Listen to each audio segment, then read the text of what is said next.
Sorry about that, folks. Couple of things going on in the background. One you see in the chat, but my wife is headed to St. Louis. We could use prayers. St. Louis is not very very safe, so we could definitely use prayers for that. But chatting back and forth as she's getting into traffic and all, and we're starting to stream up. Perfect storm. But yes, Duluth Fly. I didn't know about it, but thank you for letting me know, and thank you for setting up that live announcement. I sure appreciate it. Um, uh, sorry it took a little bit to get to you, juggling, as I just said. Feels like a million things, only though it was a couple. Anyway, folks, hey, enough. Welcome to Flying with Mike. We are going to try today, not try, we're going to succeed today and fly 2 flights. And they're all for Virtual American. We're going to just get right into this one here pretty quick. We're going from St. Louis to O'Hare. Then we're going to turn things around and head over to Vail, Colorado with the same aircraft. The aircraft today, November 7, 44 Papa, A319 service up to Chicago. And it is one of these special liveries for American. It's the Piedmont. You've all heard me go through the whole saga of the American Airlines you see today. Well, they grew, well, yeah, I guess you could say the word grew out of U.S. Airways. There's a story there too. But anyway, U.S. Airways was formed by four airlines. I only know of three, and I don't know the fourth. PSA, Allegheny, and Piedmont. What the fourth one is, don't know. Erhangen, Erhangera, thank you for coming aboard. Thanks. We really do hope to have a great flight today. But thank you. Welcome in. So I know for sure those three all came together, and that's how U.S. Airways was born. And then those three airlines remained as regional carriers for Mother U.S. Air, later U.S. Airways. Wish I could. One of these days I'm going to have to Google it, but I know there were four. If not, it's that memory thing that happens in your 50s. But anyway, so and then they turned around and then painted some aircraft heritage style, Piedmont, Allegheny, PSA. I do know there's an America West version out there. I haven't seen the U.S. Airways one. I believe that one's out there somewhere too. So, but anyway, this is part of that fleet. So, and it's right now getting serviced here at Gate Charlie 6, Lambert International. Hang on. This is the scenery we tried to show you when we flew in with the 727 a few weeks ago. And aside from one hiccup that I can find in X-Plane 12, the train, the Metrolink that runs into this little, I know it's a station, folks, but it kind of doesn't look like one. But, you know, welcome to St. Louis. A lot of things don't look right. Anyway, it's supposed to run elevated here. It's actually there below the track. Don't know how to get it where it's supposed to be. If you were to stay in like this position for a while, you'd see a little bump up of a train down here somewhere. I'm not really sure where. But yeah, it comes in here, drives here to that station. But folks, other than that, this is phenomenal, phenomenal scenery for St. Louis. This is Lambert International until the airport director gets her way and changes the whole thing. But yeah, over in the background, that's the old F4. Those of you that know that fighter, AV-8, F-15s were first built there. That's the Boeing original factory here in Lambert. And then over here, Now is the current factory with the F-18s and F-18s, or 15s. So, and then over here, keep going. Once we get past Boeing, we get into the cargo buildings and signature. So, really, really well done scenery. I have to tip my hat to them. They've, other than that little hiccup, it is really going well. All right, you know what? I'm going to instead go back out here. I want you to watch as we get rid of the caterers.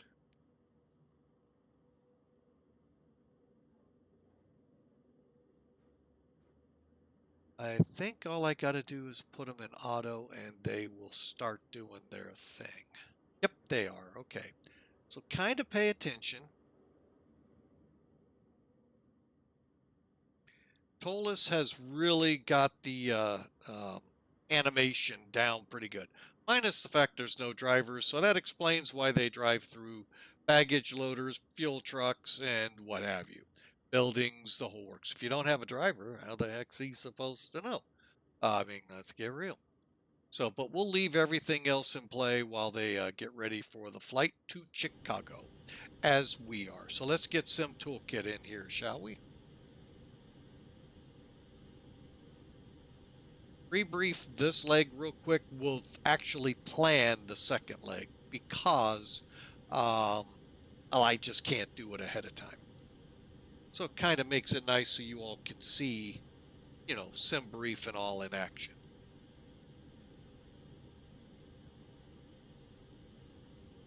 All right, sorry about that. Had to get the caffeine in the bones or into the veins. All right, load out for this flight today, folks. 95 brave souls flying with Mike today. We're going to take off on a runway most of you don't use, even though it is a primary departure runway when we're departing north. 29. That means we're landing 30 right. We'll show that here in a second. Today's payload, 21,850. We're going to bring the zero fuel weight up to around 128,970. We'll see how things play out there. Fueling the plane up to probably a little more than 9,320 pounds. Thinking 94. We'll see, though. We already mentioned the 95 brave souls signing their non-disclosure agreements inside the terminal as we speak to be able to board the plane, and 5,200 pounds of cargo. We may or may not be putting that on. We'll see. Whatever it takes to get to the zero fuel is what we do. And it's 115,021. I think I read the max. Anyway, it's a simple run. KEGE 5 to LEBOY. CASHN Turtle 6. 228 center. No, we are not landing on the 27s. That's too far away. We'll stay in close. All right, and a cost index of 27, and I don't even think we can even think about hitting. Well, we'll give it a shot, but I don't think we can get up to 35,000. 31, maybe. I don't know about 35. I think they're being very optimistic. I didn't even think to check what the real flight did today. All right, we are American 629. We'll be coming online with VATSIM here shortly. All right, now moving on to the weather, and as you can tell, yeah, it's a thing today. Here in St. Louis, 270 at 4, 9 miles of visibility, and we have light rain. That's about right. The storms have kind of gotten through. We'll see. Broken at 6,000, broken at 12,000. So as we take off, we'll try to fix it. 23 degrees outside, and nothing that I want to race to find out what these mean. Up in Chicagoland, we do have VATSIM up and running at this time up there, or the tower is there. 230 at 8. It's 10 miles of visibility. We'll try to fix the sky as we come down. It's at 1,000 right now, so that we will pay attention to. We may be doing another Category 2 arrival. We'll see. And it's also broken at 8,000, and it's overcast at 10,000. So the ceiling there is 1,000. So that's when we start, you know, prepping for both types, the standard ILS and the Alto Land. Okay, and then their ATIS up there is hotel, and that's pretty much the same that you read there. They're using 2.8 center and 2.7 left. Ooh, that's wait a minute. I'm sorry, I got the wrong one. I thought that was the one out in the sticks. Holy mackerel. And then we'll worry about departures when we get up there. All right, so 4 left, 2 right, closed. Why? Who knows? Just for the heck of it? That's my guess. No, I don't really know.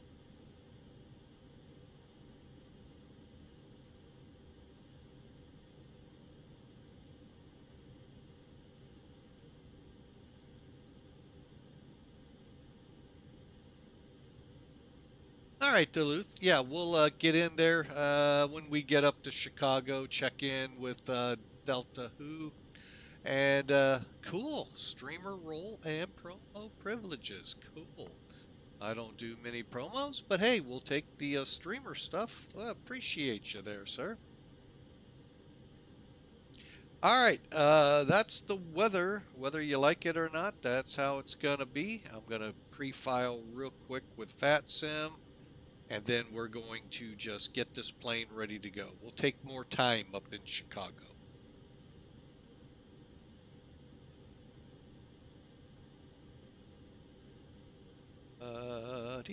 Just got to put in the correct information here, folks. Let's go ahead. RVR.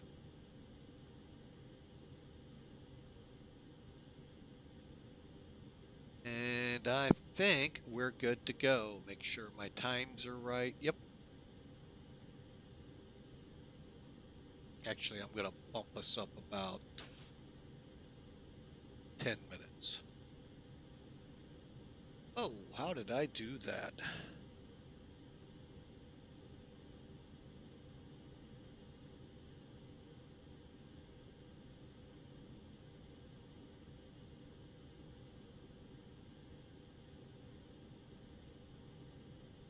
All right, so we got our flight plan. Again, we're American Airlines 629. Again, we'll hold off coming online right now, mainly because it'll be too noisy.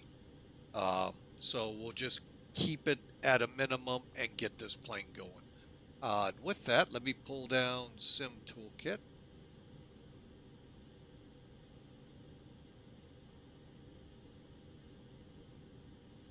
And we're going to start in on this. Okay, so up here on the top, we want to make sure fuel pumps are off, ground controls on, so that we can do our CVR check. Okay, moving on up. Unfortunately, to the north side, not the east side. Captain and purser switch on. Fire warning checks.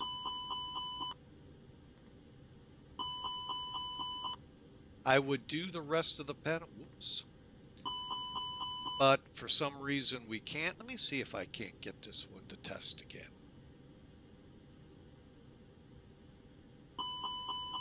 Perfect. All right, so we got a good test there. CVR test, everything's good. We're ready to go. All right, so let's get down here, put the fuel, put the people on. Put the people on. Okay, we just mechanical and attendant buttons right here will bring up these little menus to help you. If you don't have better pushback, shame yourself. No, just kidding. Folks, better pushback is, as the name says, a better pushback. It's free, simple to install in X-Plane. However, it comes with one here and one built in. But shame on you if you don't have better pushback. You'll see here in a second why. Well, when we get to that, but not a second. It'll be a couple. All right, let's go over here. Let's get our fuel, which isn't going to be much. Fuel is 9,320. So we'll take it up to 400. Request the fuel truck. Let's go out here and watch him come in with all the grace rampies do, hitting everything in the way. Nah, those guys are great folks that work the ramps. Your flight wouldn't get anywhere without him, and he's fueling up. All right. When this stops saying refueling, he's actually done, and the truck drives away. All right, let's continue on. All right, and then the next page, we'll keep it like this for now. Come back and see if we need to adjust. Go to the attendant page. There's your main door. And we said 95. Not that button, Captain, this one.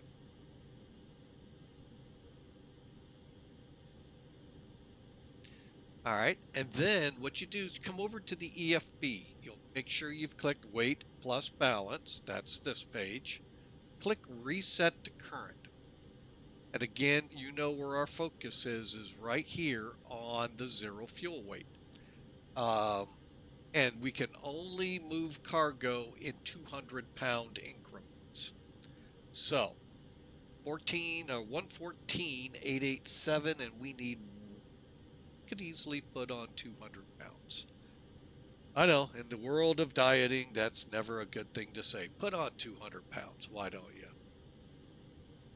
Now, if you're going to use the minus key, be very careful. If you click anywhere in this de-icing page, or at least the last time I did a couple of months ago, you start de-icing. And it's a little process that goes on. All right, I'm going to add 200 load. And let's go close it. And over here, reset, and we should be very close. Now we're off by just under 100 pounds. Hey, what's 100 pounds among friends, right? Come on. All right, so we are looking good. 124. Yep, we're looking perfect. All right. So we are now loaded, folks, and loaded for bear.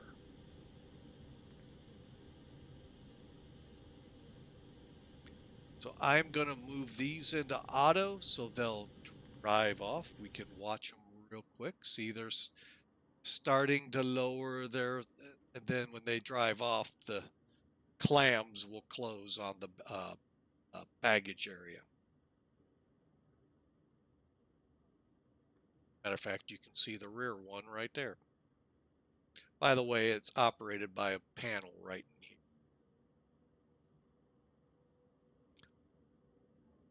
All right, let's get after it, shall we? All right, now we're done fueling. I'm going to go ahead and kick up since we've already tested the APU. Turn that on. Come down here, hit the clear button real quick so we can make sure the flap opens. Once the flap's open, all the tests are done. It's ready to go. Plenty of oil in it, and blink. Okay. My bewitched powers don't work today. For those of you going, what's Bewitched? It's a 1960s great show. Check it out. Elizabeth Montgomery in da-da, da-da, da-da, da-da, da-da. Hey, well, I'm gaining people for that one instead of losing them.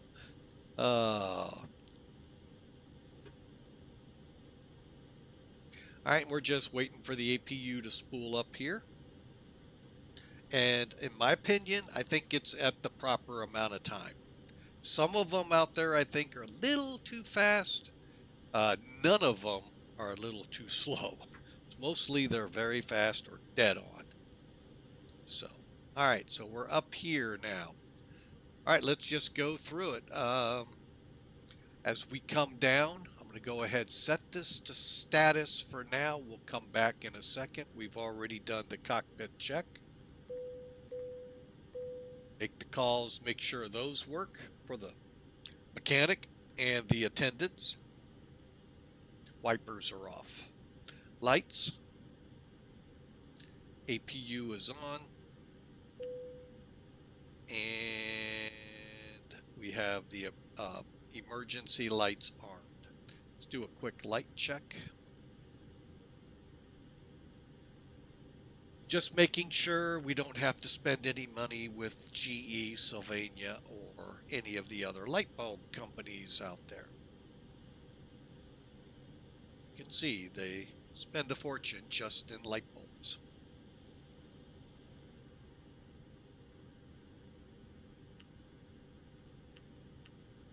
All right, coming across, everything lighting-wise in the cockpit looks good.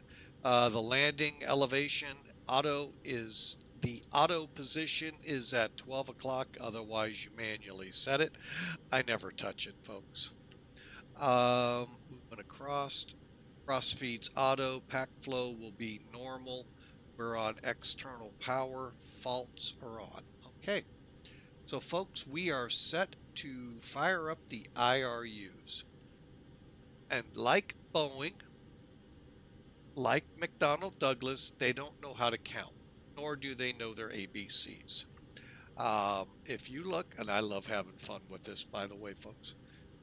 If your teacher in school found you counting 1, 3, 2, if you were in Catholic school, a ruler would be hitting your wrists. Any others, well, they may still hit you with a ruler, or worse. But anyway, the way to count is 1, 2, 3. But I guess because they're so smart, they run with those slide rules. We didn't know it as lay people. It's 1, 3, 2 is how you count. We just didn't know. Or it's that other kind of math that they try to teach out there. Who knows? But anyway, IR1 goes to nav. Make sure the on-bat comes on. IR2. I know, wrong place. They you know, rocket science just never figures out how to count. Don't even get me started on the Mars landing of the first one when they did the wrong calculations for metrics and feet. But anyway, because I know for probably a couple of them that's still a sore subject.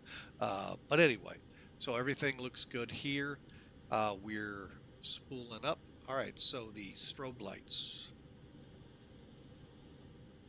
are in the auto position. Everything else is off. Nav 2, contrary to public opinion, Nav 1 does not mean nav lights. Nav 2 does not mean now you have your logo with your nav lights. No, it's nav and logo lights. And then in the wings, there's 2 bulbs. One for system 1, which means the red and green on that one.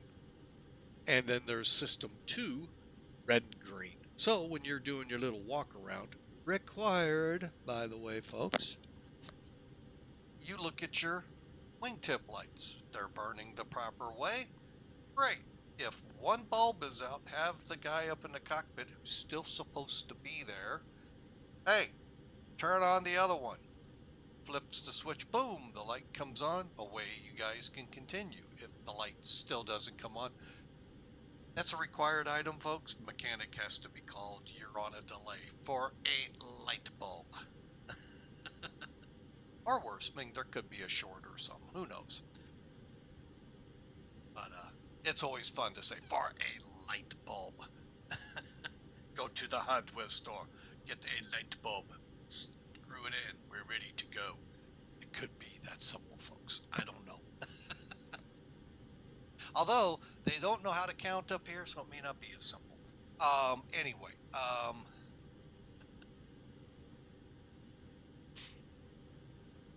continuing on here. We've had way too much fun with that. Seatbelts and no smoking. Go ahead and kick seatbelts on now. Emergency lights, we've already done these. Let's start programming that MAC do. get that little sucker up here. All right, and that's good. Let me get the other one up here. Reason being, I like to position them as quickly as possible, as well as take this and move it over. Why? Because in a minute, we're going to be checking the flight plan here for any discontinuities and anything that got entered. That never happens here, by the way, on Flying with. Nothing ever gets entered wrong. All the pilots out there will tell you, nothing ever gets entered wrong. Somebody else did it.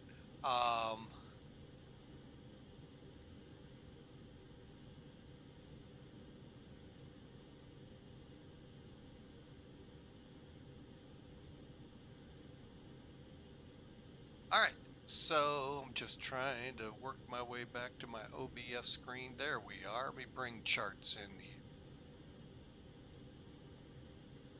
With charts, folks, we can easily import our flight from SimBrief by clicking Import Flight. Import from SimBrief, find it, click it, and voila. It is there. I'm going to go ahead and put that thing on there, even though we're going to be moving on it, you know, hey.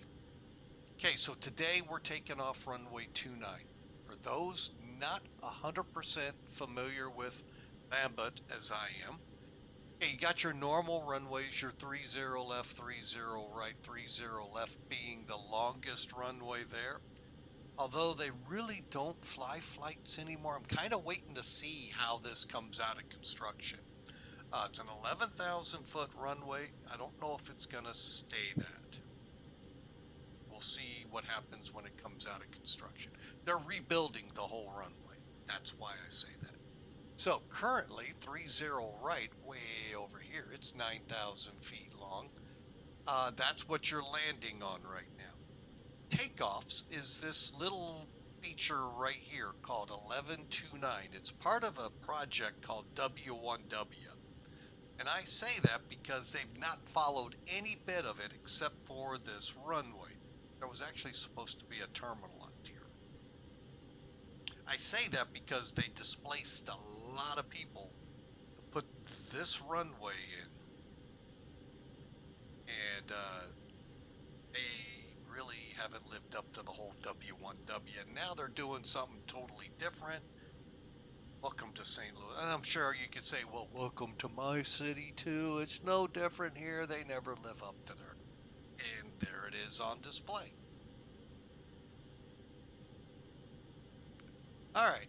So we're not getting any farther into politics other than I know a little bit out here because I live out here. And one of my favorite places to watch aircraft was taken away because they did what they did.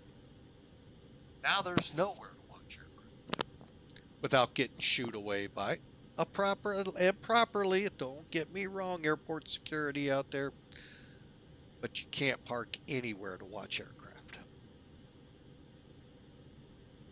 Although you can at some of the busiest airports that are still under color code.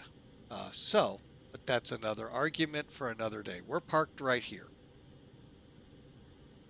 All right, so we need to make all of this match our flight plan. So first thing we do, check our engine, check our nav dates. Got a few more days, folks, till the 13th. Then, if you're like me, you'll update your FMC. Init. Now, to be able to use init request like I am, you need a SimBrief account. Once you have your SimBrief account, folks, it's free. Just got to register for it. Come into ToLiss, open up the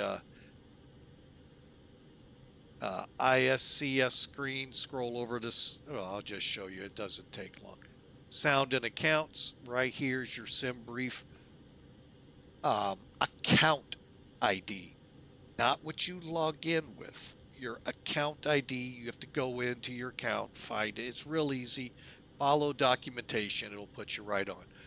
We're not getting into any of this from SimBrief down. Read the manual. Find out, do you want it or not? I will right now say I do not agree. Right now, do not suggest CPDLC log on. I don't see any ATC out there, Europe, anywhere using it. And it's a shame because it's available now to us. But anyway, that's all we're going to say on that. So we've got it set up here. We need to get our Latin lawn. So let's go into St. Louis. Taxi. Parking gate and codes. We are in Chale 6. So that would be here. So we need to make sure it says 38445, which it does not.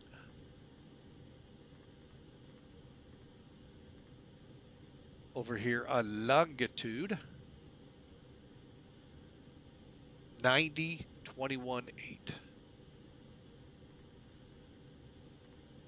And as you saw, not one of those went the way the arrows were. We had to use, oh yeah, they did go here, down. Okay, up here, we had to go down for the longitude and down for this. So, okay, once you verify 38445, 38445, 90-21-8, 90-21-8, it'll align. When the minute expires and we align, it'll align to this spot in between C3 through C7.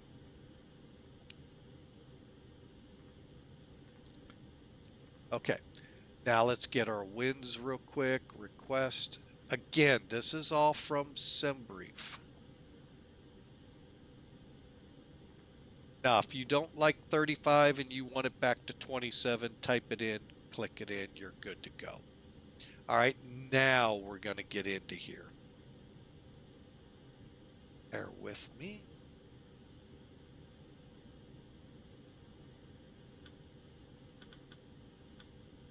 All right, so we got the map now on ARC, or on plan, my bad. And I set it to 40 just so it's fairly easy to see. I'm going to pull up the KEGE departure, 29er. Okay, so you can see 303 will make that turn direct DISAP, 2500 or higher. Kana, as we fly over my daughter's house there in St. Chuck. KEGE to LEBOY, and that's where we stopped this at, LEBOY. Okay.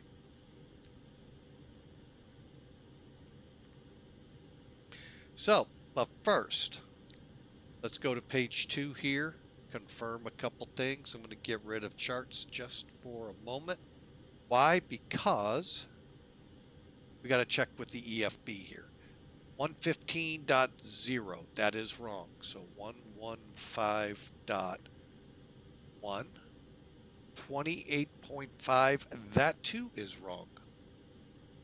Put a slash 28.2. And we put on 9.3. That part's right.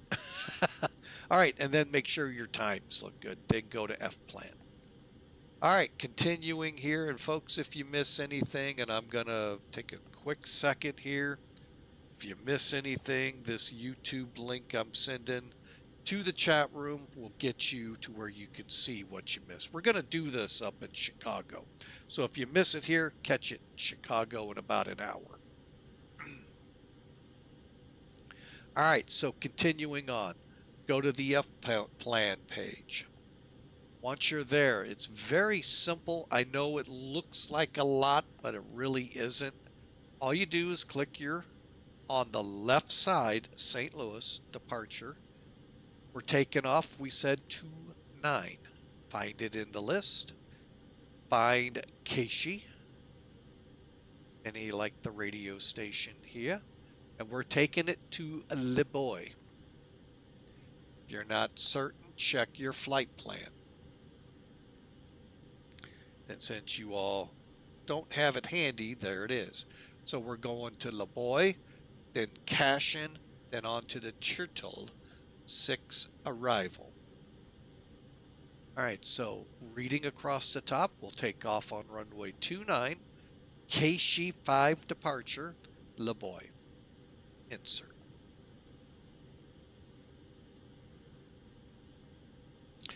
I thought we, oh, there we go. I forgot to bring this back. All right, so let's check it here real quick.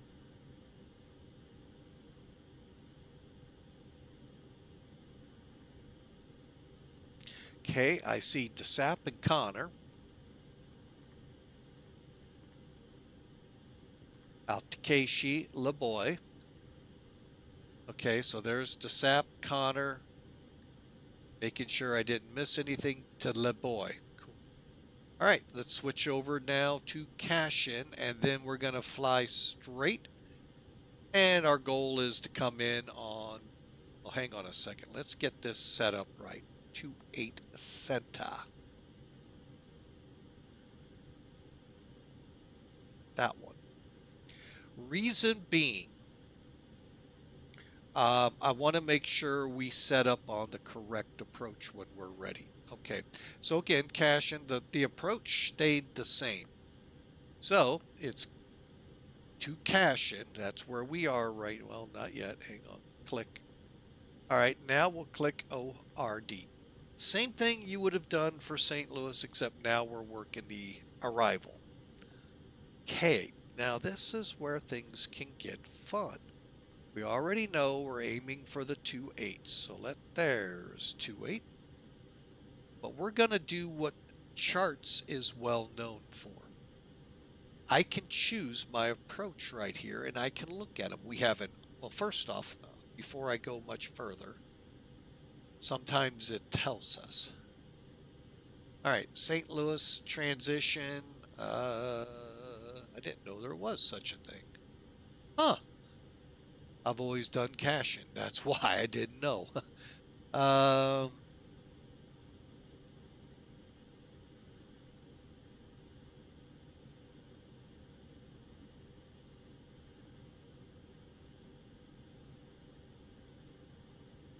I'm just reading here to see if it has any specifications.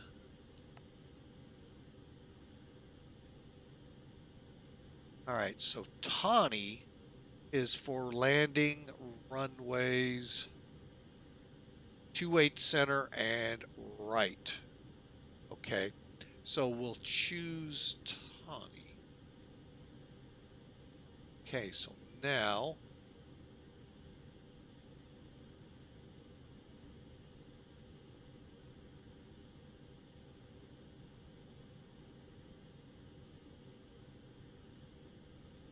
that'll work.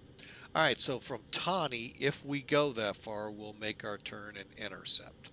All right, so 28 Charlie. And we're coming in on the turtle.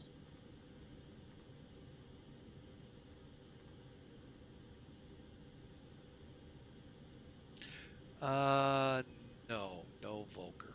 I think we're just going to take it as is, insert. All right, so here's what's going to happen. Why did it miss all of that? I missed something. Hang on.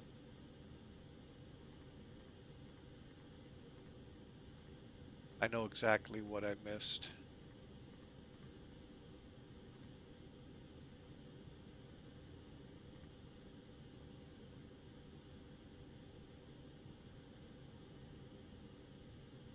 Hang on.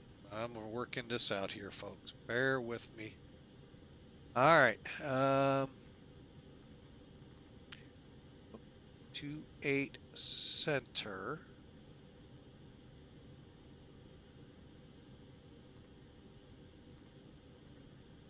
Turtle.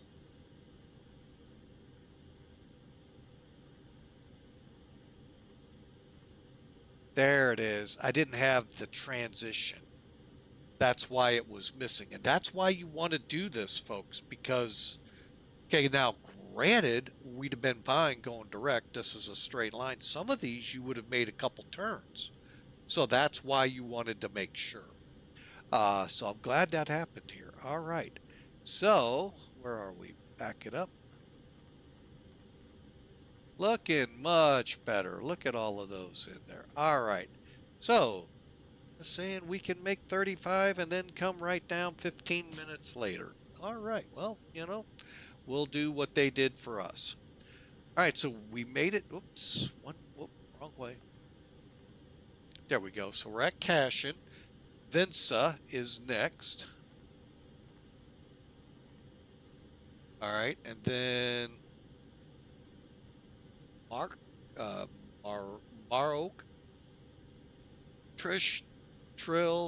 Turtle, sorry, Hyrie, Reno, and Giorgio. Okay, so we'll just go through, making sure no pinky there. All right, Giorgio,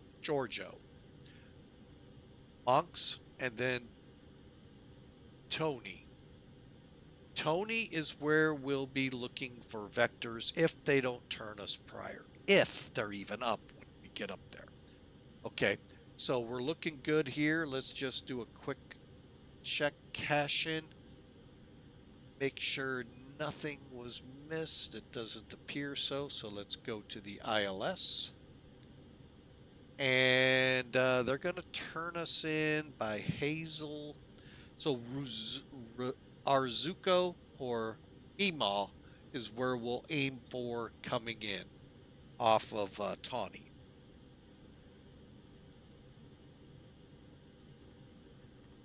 Okay, now this is Airbus's way of saying discontinuity. Oh wait, it's no, it's kind of like vectors, but a little different. Anyway, we'll continue until told to turn.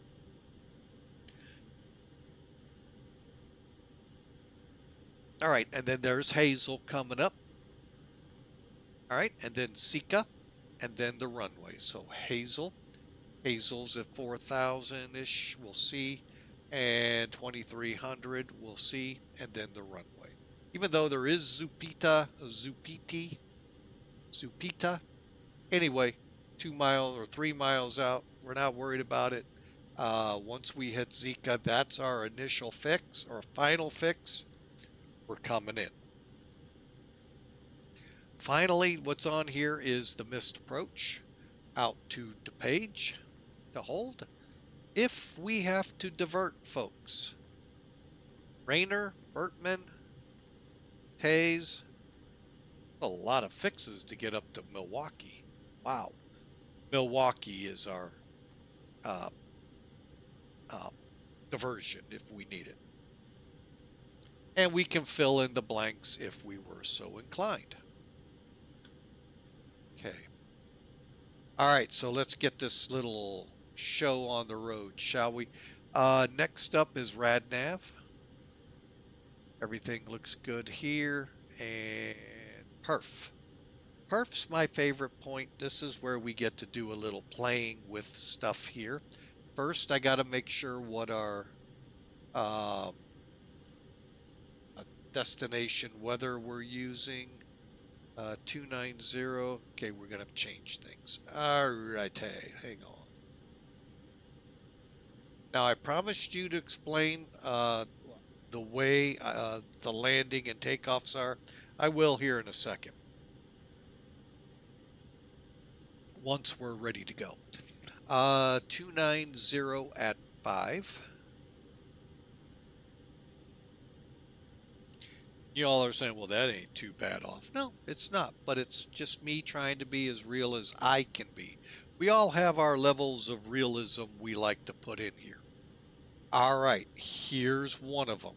Now we're going to we're going to cover this up intentionally. Charts again. All right. Now, it's not reported in the last METAR of 18 minutes ago. Light rain. Okay. You can see broken 1,000, broken 1,500, overcast 6,000. Still all perfectly legal and such. Okay. Now, one other little neat feature of NavGraph is the inclusion of ATIS, Airport Terminal Information Services. What that is, folks, is usually the tower or a position in the tower putting out a report on a frequency. In this case, St. Louis usually broadcasts on 125.025. Cool. Within 20, 25, 50 miles, you can pick that up usually. Cool. That's how it used to work, folks. You tune your radio. This is St. Louis AT automated weather report, blah, blah, blah. Information, blah, blah, blah. That's how it used to be over the radio. Did I mention that was in the past? We're now today pushing the future, right? Now it's digitized, meaning it's online, meaning if you have ForeFlight or other pilot aids that you have in the cockpit that you're legally allowed to use, you're not legally allowed to use SimBrief, SkyVector, or anything like that. You are allowed ForeFlight.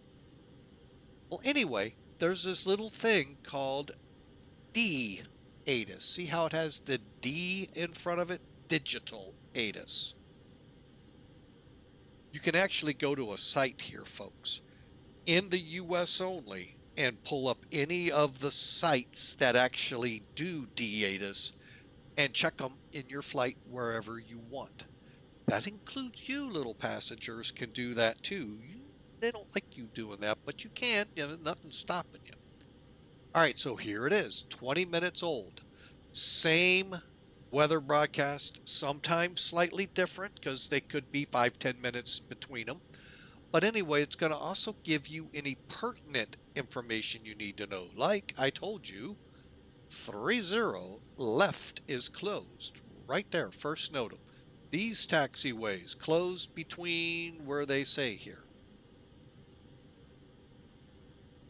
Okay, and then we get down to the ILS for runway 29 out of service.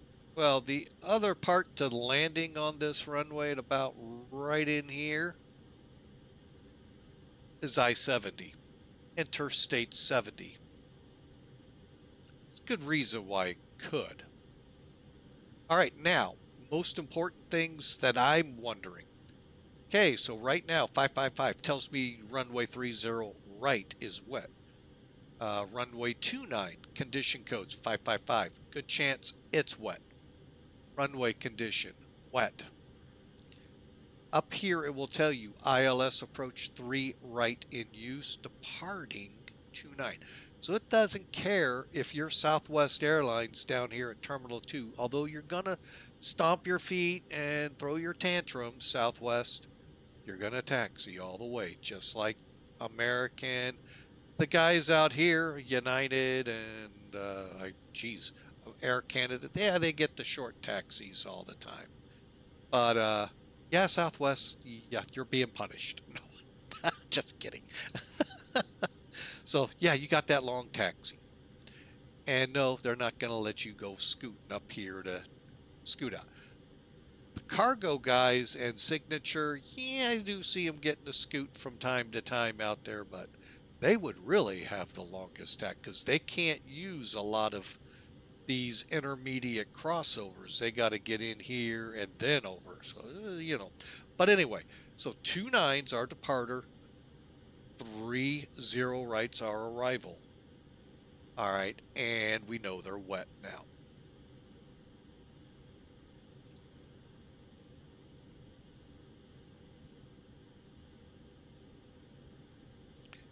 And be gone. All right, so make sure all my weather is correct. 290 at 5 to 23 degrees. 2973. Wet runway, anti-ice. I'm going to go ahead and turn it on for safety. Could we flex? Yeah, we'll see. We're going to have the air conditioner on. Let's compute. All right. Well, with a wet runway, if we take it the full length for V1, we don't have much stopping distance. But right here at 108, we do. Let's go to Toga, even though I know the answer here. Same thing. We don't really get a lot up here. So Let's switch to flaps 2. Now we're starting to see better. And that's what I like using this for. I'm going to go probably about 115 to, we'll do that. 115 to flaps 2. So with this information, go over here, click update. Update your information. Try not clicking on it like I do. 290 at 5. And again, up, down arrows, put it to wet. Flaps 2. West.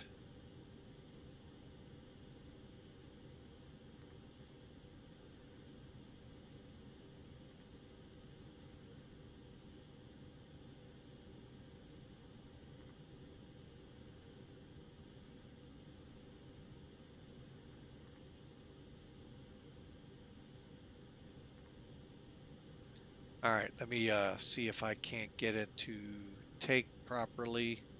If not, we'll work our thing here.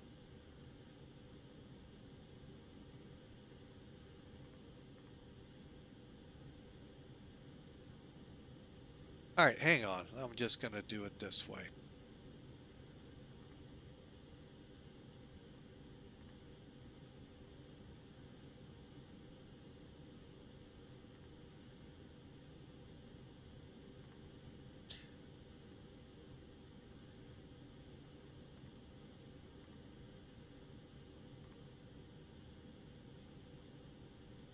All right, we'll fix it on the next page. Let's go flex, insert.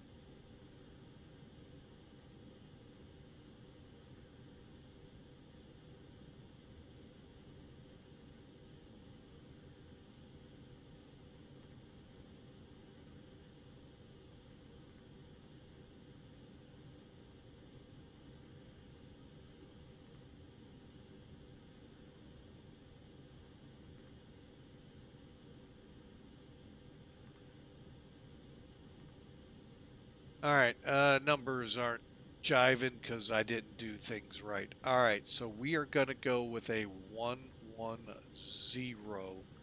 V1 2 slash UP 0.4. Transition all looks good. All right, nothing's looking good here. So 124, 127.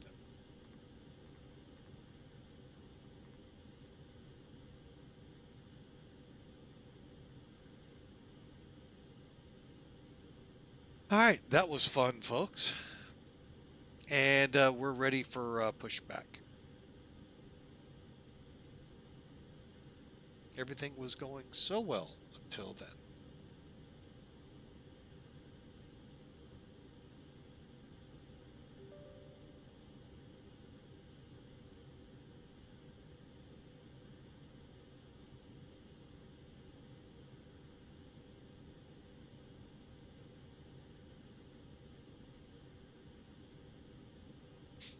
All right, and we're ready to go, folks. And give me a second, I'll be right back. I need to change over my laundry. Stand by.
All right, folks, back with you. Sorry. Oh, sorry for that little interlude there.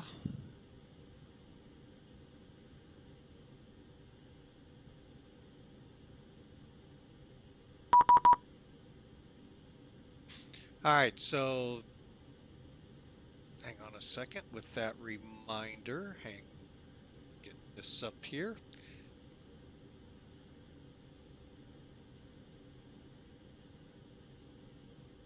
All right, with that reminder there, folks, yeah, for some reason, unless you guys know what is going on here, in order for you all to hear ATC, I got to keep this box open, and I don't understand that. So, all right.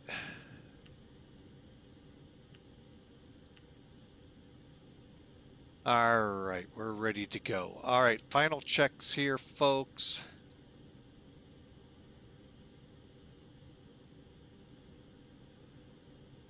Okay, we got no ETC here. Door is still open. They're doing their final checks. We're doing ours. All right, altimeters, 7.3 we said. LS constraints, VOR, VOR, VOR, VOR constraints, LS 2973, and verified. Okay. We'll go 20 for now here, 40 and arc there. Speed and heading are managed. Initial climb on the KEGE is 5,000. And then we'll continue off of that. All right. Next up, the switching levers here are all in the 12 o'clock position. Anti-skids on and 3 green, landing gear down. Let's go ahead, put the transponder. Oh, let's go ahead, move this to flight plan. There we go. Frequencies, we'll get the right one here.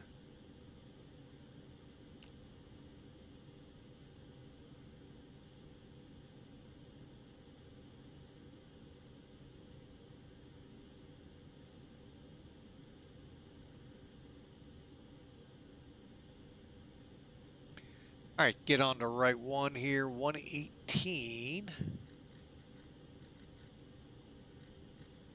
5, right? 5. All right, folks, we're ready to go. Just make sure on your X pilot you see TXRX highlighted next to my 118.5. Whatever frequencies there on COM1, make sure those are. If they aren't, push your microphone, make sure you're lit up here for your speaker. And if you're having a hard time hearing them, turn them up. It's a new feature with the new SIMs.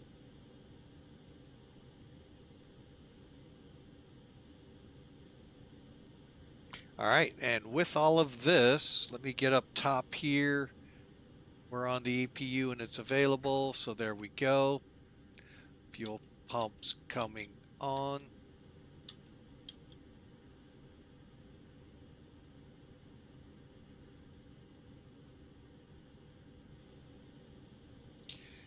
All right, finally.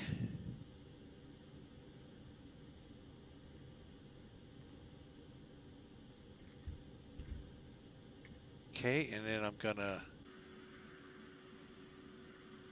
curious if it'll pull away or not.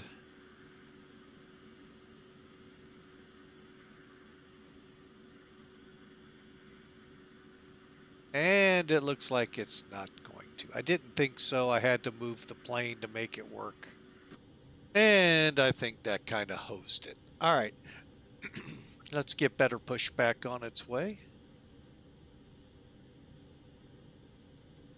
Ground to cockpit. Please show me where you want to go.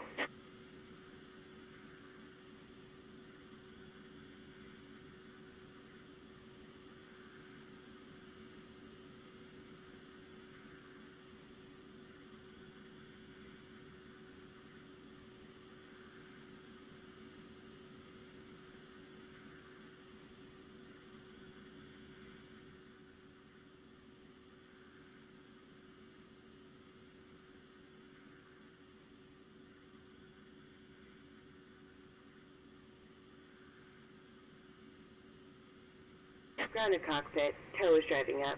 All right, now you just saw what you can do with better pushback and how I can set it up to push us back out of the alley here. They don't just push back and blow the exhaust at the building. They actually go back to 13 or 12 and actually start up out there and get going.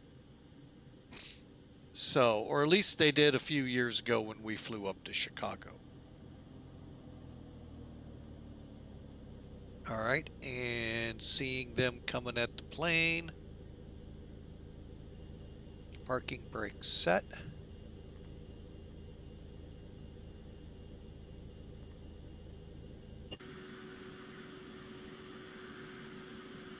Okay, all doors and hatches are closed.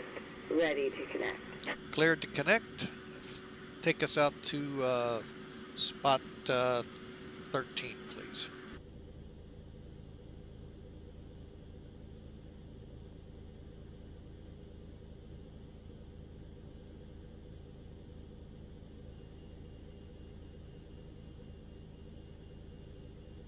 And again, folks, hope y'all are having a great time. Hawker, welcome to St. Louis, especially if you're in the alley here. But welcome in, Hawker. I'm glad to have you aboard. Glad to see you out there kicking and screaming because it's Airbus. And bypass pin inserted. Release parking brake.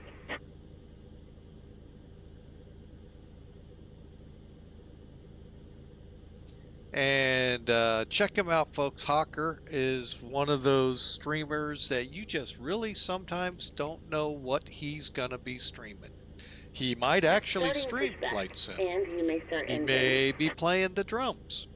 Or he may be doing trivia or playing some other game, but just never know. And yes, the Jetway is going to follow us because it wouldn't release.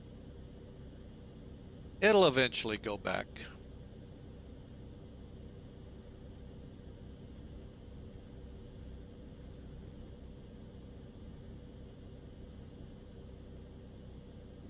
But welcome in, Hawker. Now, the neat thing when you check out his site, folks, he is working on, has a Hawker 125 in the garage that he plans to turn into a flight sim. Not full motion, just a flight sim. So he can be fully immersed with all the little switches, knobs, and stuff in front of him. And look forward to watching the progress on that. I hope you're having a great day too there, Hawker. And like I said, I hope work's not too bad.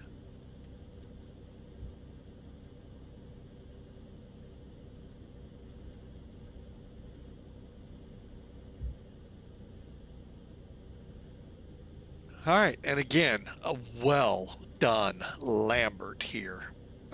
Just amazing. The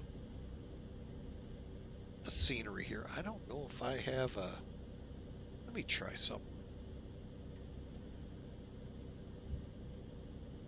Nope, I thought I did. I may have the wrong command. But anyway, there is a phenomenal scenery out there starting up. Oh, you know what? Now I've got to look it up. Like I said, we got a little bit of a pushback.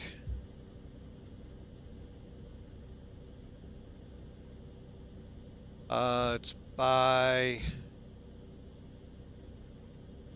Star Sim, and really well done. And got to work on getting the one for X-Plane 12 to work. If you're interested in it, folks, let me send you a link. And check it out. Like I said, really good stuff here.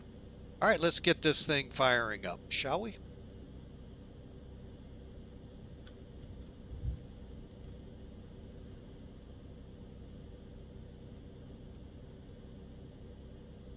Well, I think I would, but something's telling me the bleed isn't on. And I was correct. Give that a second.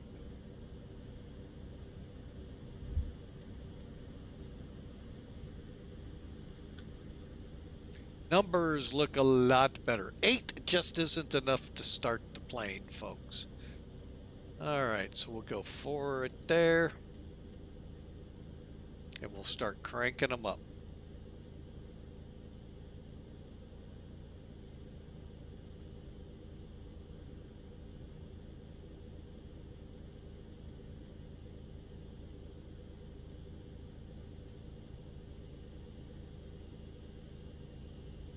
Operation complete. Go ahead and set the parking brake.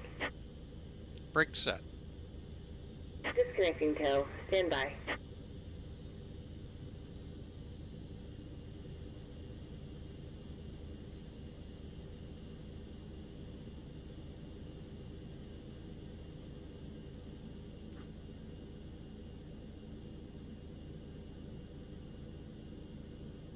All right, there's a Vail.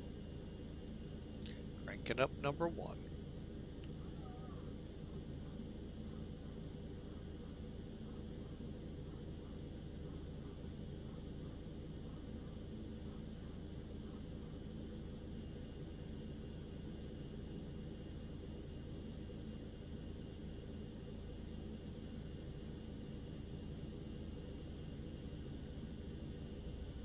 Tow is disconnected and bypass pin has been removed. Hand signal on the left. We'll see you next time and have fun up there.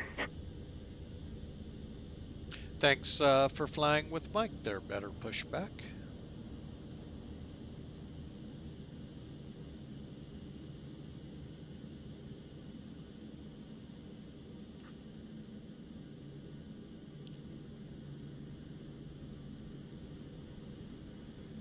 All right, and there's the signal for our pins. And we got the word avail, so let's do our thing here. Starting the clock. That. Try that one again. Starting the 3-minute timer. Just like we turned on the APU bleed just a second ago. Man, I tell you, time is just flying. Ground spoilers and flaps to takeoff. All right, basically what I'm saying is spoilers to arm. You'll see a white ribbon. Flaps, we're planning 2, correct? Yes.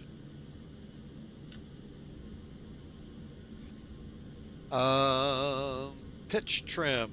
Boeing could learn a thing or two from here. All right, so we can actually set our pitch trim, folks. Exactly, not guesstimating like you do in many of the Boeing aircraft. We need up 0.4, so we're already up. No guessing there, is there, folks? Says so right there. All right, while I'm here, let's just go ahead, test out our, make sure our surfaces will respond when needed.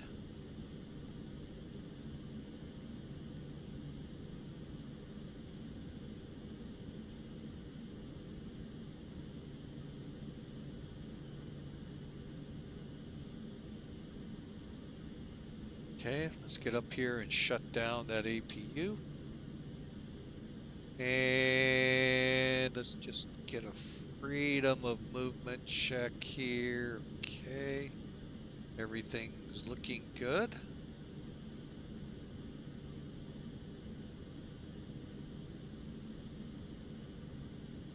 All right, and release that. All right, slides armed.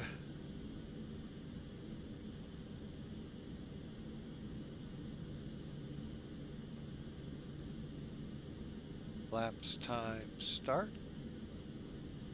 Got about a minute to go, so we'll keep doing this here. Max terrain radar while we're here.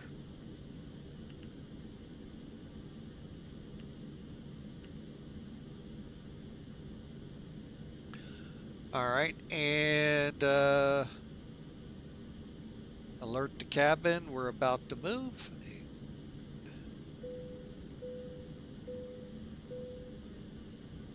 Lights on.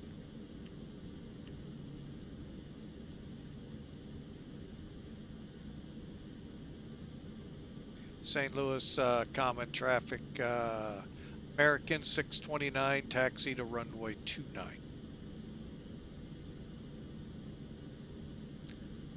And do our test.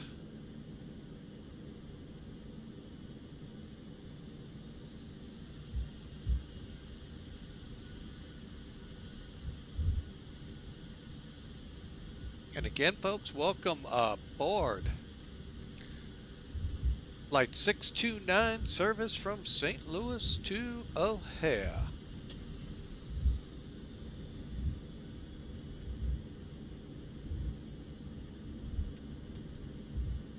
I know it's been kind of an Airbus 319 week, folks. Was still going to be an Airbus week, but yesterday was actually planned in the Airbus 320 from Flight Factor. However, they're not playing nicely with the new betas that are out there from X-Plane for now until they get in there and catch up, because they've been all focused on that 777. Hopefully we'll have working A320s here soon again and we can use them. But that was the game plan yesterday. Tomorrow will be scheduled and should be flying in the Zebo. I just have to update it. Because, of course, since the last time we flew it, there's been an update or two. And probably the day we take off, another update. Oh, that's X-Plane. Never mind.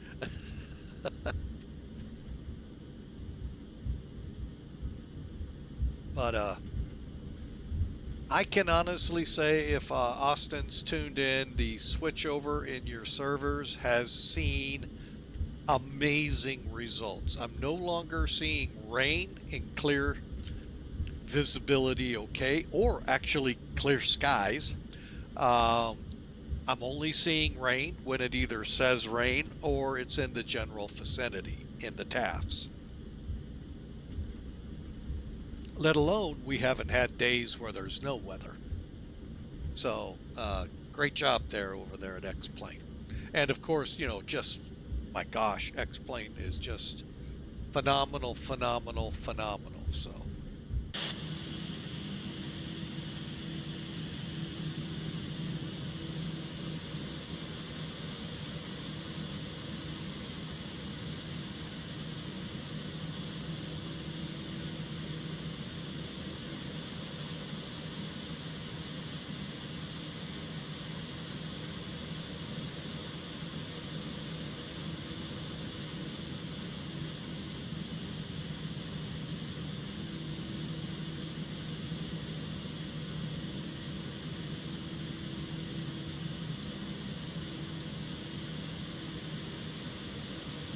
all right, we're about to the runway, folks. It's straight ahead. Final checks here. Transponder TARA. I believe it's already there, but I'm going to verify nonetheless. It is.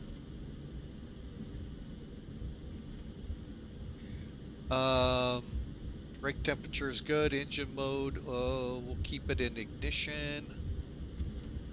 And we're ready to go. And St. Louis common traffic frequency, American 629 departing, runway 29, KSHE 5 departure.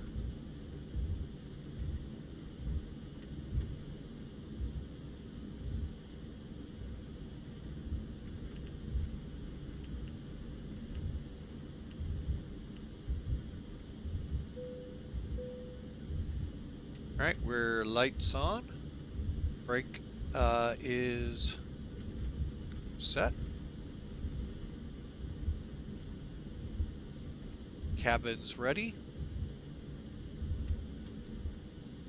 Now, an interesting fact about this runway, folks, and if you're here or if you're ever in St. Louis going west out of town, you'll get to see it. This runway does go uphill or downhill, depending the direction of travel. 50%.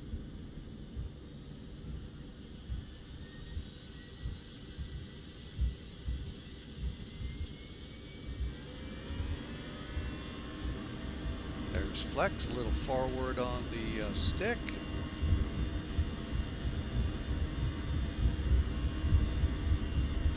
Airspeed's rising, batch. 80 knots, 100 cross-check good, V1. And rotate.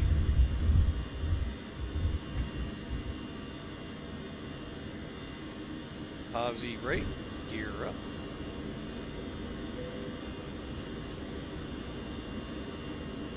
Like I said, we're going to be pretty close to flying over the daughter's house that lives out in St. Chuck.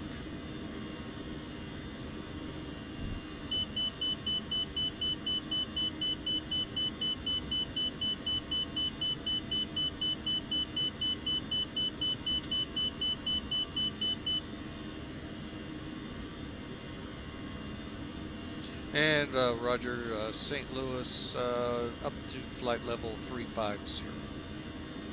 American 629.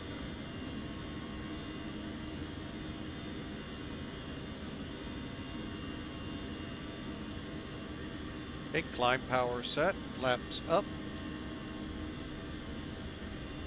Well, flaps 1, we got to get past S speed.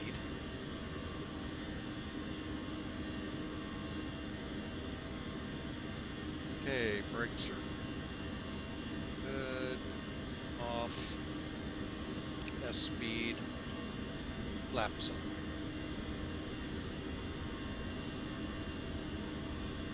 St. Louis common traffic, American 629 out of your area. Go to Unica. Alright, let's see, anybody up? Nobody seems to be awake. Alright. Wait a minute, is the pilot awake? Nope.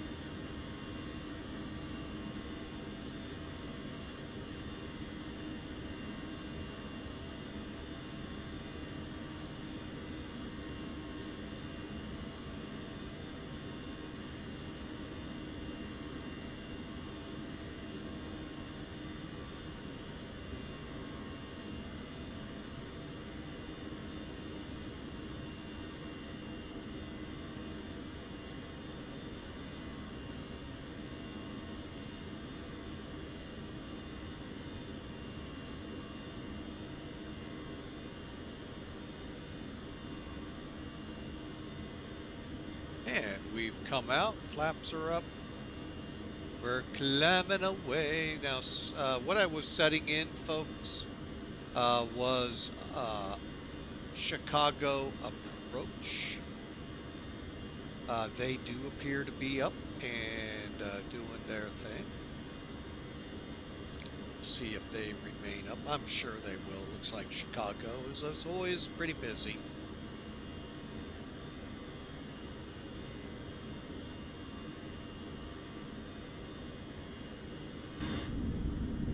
Pretty good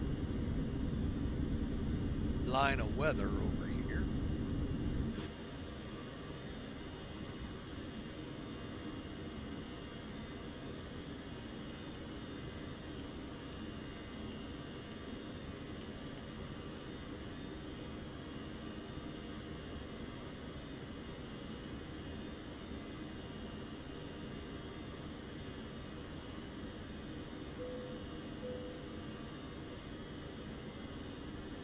Letting the flight attendants know we passed 10,000.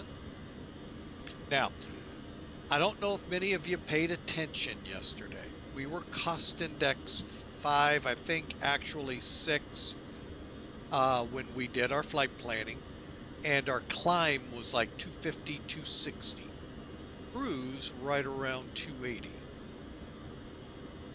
Well, today we're running cost index 35. I think we planned 27. Some brief gave us 35. So we'll see where speeds and all end up there. They should go up. Keyword, should. Yeah, that's pretty. Let me try something here. It's not that far off. It's not being picked up yet on. Oh, there it is. Right over there on the radar. That's the storms I see. And then we're kind of just kicking on the back side here, all the way up.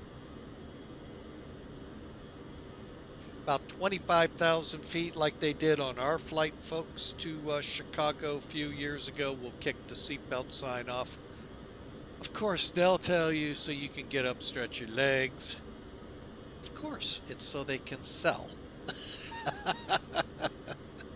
Of course we know what it means. They can sell things. Sorry, folks. Just being honest.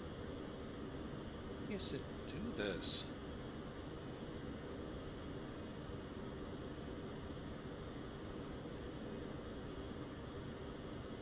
Oh well, not gonna fix it. Alright, well, as long as I can see things, I'll be okay.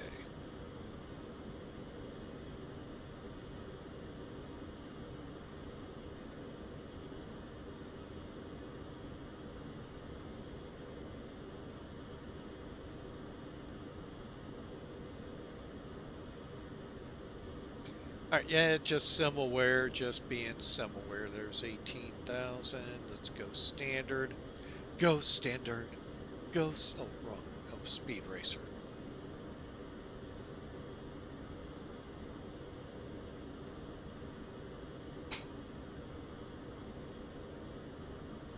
Alright, folks, we're climbing up.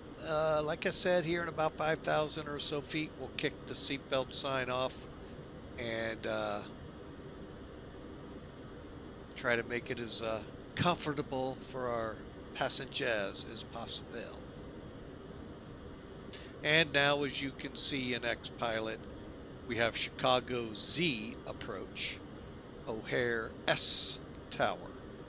What all the heck that means, I have no idea, other than the fact I know one says Chicago approach, one's O'Hare tower. The Z and the S, no idea.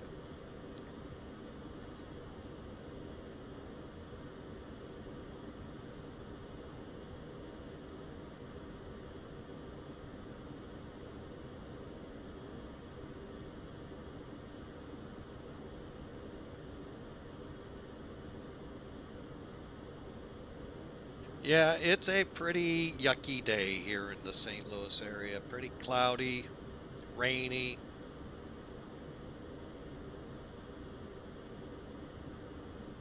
Thankfully, though, I haven't heard any thunder, so that means no lightning. That's always good to know out there.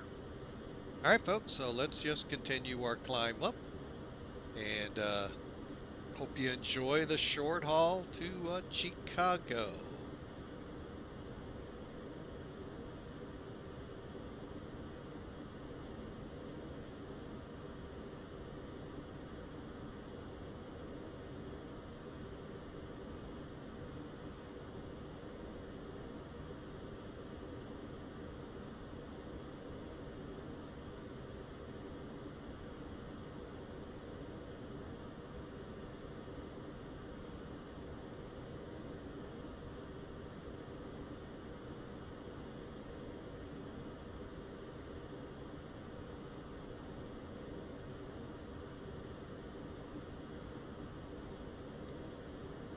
All right, we are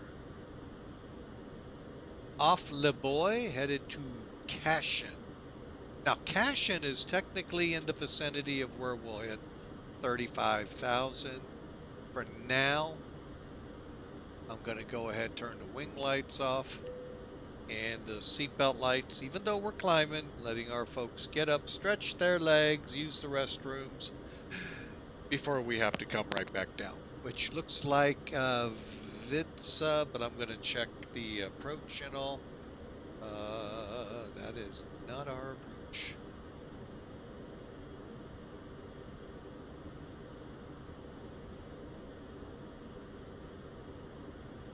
Okay, first restriction is Marok.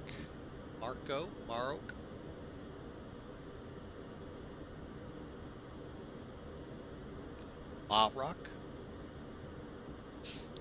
Hang on.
Some more interesting saga going on where I used to work. Oh well. Hang on a second here.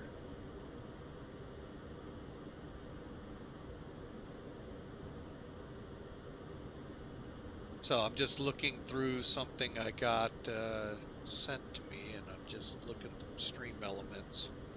A lot of interesting things going on there.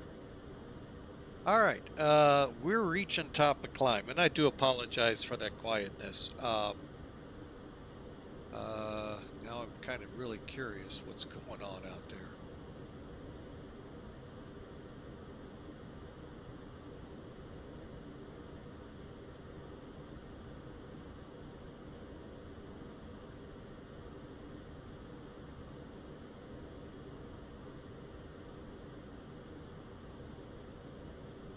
Okay, we're 22 minutes away. We are going to make 35, and then we're going to come pretty much down quickly. So with that, let me see, top it to 5 miles. So let's do this real quick here. Look at it.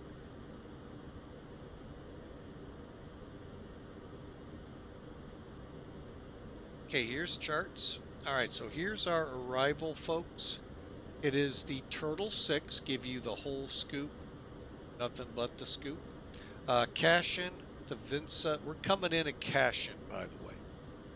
Vinsa is next. Now our first altitude restriction is 24, no lower than 24 at Maroc, no lower than 14,000 at Trish, 11,000 we're planning at Turtle. I call it Turtle. Hyrie, Rhino, Giorgio, Monkas, and Tony. These will be regulated by approach, probably. All right, so I'm pretty sure they're going to want us around 7,000, 8,000 at Tony.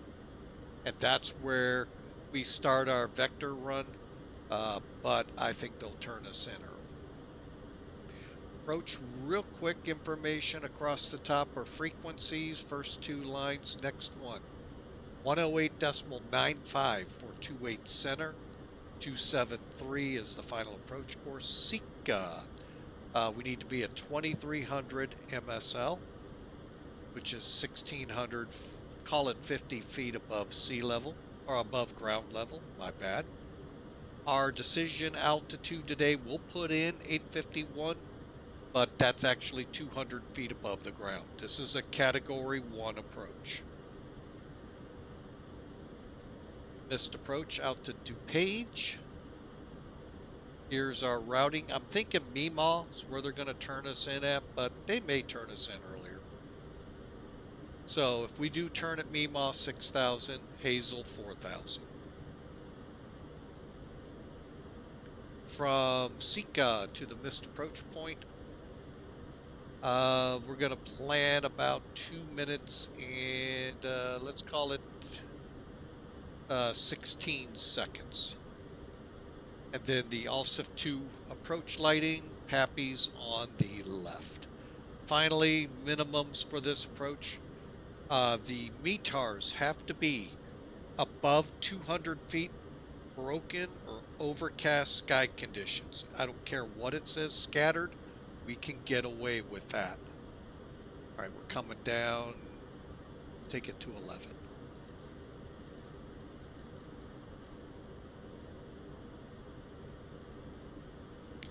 All right, I'm going to go ahead and push us into descent. So as long as it's above 200 feet, we're good. Clear that off. Here comes the weather as of an hour, 9 minutes old. So it is old, folks. 1,100 broken, 1,500 broken, 13,000 overcast.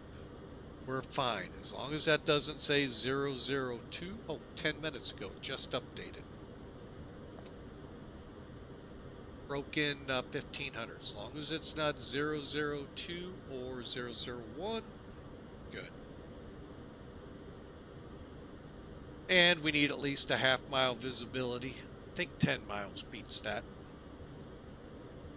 So we're legal and we're looking good. RVR of 18 works too.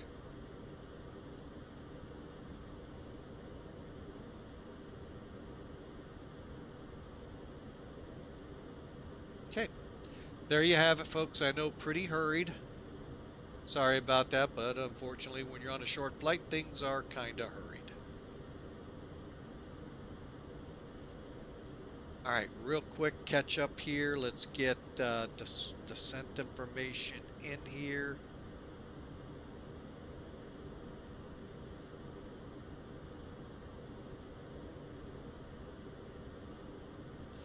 All right, we're looking at QNH 2961.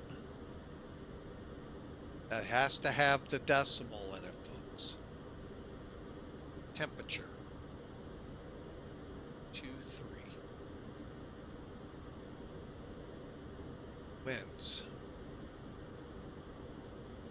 250 at 11.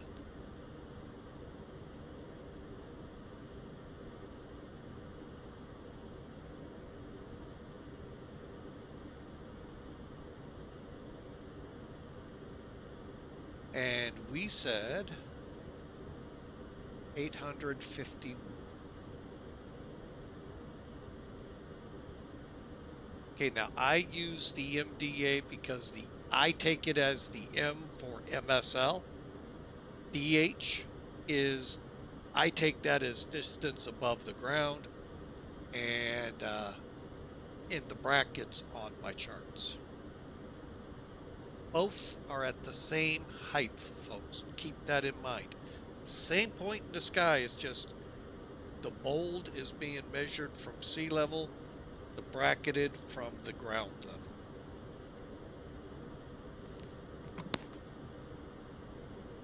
And that's programmed. Let's go over here, see what kind of runway we're going to eat up. And I know this is not up to date. Or am I going to say, let me try something. Nope, not up to date. All right, so, well, now, hold on. Yeah, it didn't update. 250, right? Yeah.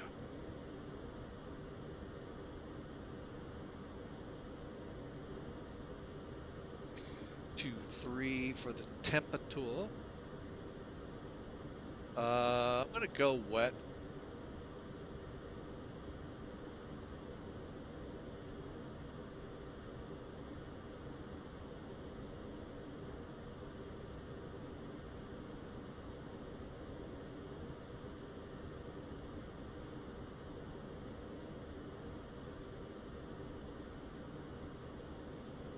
Landing weight 119.5. Take it. 10,000 foot runway, brakes low, reversers on. Yeah, we'll go with that. We don't need to be Southwest and put them to max. Compute. All right, so we'll go down 4,300 feet of the runway if we do everything right. So everything looks good. Approach speed's 126, so 130 was a good choice. And here's our required distances and our maximum landing weight. We're nowhere near it at 119. All right, folks, we're in our descent for 11,000 feet by Int'l, I believe it was. Int'l, 11,000.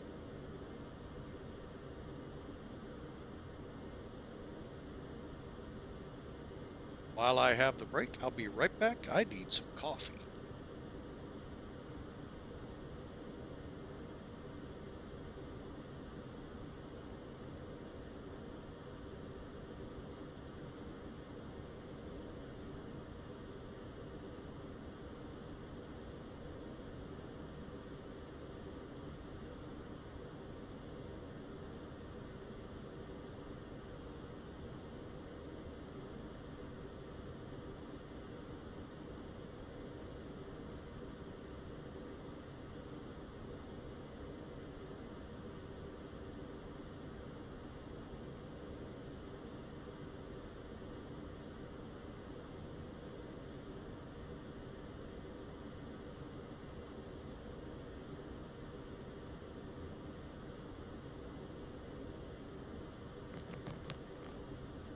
Oh. Just happened to look up. I don't think we have any approach or controllers up there. What? I tell you. Yeah, they aren't there anymore, so there must have been a stream or something they were covering only. I don't see any mass gaggle leavings. Must have been an arrival. Yeah, well, we'll get up there. Or that or the, oh gosh, Flying with Mike's coming. We're going to be on stream.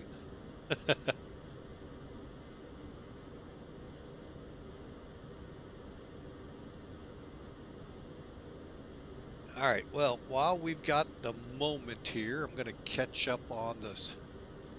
A lot of things here. Oh, it's a short flight, folks. It's hard to relax on them because there's a lot going on.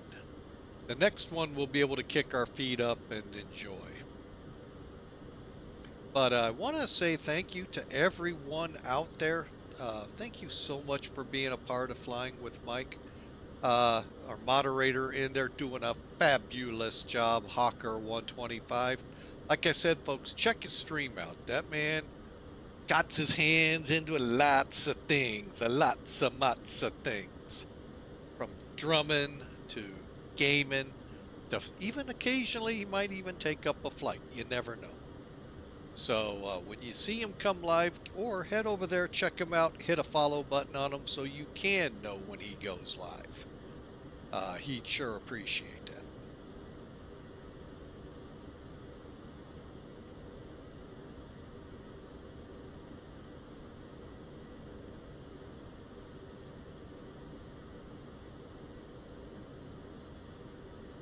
And if you need to know Hawker's Twitch ID,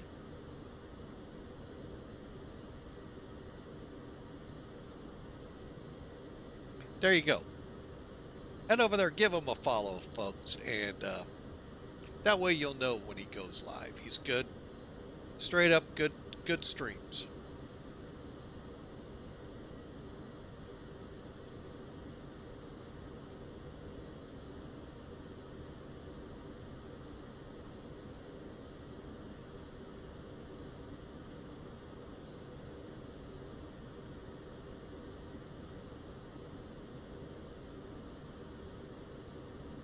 Okay, we are approaching transition.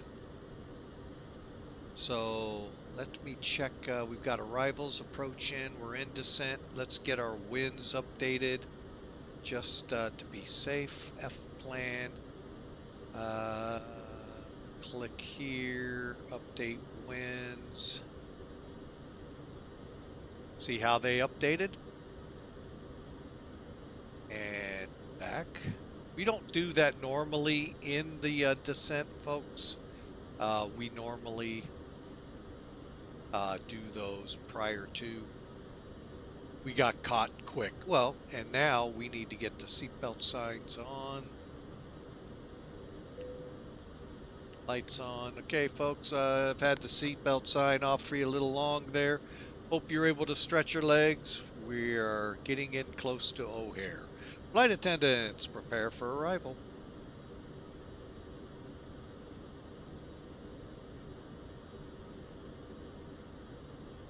Okay, 250-2961.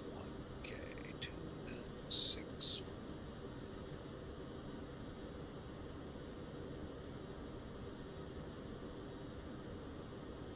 And no speed restrictions, folks, so we're just going to keep pushing in.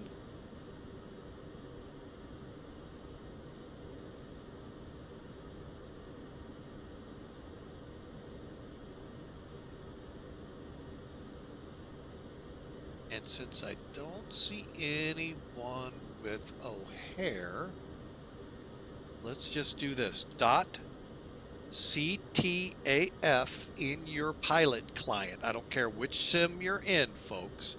In that chat window, type C.CTAF and then your airport code if you're in the VATUSA territory, which means the U.S., 48 states. Now, it may include Alaska, Hawaii. Not 100% sure if VATUSA does. If they do, it'll work there too. Click enter. That's what's called the Common Traffic Advisory Frequency. This is really handy because this airport, you don't really know which one is it. They have multiple runways. It's usually your tower frequency, but with multiple runways and so heavy of traffic there, you will never know which one's which. So they a lot of times try to have 3 runways landing, 3 runways taking off. Neither of them are the same. That's something incredible, folks. However, now I think it's a little different, but not much. Being they've gotten rid of some of the runways that they used to have to do that. So they have an incredible amount of runways open for landing as well as for departures. And they're not the same, and they're a mile apart. Okay, we're coming into Turtle, 11,000. And we are about to get into Chicago.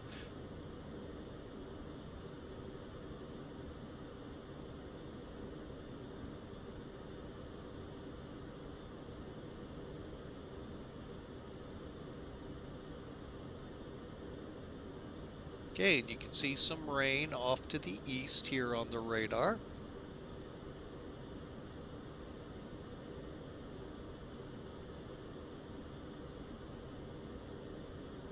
And it looks like it has cleared the O'Hare area.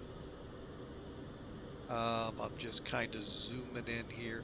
And only a handful of aircraft, if that, on the ground, folks. So here we go into O'Hare, 11,000, level off at Turtle.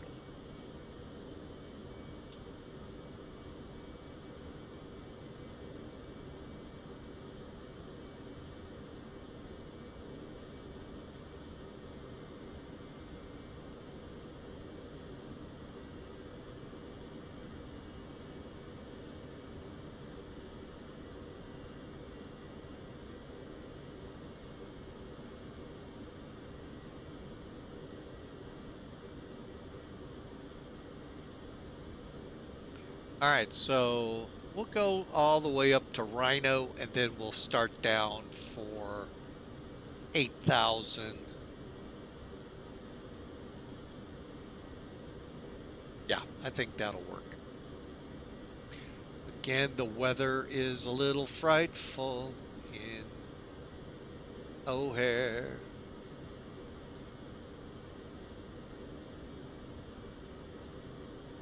And the good thing is they're not calling wet runways. I don't even know if they get out to check them. Did I say that out loud? Sure they do. All right, so we're looking now broken at 2,400 feet. So we're really, our chances of actually shooting the Category 1 are really good. So my game plan, like always, is when I see the runway can make it out, I take over. Good, bad, or indifferent landing.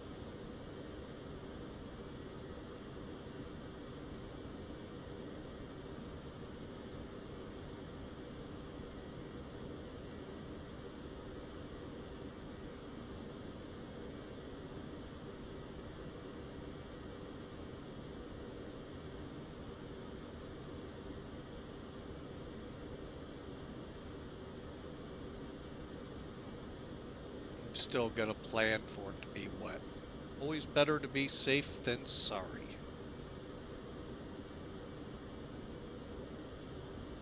Okay, and again, still looks like approach and tower are still offline. Wonder who the VIP was that got the VATSIM controllers up.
All right, we'll take her down nice and easy.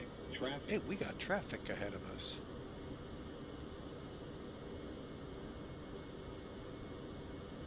Climbing or descending? Climb. Unit 31, traffic. We are heading...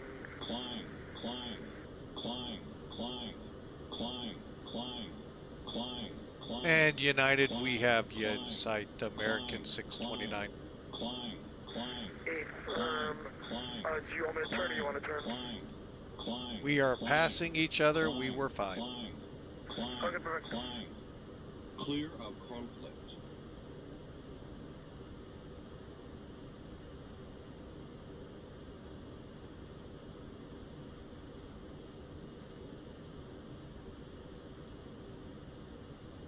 And again, folks, departing without announcing leads to sometimes where people don't know what's going on. But the problem was he could have got off with tower.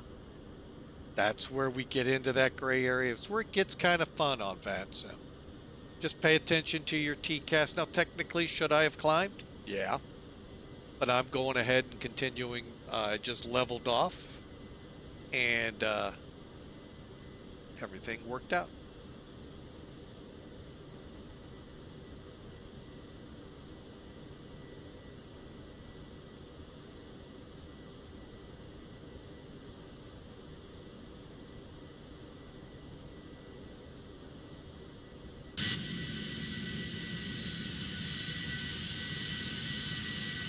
Can't be putting contrails out that quick.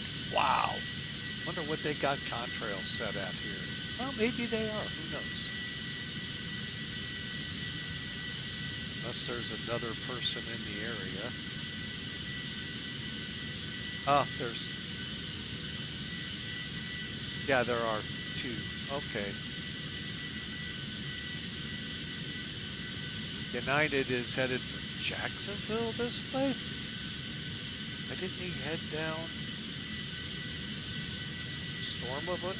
I don't know why.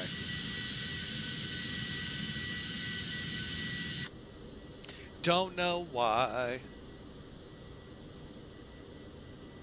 I am not the guy in the cockpit there, so...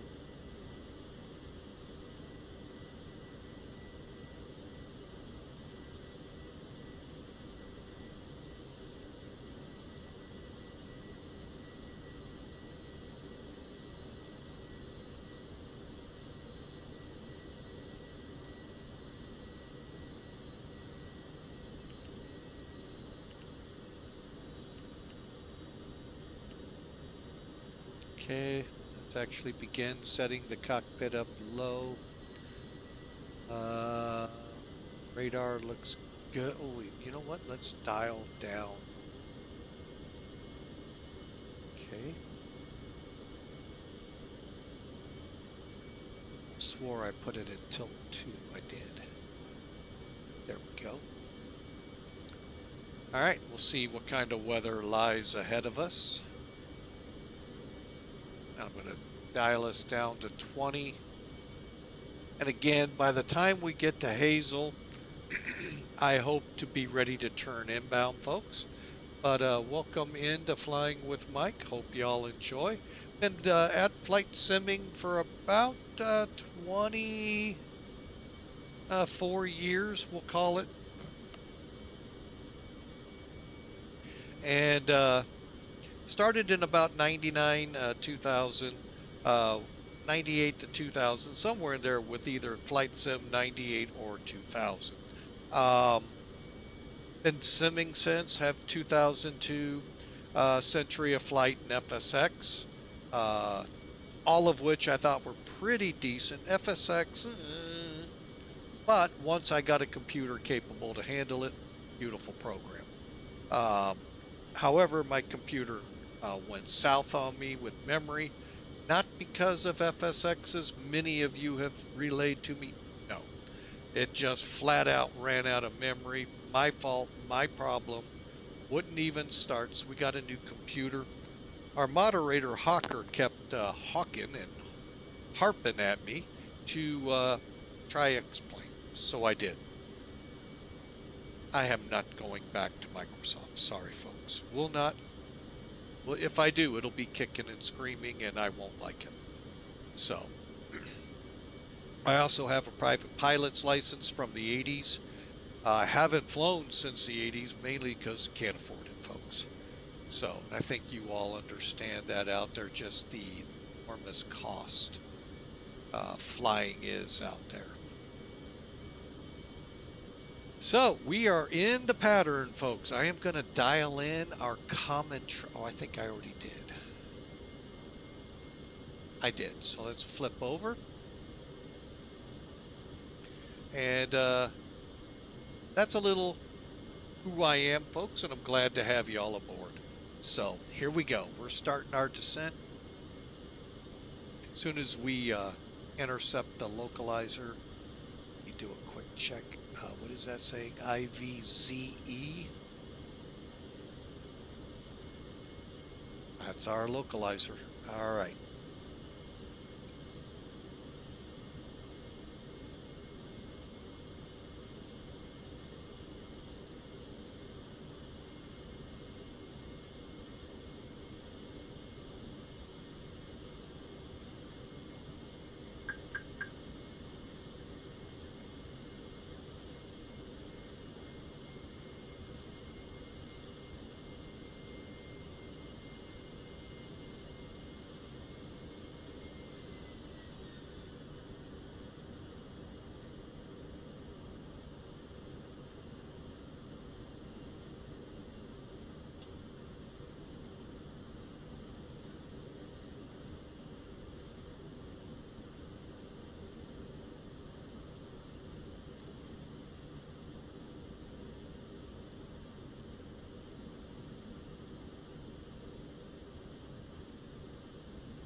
Okay, bear with me here. We're going to get this plane slowing down.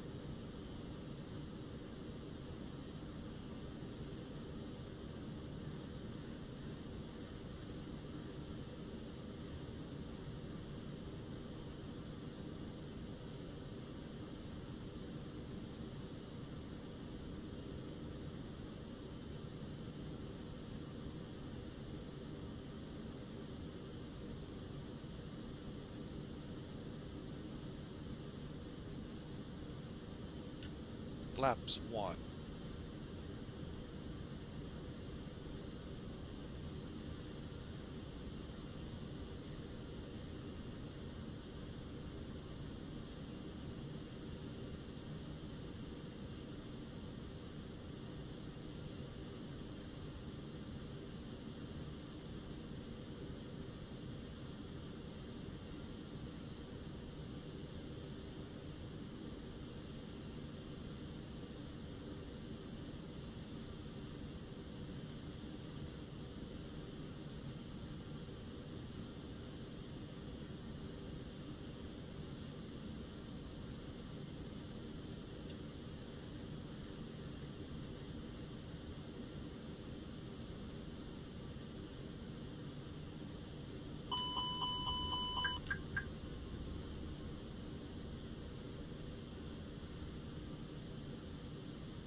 Alright, now we'll put flaps 2 in, gear down, and O'Hare traffic American 629, approximately 10-mile final for 28 center on the ILS.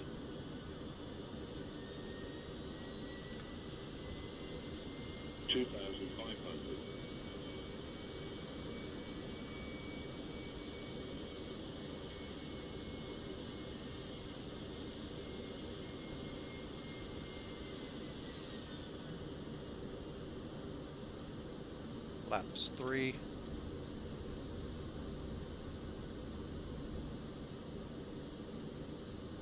Flaps 4. All right, flaps full, gear 3 green. We are ready to come in, folks. Hope y'all enjoy. 2000.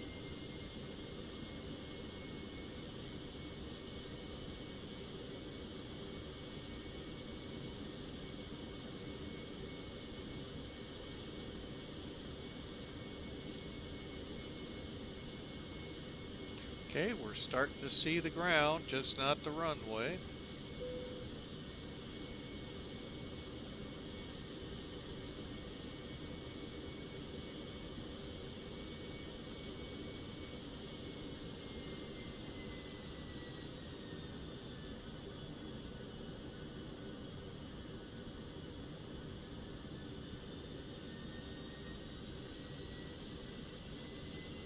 All right, runway environment, and we are 6 miles out.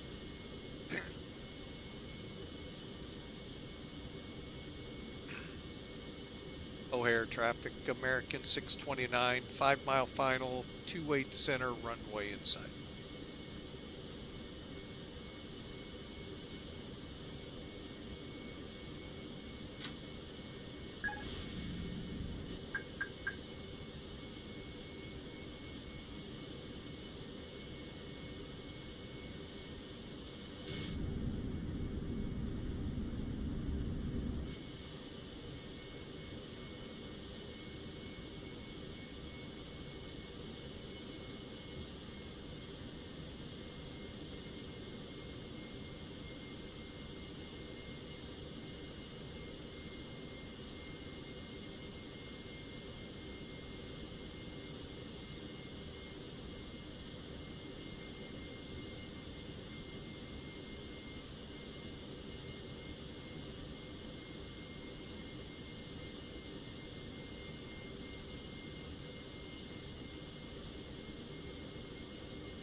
Landing.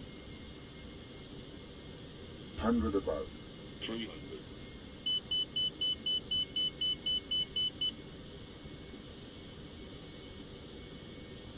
200.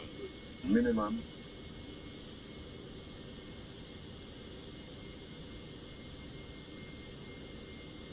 100. Enter marker. 50. 40. 30. 20. Retard. 10. 5.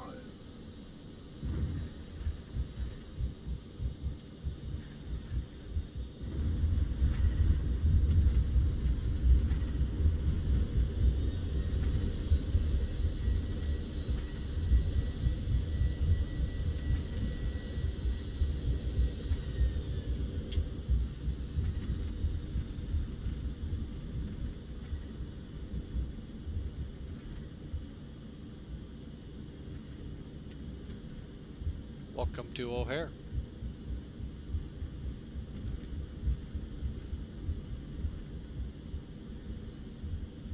O'Hare traffic, American 629 off at Papa 2, taxi to gate Kilo 2.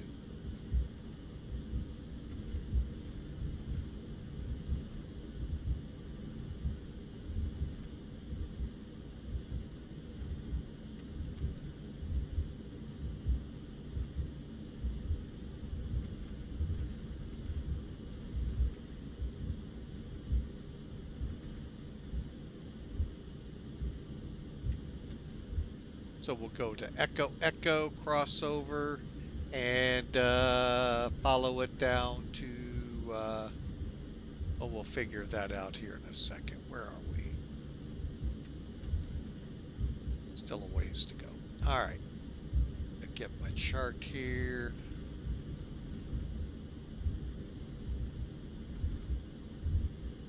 All right, so we come in A19 down to Kilo 2. All right, folks. Clean this bird up.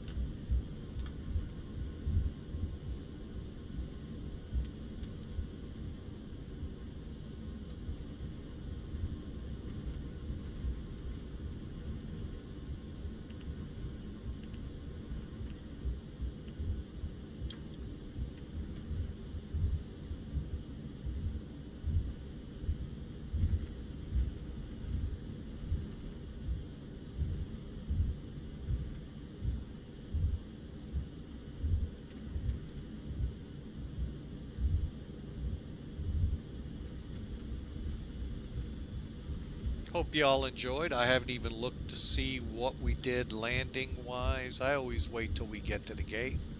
A couple of Americans over there. And like I said, at Echo Echo, we'll make our crossover. Believe that's coming up after this.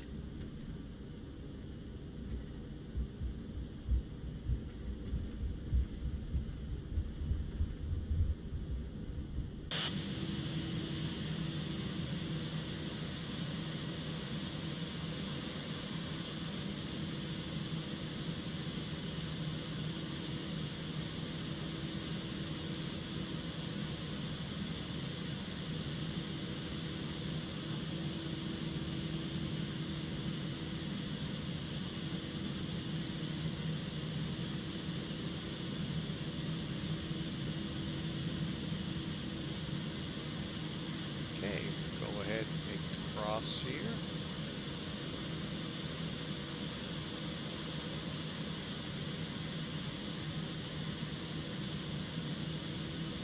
Two-way right is clear.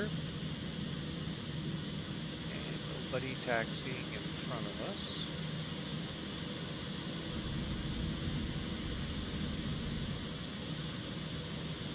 To Alpha 19.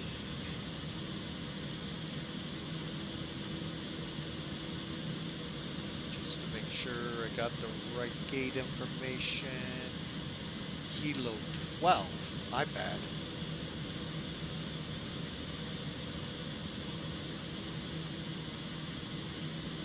Okay, we're going to be turning earlier than planned.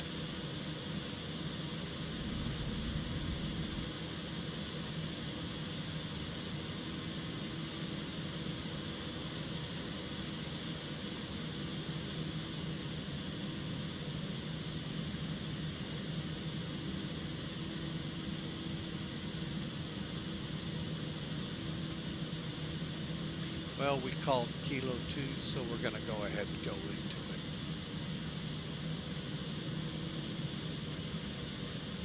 Actually, all I got to do is this.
All right, folks, we are just about in the gate here for Virtual American Airlines.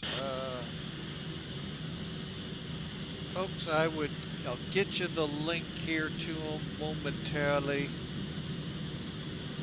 But just a heads up, when you claim 744 Papa like I did as the airplane, you better make sure you've got the right livery. And, you know, you're going to fly it, folks. It's just check the rules out before you join. Shrio, okay. Thank you for being a part. We appreciate you, sir.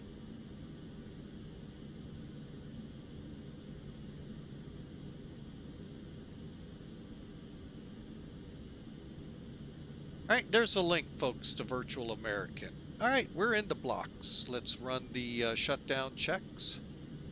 All right, just to make sure lights are off, spoilers, disengage, flaps up, stand by.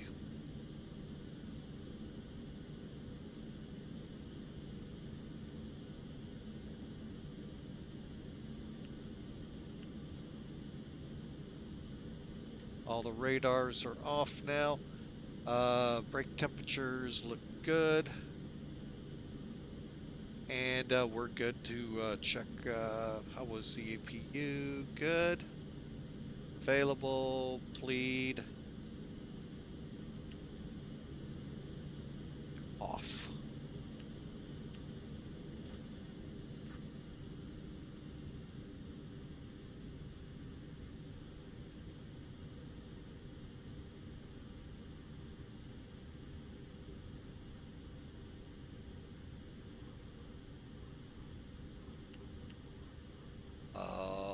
Tricky. All right, and let's get down here. Get those chocks.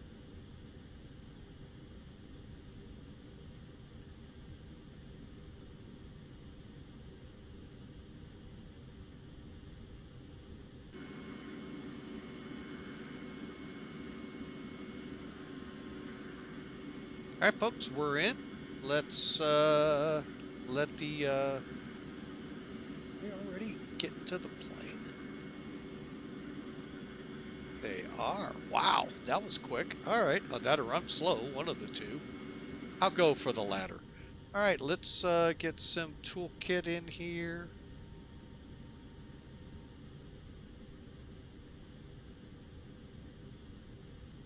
All right, you can see the approach we flew, folks. Very standard, turned right in on it. Oh, look at that, folks. 20 feet a minute. That sure didn't feel like it. That had to be a bump. Oh, looky there. Let's finish this up. Okay. Here we go. All right, so here's the trip, folks, itself. The details. 1 hour, 2 minutes, 224 miles, 2,000 kilograms of fuel, 1.3 Gs at 20 feet, 118 knots. I am very certain it recorded this. I believe there was a bounce. All right, however, because it had us lined up for 2.7. Oh, 2.8 left. Oh my gosh, it had us lined up for here. Hence why we were left of the center line some 3,000 feet and short 300 feet for the runway. Oh well, no wonder we're 20 feet.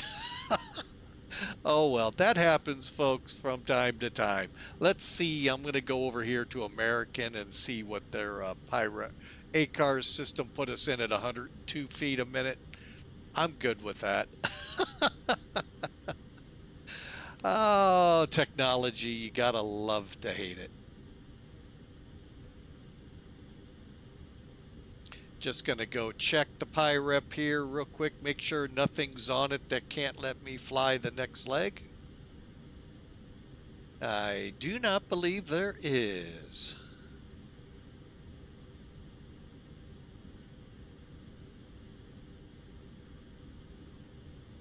All right, folks.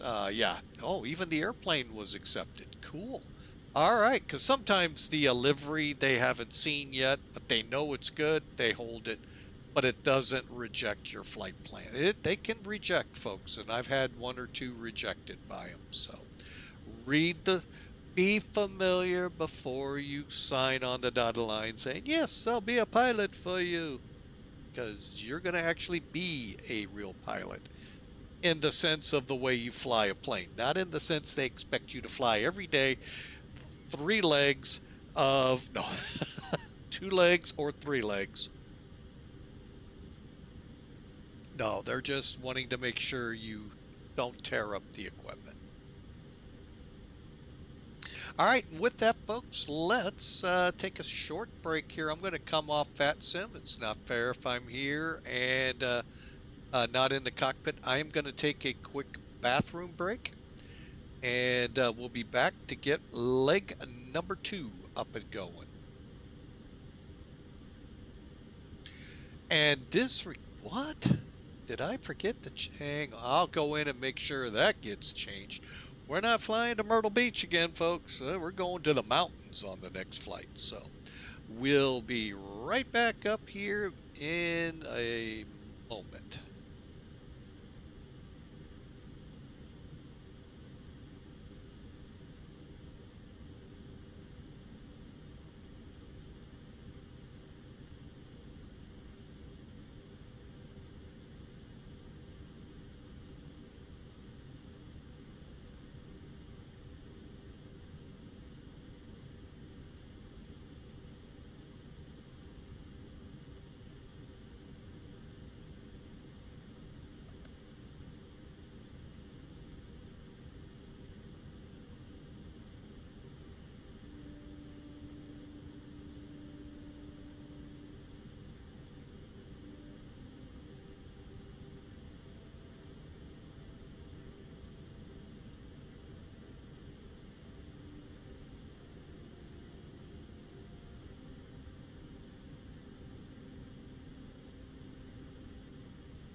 All right, folks, we're back with you, and appreciate the offer, Duluth. I was going through my chat there real quick. We're fine with that. I know Hawker's out there watching too, so I appreciate the offer. Oh, and I did forget one thing. Doggone it. Let me get in there and fix that. Huh. I didn't change that. I thought I did. Must not have hit saved. Nope. That's what I did. I did not hit save. Why do they make things so complicated? Why do I have to save it? All right.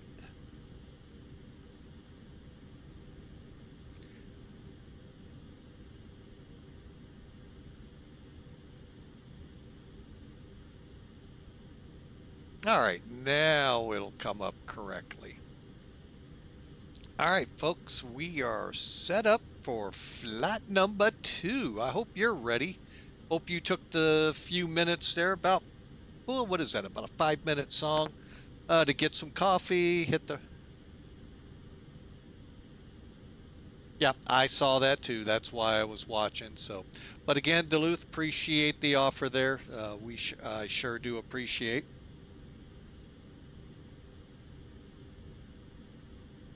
All right, let's get into planning this. Let me first get that message down. All right, so what we're going to do, folks, is we got to plan this all. Ooh, that was not what I wanted to see there, Muffy. There we go. So we're starting here.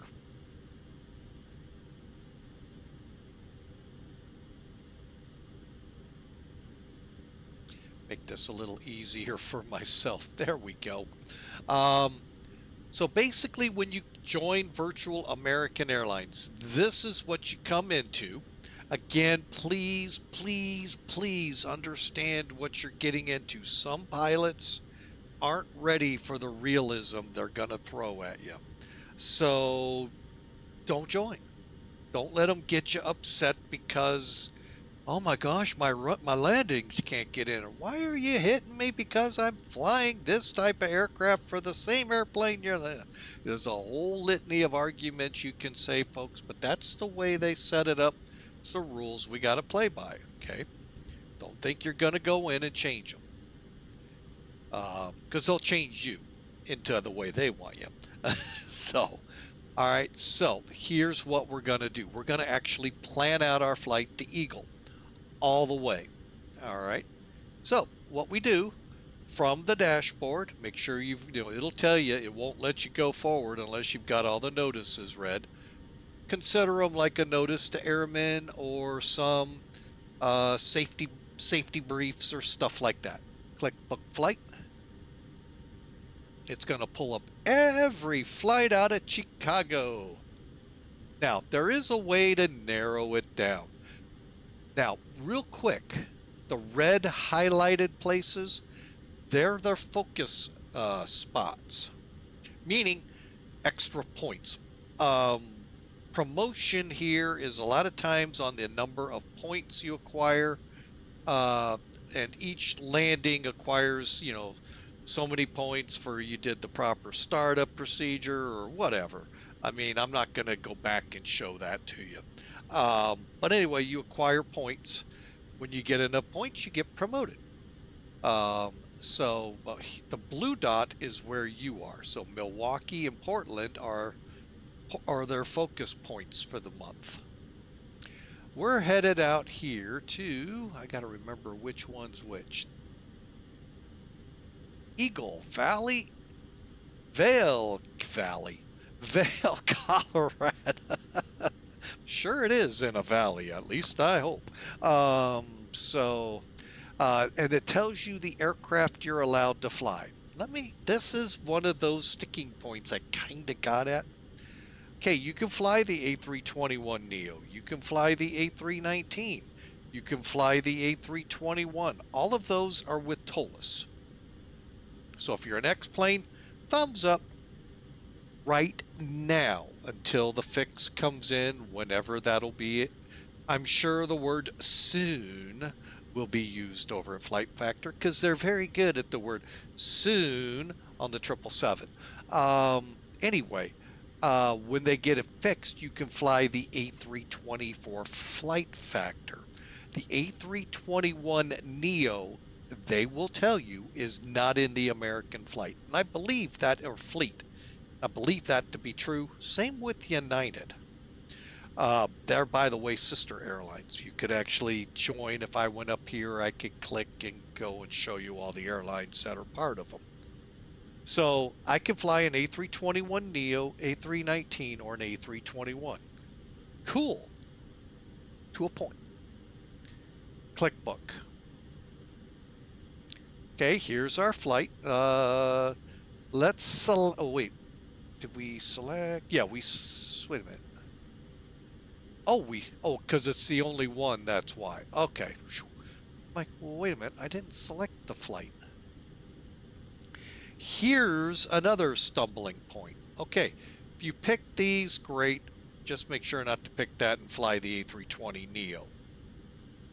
Okay, or come down here and select one of these. Now, you better make sure the file says 150UW, and it's an A321, not an A321neo. Remember, that's 21N is what it would say. Trying to see if we get one, because we're getting close. There, oh, A21 November. That's a 321 November, or a neo. So again, it gets that specific, folks. And I've balked at them at a couple of things, and you know what I've learned? They don't care. And rightly so. I'll be totally honest, rightly so. All right, so let's get a good departure time out of here. Where is the 24-hour clock? There it is. So 1826. I'm going to go 1856. Maybe we'll get an early departure out of here. Okay, so once this all looks good. Now, if you leave it like this, folks, it will take its own. What I do is I go over to SimBrief.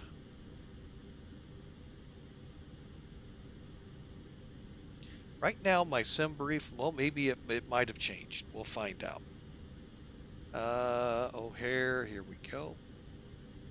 And what I'll do is take the route and push it over.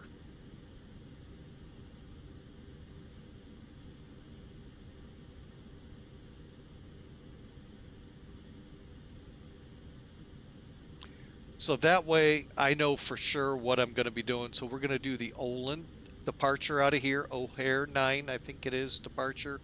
OLINN, then the OREOS.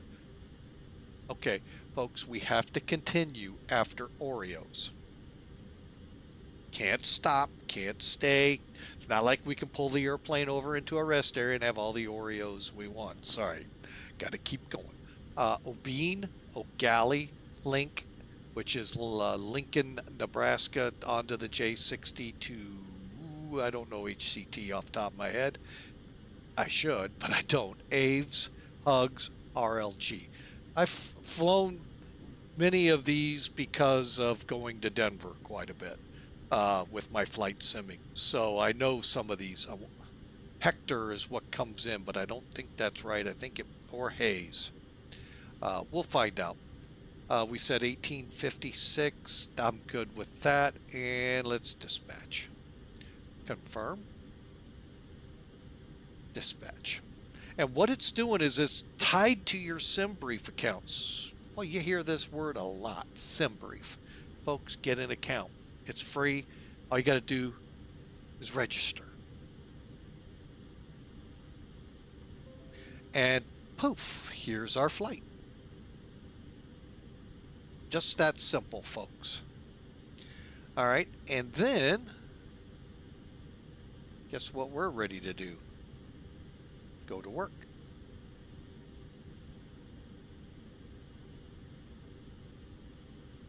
All right, so you're seeing that we're on American Airlines 1761. I'm not sure this flight really exists. I'll be totally honest with y'all. If it does, I think it's more of the RJs.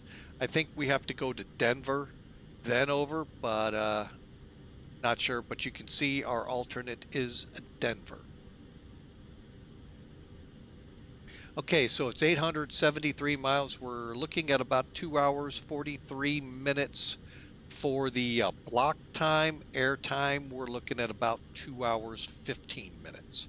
So not sparing any time here, folks. Let's get after it. Real quick, we'll go to the next page. We're going to put on 18,205 pounds of fuel, 107 people, and there's our zero fuel weight of 117,781 pounds. And all of that will bring us up to 135,500 pounds. Sounds like fun, don't it? So let's get after it, shall we?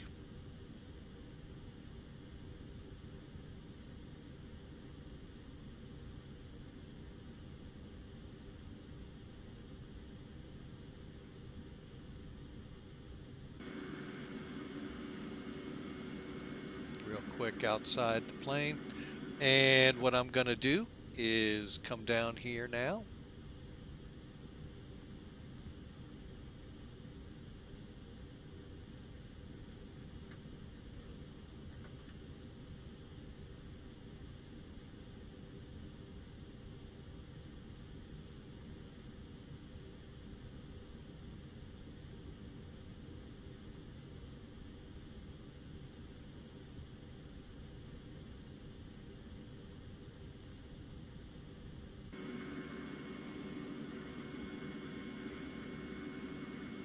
All right, we are beginning to take on provisions and everything for the flight.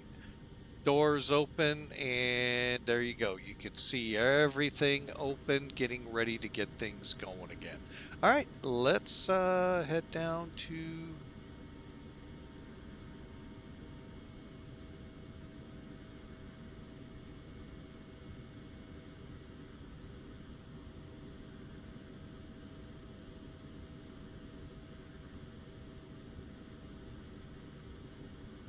All right, so we'll get those reset. All right, as the crew walks aboard, we're gonna head up here.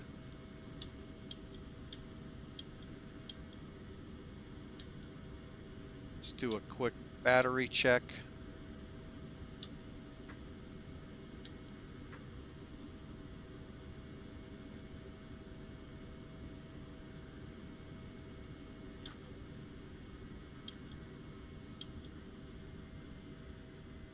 All right, we're on the internal power now, folks.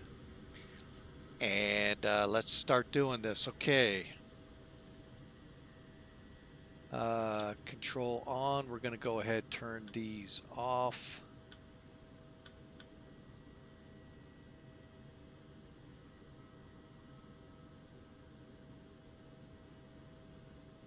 Okay, let's check the... Okay, purser switch on.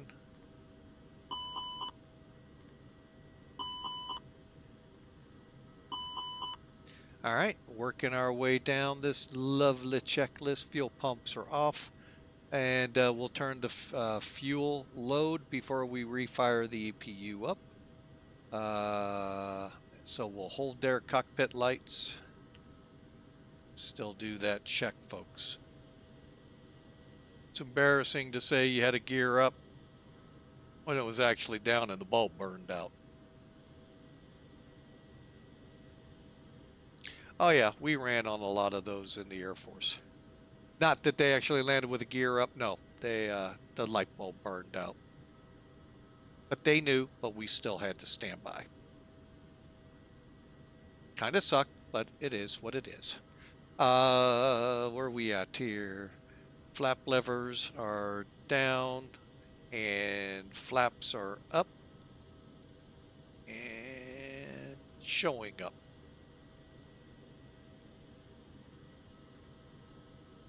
All right. Let's start loading this thing. Next page, we're going to put on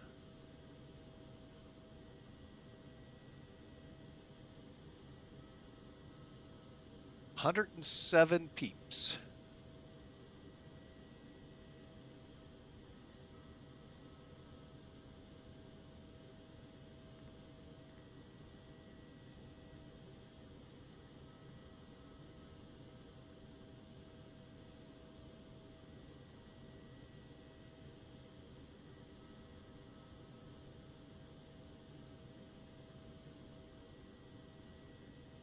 Okay, so 18,205. We'll go with 400 to be safe. Request the fuel truck.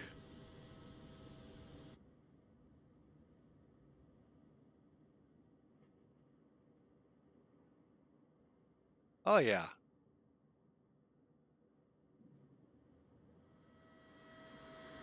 Oh, we got a little. There we go.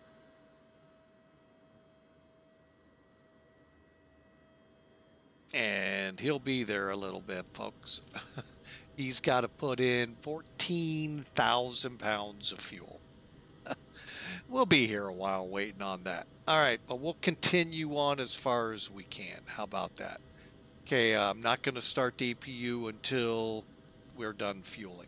So back up at the top, we did the lights. Probe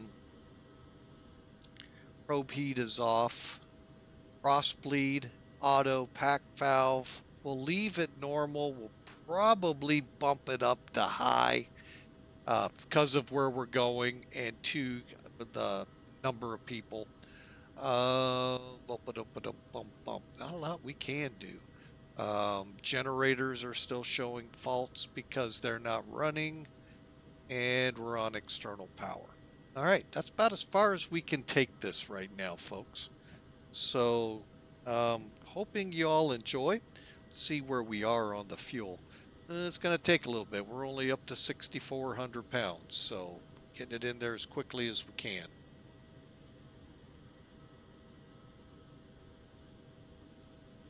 Clear this. Go ahead and clear our... Okay.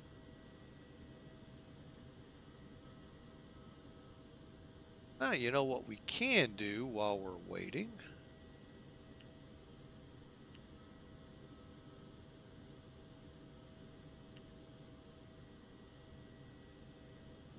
Head over here.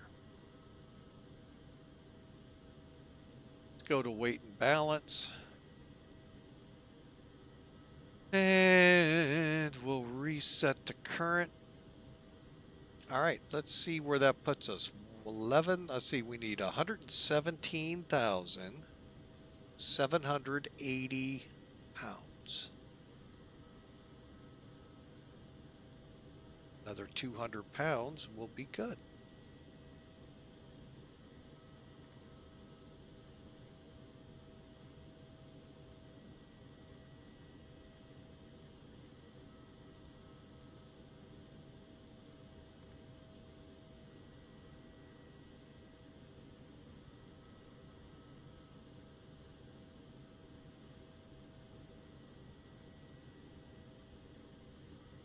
That'll work.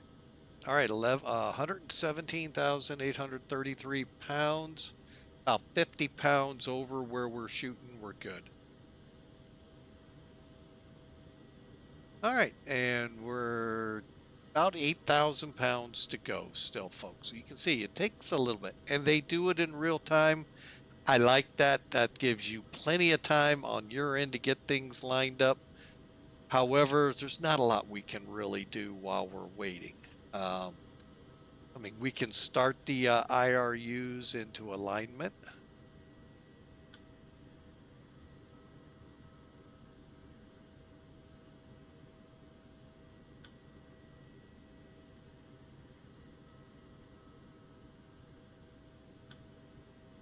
See, I'd have failed math. I count 1, 2, 3, not 1, 3, 2. You know, so I guess I couldn't have been an engineer then.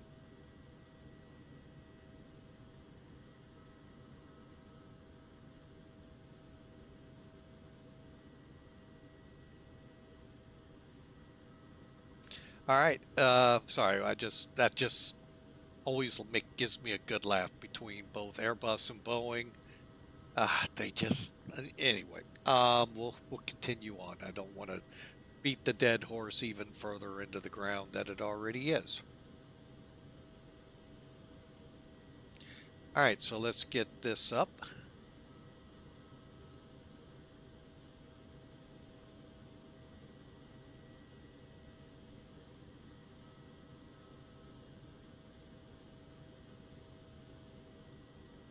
And it? Yeah. I don't know how to clear this.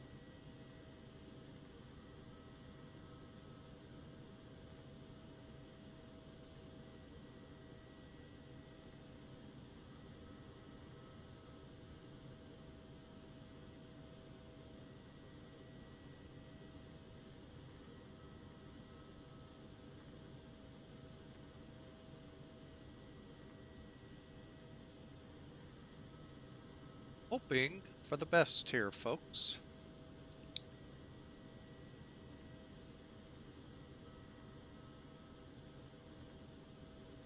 Hey, it did work. All right. Sorry, just really wasn't certain on that one. All right, we're in K12, so K12 puts us 4158.5. Okay, longitude 8753.9.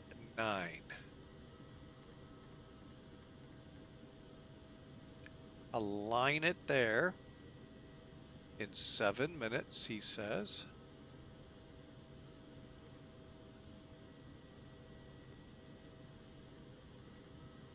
Okay, and our winds are updated.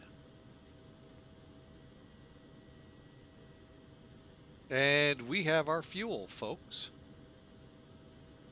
Cool. So that little hiccup, hang on a second, let's make sure. Page 2, 117.8, 28.5, nope, 28.3. And what I'm using here, folks, 0 fuel weight 117.8, 0 fuel weight CG 28.3, just like it says up here. 18.2, 18.4, let me check the gauge. I'm going 18.3. First off, put that in, Mike. 18.3. Now our times are correct. We'll go over to F plan. But first, I'm going to go back up, start up the APU. Because the passengers may take just as long as the fuel to get on, folks. Sadly to say.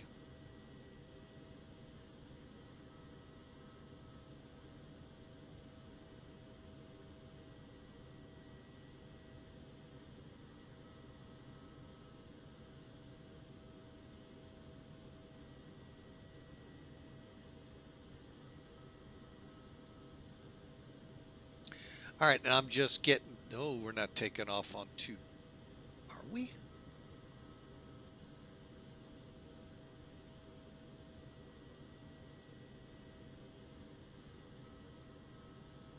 Hang on a second.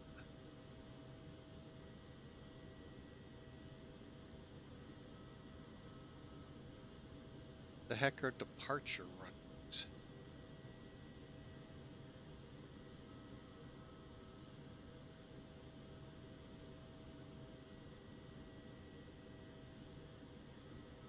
Departures are 22 left and 28 right.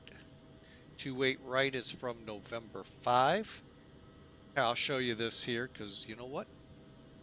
Well, we're at that point.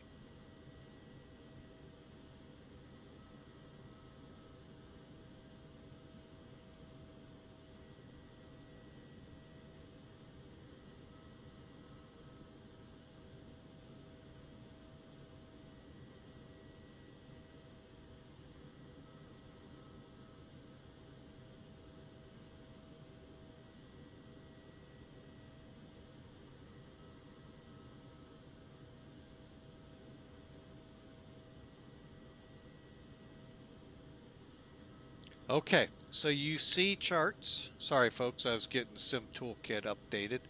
So basically, we're flying out to OLINN. Then, of course, like I said, we can't stay, folks. We got to keep going over OREOS. Sorry. But here is the ATIS at O'Hare in over the radio right now. It's a long one, yes. However, we're down here. So we have two options, 22 left or 28 right. So let's see, what's 22 left look like? The heck is 22 left? Oh, I'm reading, why? I was reading 28 right. It's up here, folks. It's this runway here. It's 8,075 feet long. Okay, gives you a little better look here. All right, now 28 right is saying depart from November 5. See how it says that departing? Expect. Ooh, runways 22 left, 8,075 feet long. 28 right from November 5. They tell you how much runway. 9,700 feet. Plenty of room. Just don't forget, you got to make sure you have that, okay? All right, and then there are no departures out of here, folks. Show you the SID. It's called the it's the O'Hare 8. Not bad. Okay, and basically that's it, folks. All aircraft, initial climb. Expect vectors to your first nav aid. Expect clearance to requested flight level 10 minutes after. Initial climb 5,000 feet. Okay, so we're going to basically take off. If we do 22, we'll do one of these numbers, kind of go 28, and then over to OLINN.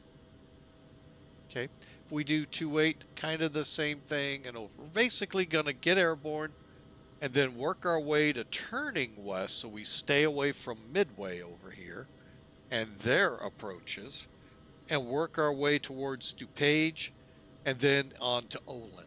Okay, now we're not going to put DuPage in here, but that's kind of what we're going to do. Okay, so we're going to go departure. You know what? I'm going to do 22.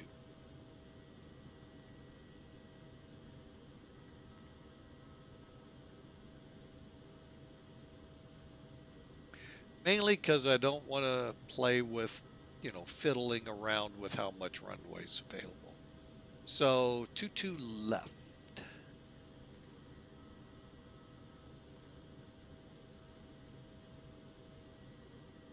Insert. Okay, and then like I said, we'll turn to 270 and then direct. Okay, so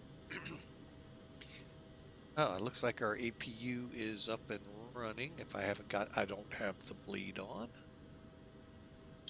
Go. No, it's not running. There it goes.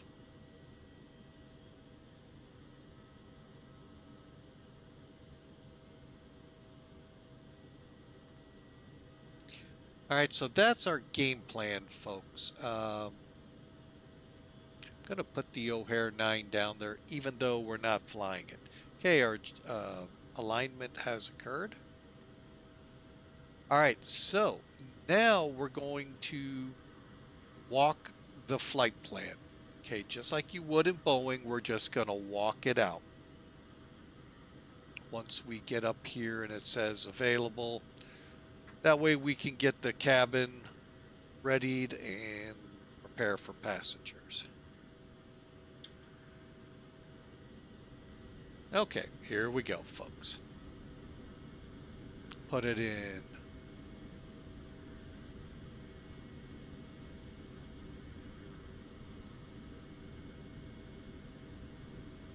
Okay, hang on. Well, Well, that's funny. I figured I could do that. All right, so you have to be in plan. I didn't know why that was just in the right spot, I guess. Let's walk the flight plan. So again,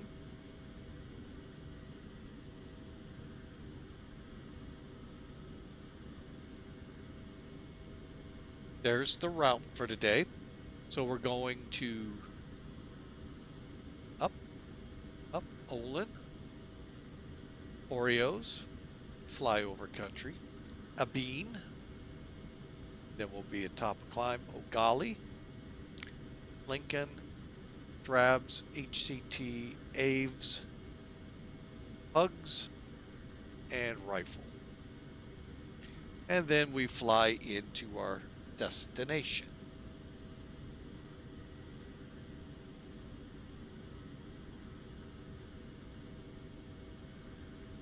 Okay, currently winds are variable, 10 miles clear, and looks like a pretty much beautiful day there. Let's take a look at this for the ATIS. Arriving 25, arriving and departing runway 25. Visual approaches in use. Read back all HORD shorts. All right, so we're coming in 25. No arrivals. Let's see what kind of an approach we can get. Oh, we can get an ILS? Really? Huh. I am shocked.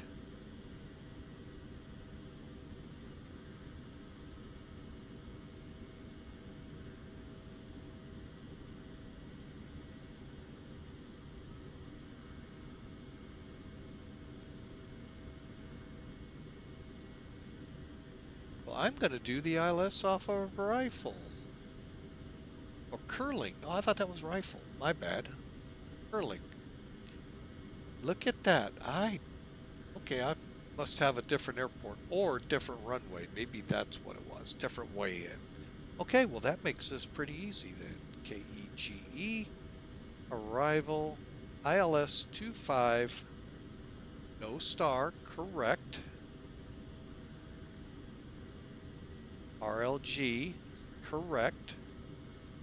No transition, correct.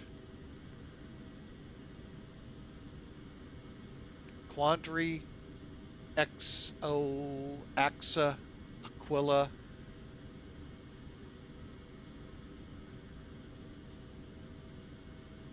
Weehaw!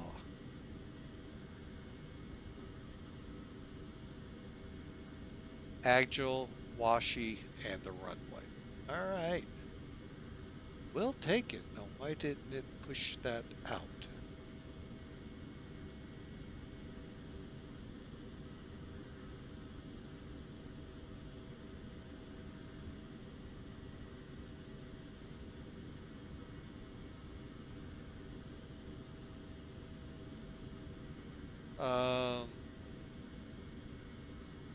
See an ILS. What happened to the ILS?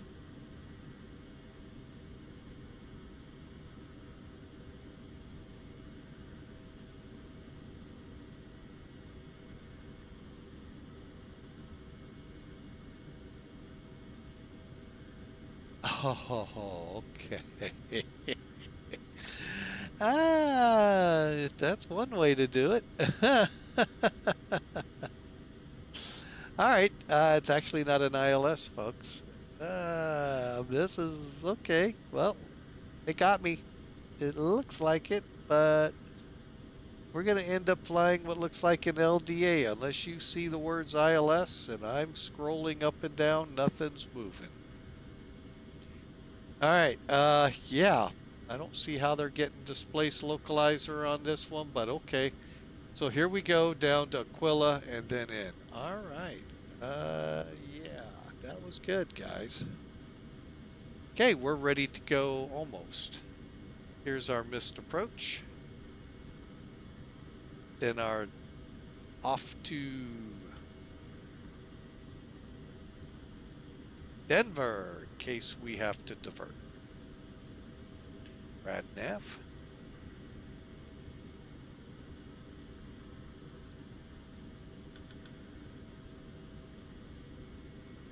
That looks good. Perf.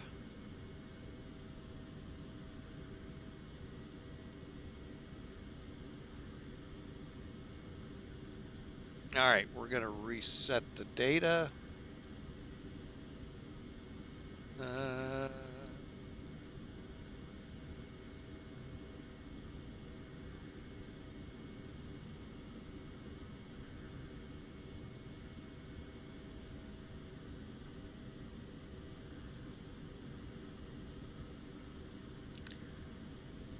All right, so back here in Chicagoland, we're looking at 270 at 15.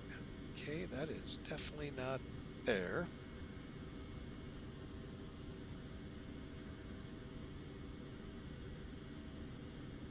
Temperature.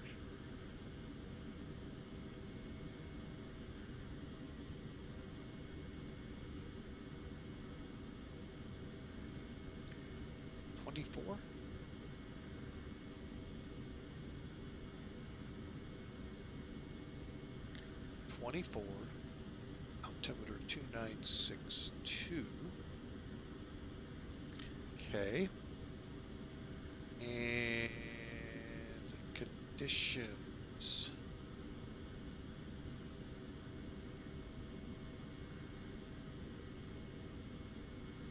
Gonna go with a dry runway.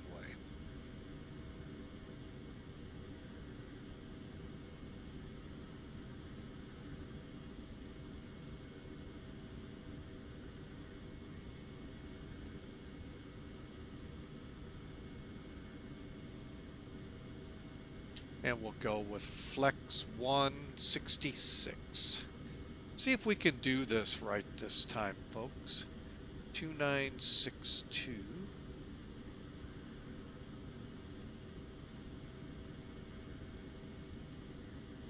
270 at 15. Dry. 1. Okay, we should be good.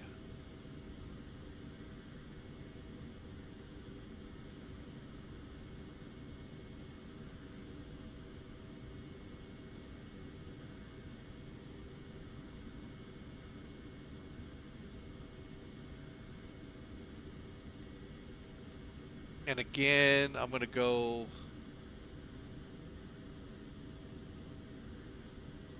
125.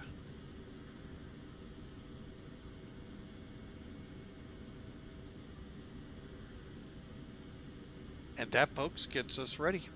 I hope y'all are ready to go. We'll wait for the commercials to end, and we're going to get this firecracker lit up.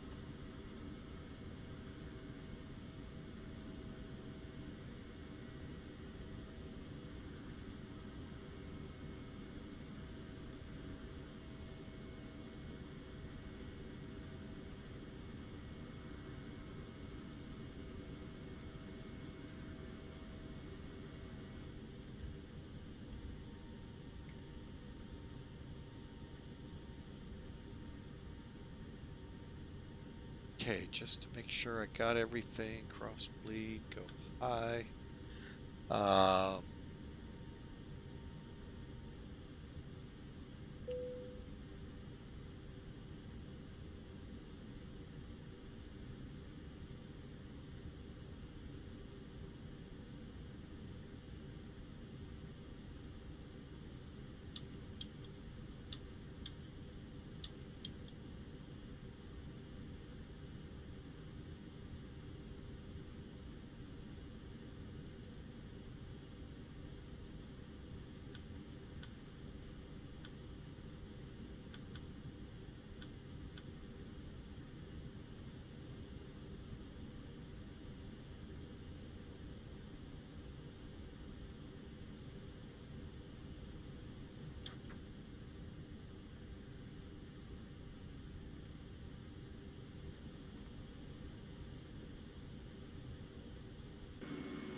All right, folks, welcome back. And Welcome in, Nerd with Wings. Appreciate you being here. Just going great. I hope it is for you as well. We're about ready to kick off leg number 2 here. I just got to get on VATSIM. I may be the only animal here. Mark your calendars if that is the case.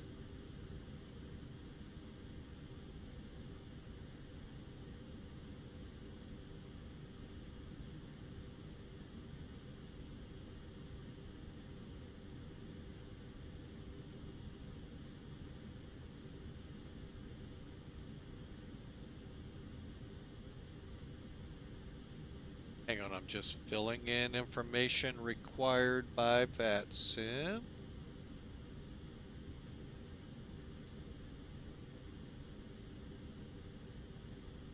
All right, and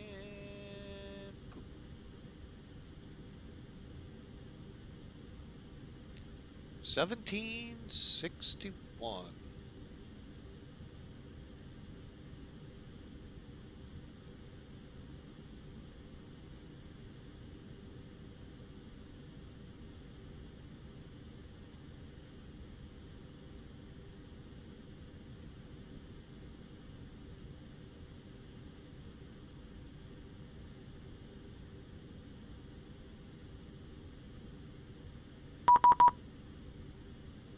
Okay, 1326 we'll put in the box.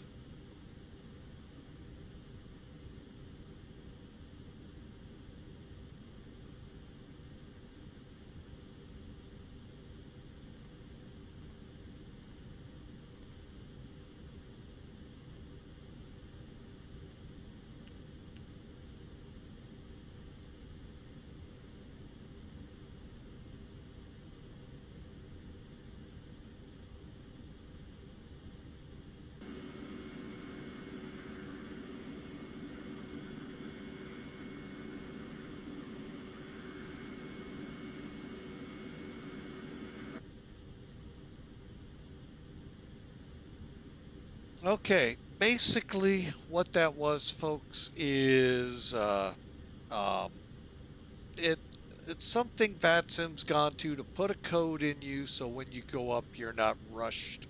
'Cause sometimes you're flipping frequencies, they're hitting you every one of them with a different code. They're trying to standardize it, make it a little easier on the pilots, but for the most part they've been favoring the controllers. So, you know, we do the best we can. And that. Okay, folks, I think we're going to get cleared for an early departure. So we're about 20 minutes early.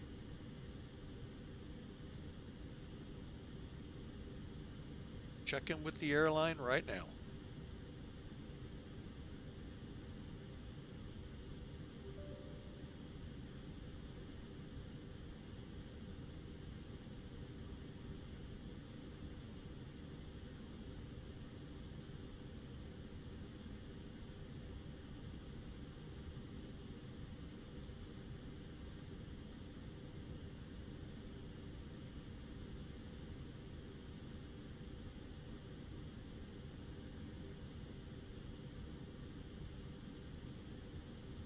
All right, we're cleared for an early departure. All right, flight attendants, let's get this thing ready to go. Okay, so altimeters here at UHA.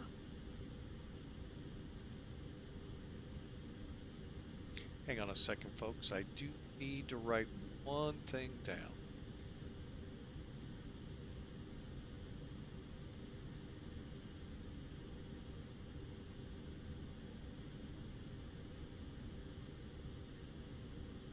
This leg's route.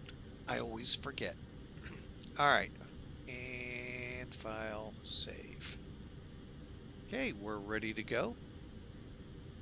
Are you all ready to go? I think so. Let's go, folks. Close that door up.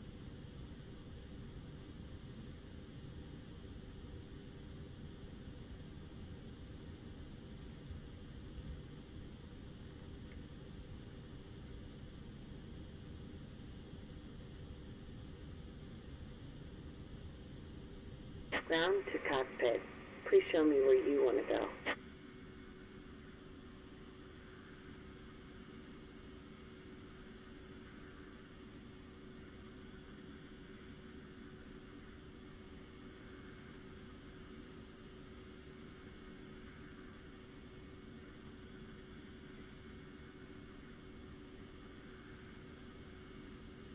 Ground to cockpit. Tow is driving up. Okay, beacons on. Alright, real quick check here. Altimeter is 10 to 2962.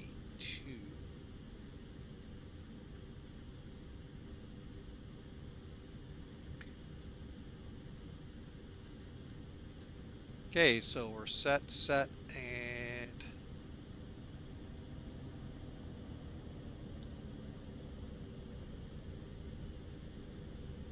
all right, let's do it, folks.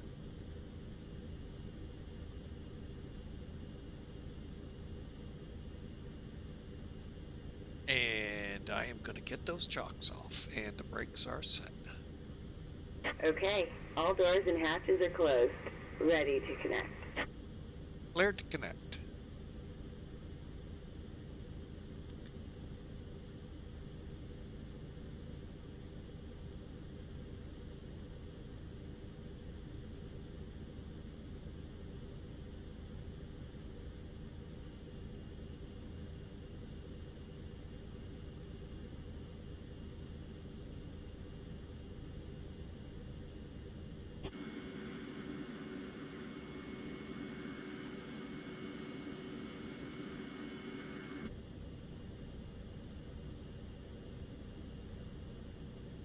Beacons on, seatbelt Tow set. connected and bypass pin inserted. Release parking brake. Brakes release, face south. Starting pushback, and you may start engines. Okay, because we're in a more congested area, let's get them going. Starting up number 1.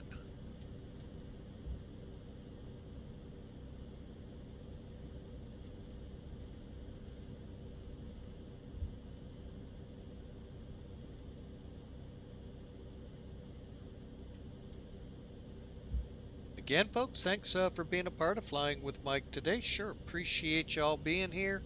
Hope y'all enjoy the ride to Eagle. Or, I'm sorry, Vail, Eagle County Airport.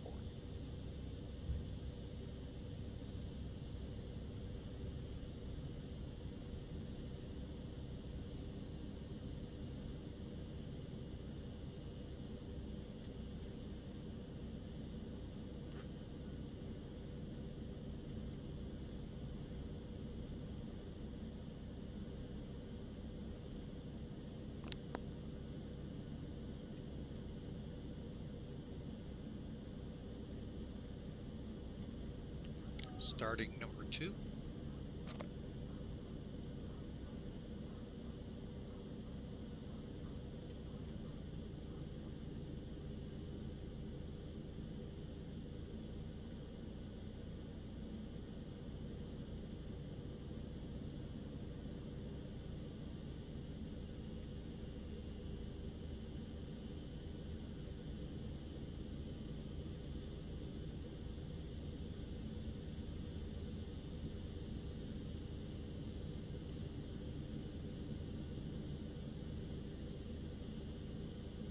Operation complete. Go ahead and set the parking brake.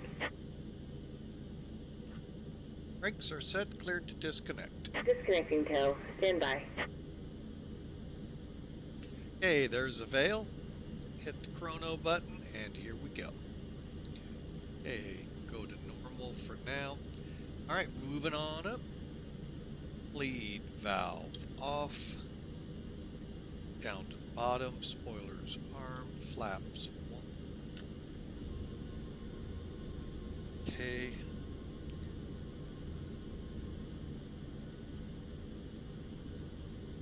Something Boeing can always learn. Maybe. I doubt they will. But need this to be 05. Here you can at least say, oh, I set it to 05. You're not 100% Tail sure. is disconnected and bypass bin has been removed. Hand signal on the left. We'll see you next time and have fun up there. And thanks for the pushback there, better pushback. Hope you have a great day. See you next time. Folks, great utility, better pushback. No, as far as I know, not voice activated. However, it is really dynamite on pushing you back. When they tell you to go to a certain spot number, stand number, whatever, it can push you there. So, but anyway, what Boeing misses is, yeah, it doesn't have to be precisely at this, but you know what? It's sure nice to have that to start with and then adjust incrementally once you get going. But you can't even do that in Boeing. You're guessing the whole time. So, oh well, just little old me making a observation. By the way, those of you, before you say it, yeah, McDonnell Douglas does. At least in the Airbus 11, MD 11, allows you to set your trim precisely. Okay, slides. APU can be turned off. We'll be ready to move here momentarily, folks.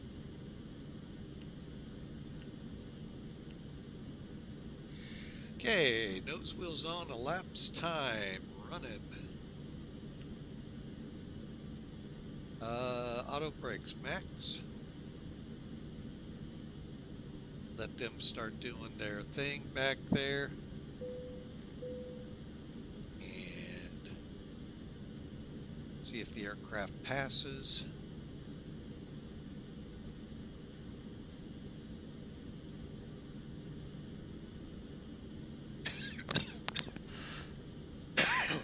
Oh, sorry about that, folks.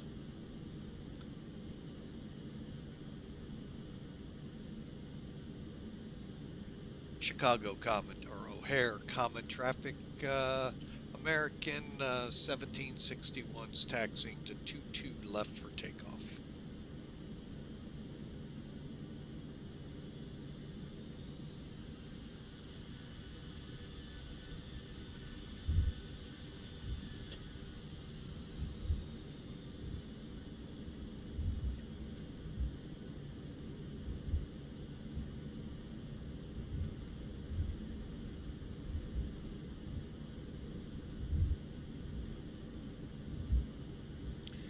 Alright, and then we will hop over to leave that middle one there.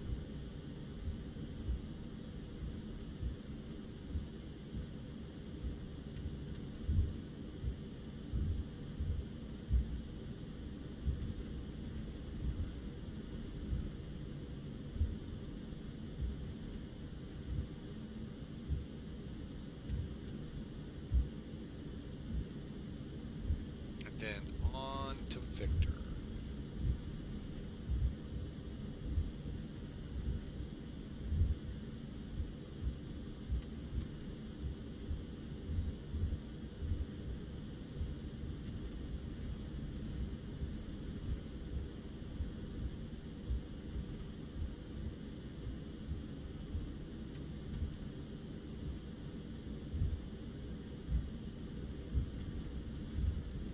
You know, I had somebody tell me, do I have the Nimbus scenery for O'Hare?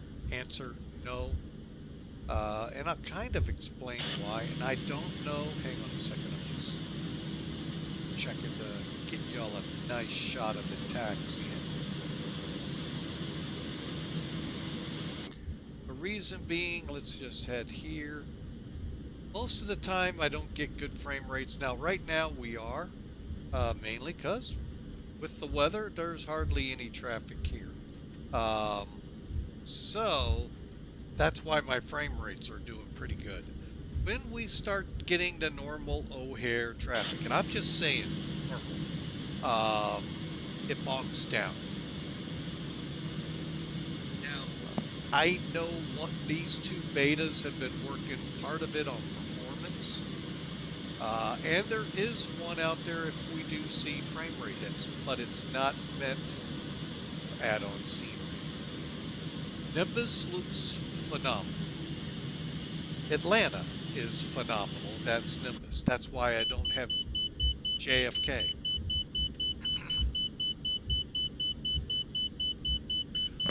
That's the inner marker, folks. Not really sure, but oh well. It should.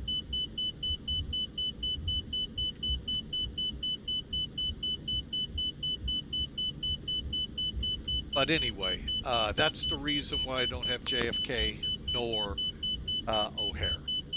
Atlanta, I really, you know, I just somehow come into Atlanta. It always seems pretty fair, not bad weather or bad traffic. I've only had one bad traffic day and it wasn't over bad. Folks, the thing here you got to worry about is frame rates. You drop below 20, guess what? You drop off VATSIM. Copenhagen a couple weeks ago, there was a guy up and down, up and down, up and down, upsetting the controllers to no end. Rightly so, not defending the guy. One possibility was his frame rates were at or below 20. Every time he popped in, wham! He thought he had 50, and the traffic was, oh my gosh, what they had in Copenhagen. It was a Copenhagen event day. And he immediately dropped below 20, and 20 seconds later, boom, knocks him offline. So that's what you got to worry about, folks. Don't care what sim you're in, 20's the magic number. Drop below it too long, they drop you off automatically. So anyway, food for thought. Chicago O'Hare traffic, American 1761 departing to left. By the way, that was the hold line, folks. I thought it was the ILS. No, that was actually the hold line. Yet there's another one up here. That's probably, that says to the heck. I know I saw two dotted lines, two solid lines. That's why the abrupt stop. I don't get it. It's Chicago. Yeah, we make up our own rules. We dig up our airports without any permission from the FAA. It's Chicago. We do as we please. If not, well, you become a statistic. All right, folks, let's do it. Lights on.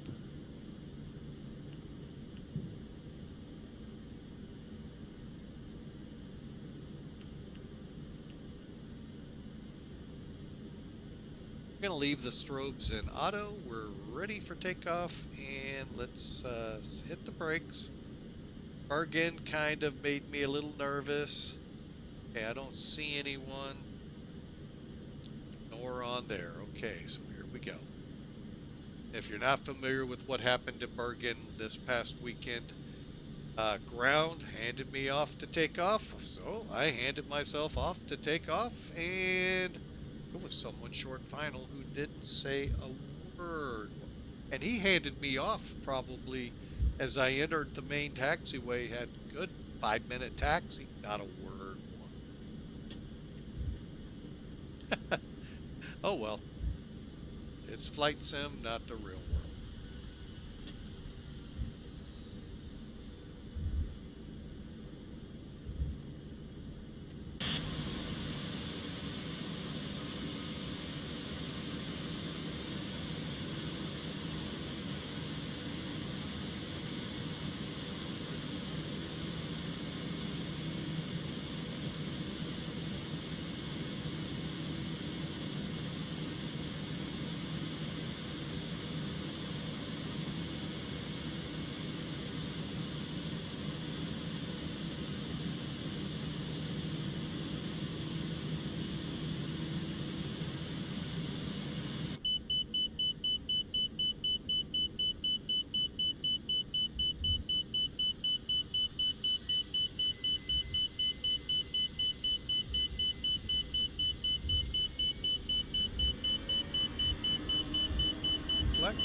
SRS runway, here we go, folks. Oh, I hate that. Shows way to silence.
Right, we're making that 270 turn that I told you about.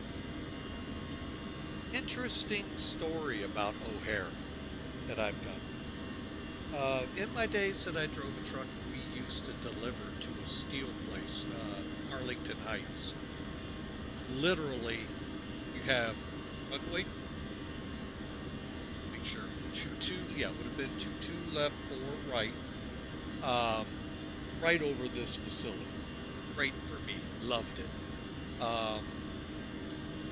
So basically, when you took off 22 left, train yard, main road are the building I would load and unload at.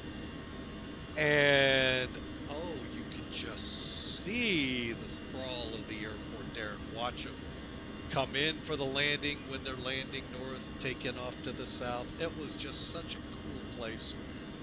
I don't even know if that place still exists. I don't know, because they have been expanding that airport, but I did know a train yard is one of those things they don't normally get rid of.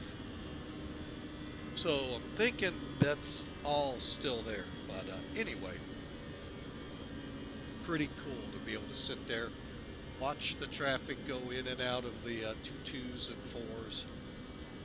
Really was fun. So some of the perks of being a truck driver. Not many, but that was one.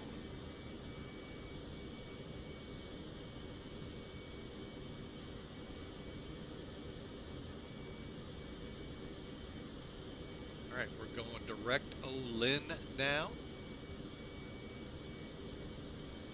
And we're going to head on up to... I already forgot what flight level we're heading up to. 380.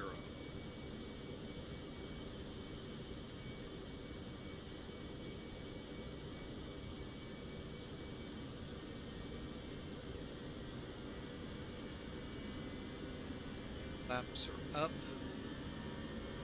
brakes are on, set right, and speed brakes down, set and climbing.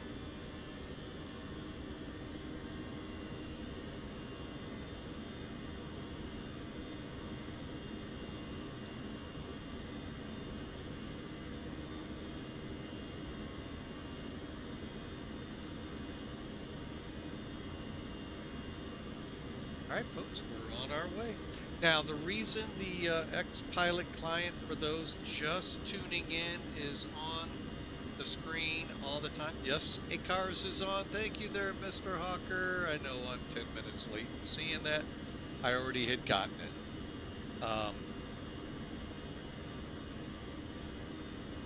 But I appreciate you. Thank you, sir, for the reminder. But no, the X-Pilot's on, my pilot client to VATSIM. Some reason, if I don't have it on screen, it does not come across audio. Don't know why. A couple flights ago, Hawker made notice they couldn't hear ATC. As soon as I brought it on, we had to adjust the audio level on OBS, but yeah, for some reason it won't stay on. So you guys get to see it, and it's a nice little. That's how I noticed I didn't have anybody up here in Chicagoland. So it does serve a dual purpose in a way, a strange way, but in a way. A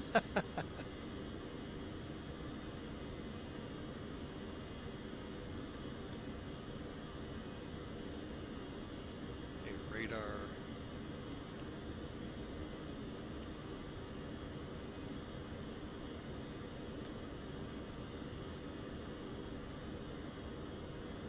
All right, folks, we're on our way. I hope y'all enjoy.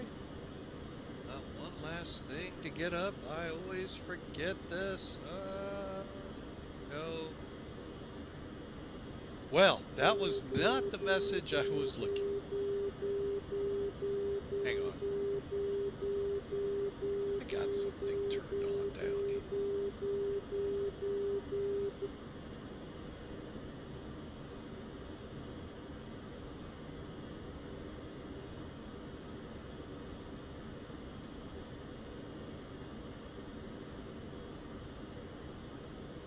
Let's try that. See what happens. Well, now we won't hear anything, folks, because we're away from outer markers and inner markers, middle markers, until we get out there.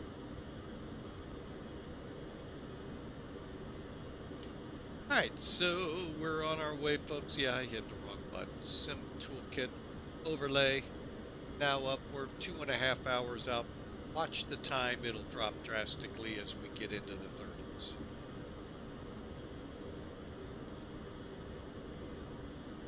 But I hope y'all are enjoying this lovely ride. We're now headed to Vail, Colorado, so I hope y'all enjoy. We'll definitely be briefing good hour or so out so we can really absorb this arrival, because we're going to be coming off the VOR, headed straight, couple of fixes, and then we'll turn in on the localizer. So ought to be fun. See ya in a couple of minutes.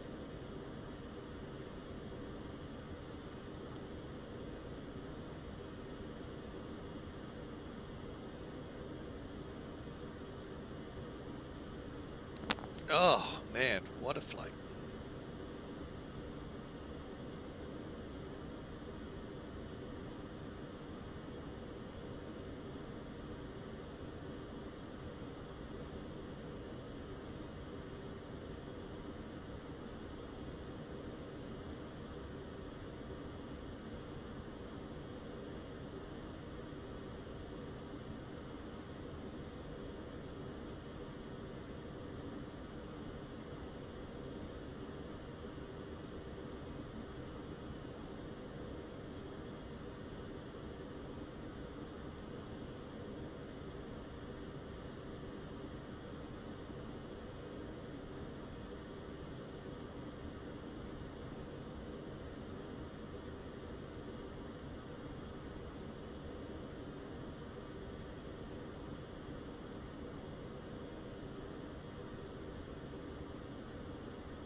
All right, folks, we are climbing up to flight level 380. And we've already lost about 15 minutes in our en route time in that short 2-minute rough commercial break. Amazing, isn't it? But just realize, yeah, it's going to tell us a shorter time frame when we're at altitude, but it's going to do the same coming down. So we're on our way to Vail, folks. Feel free to join in a whole bunch of airports. Feel free to come on up on VATSIM, folks. Love to see you here.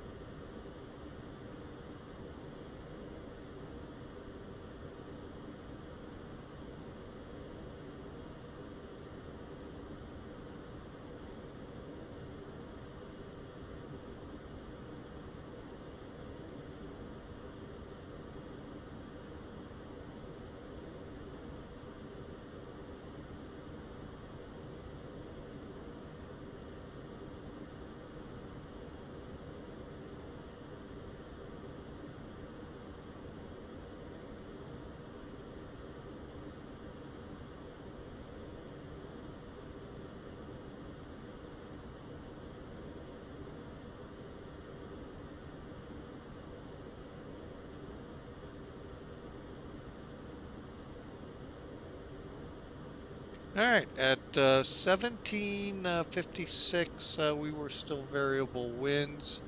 So let me see if we've gotten any additional change to that.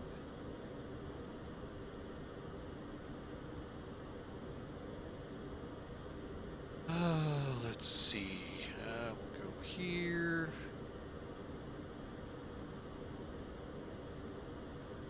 An hour and 7 minutes ago, still the same weather. They haven't updated yet. Hey, would someone call out to Vail and say, hey, wake up. You do know the sun's been up, right?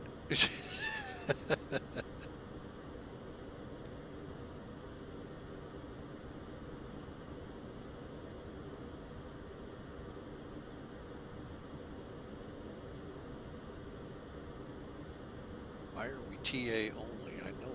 Oh, I did stop one short. There we go. Much better.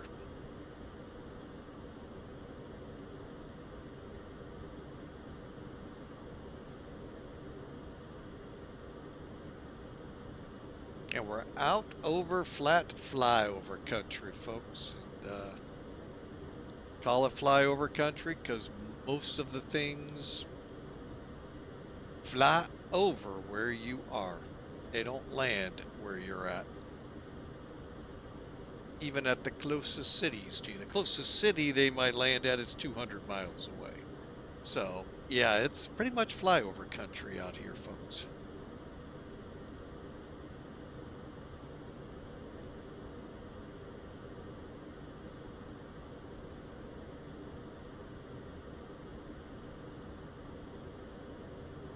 All right, we just passed everybody's favorite fix out here, OREOS.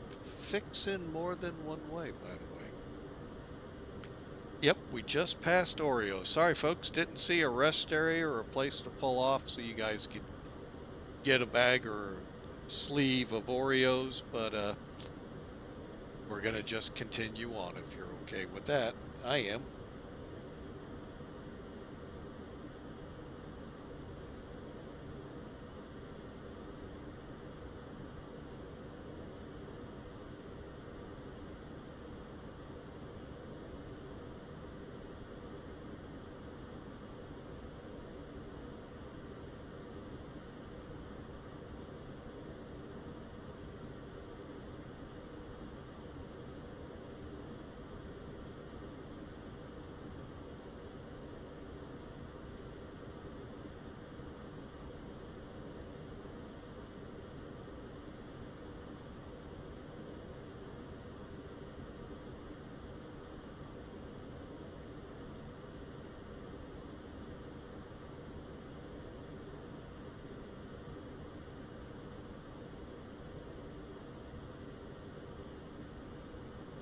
And again, folks, thank you all for being a part of Flying with Mike. We sure appreciate you. If you're new to the channel, love for you to hit that follow button. join the family here at Flying with Mike, we'd sure love to have you aboard.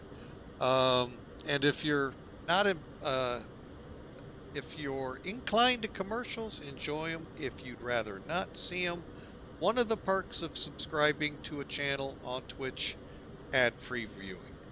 So, but I don't push it. I'll push following, but I won't push subscribing, folks. That's, you know, you have to decide if your budget can handle it. So, that's, I leave to you. I just put that perk out there so you know that's one of the things you get by coming on board as a subscriber.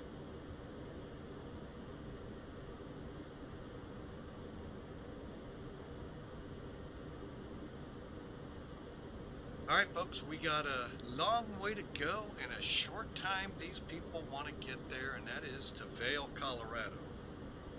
Obviously, they're not going there for skiing, but I'm sure they'll find some things to do out snow. Something tells me out in the Colorado Rockies they'll find something.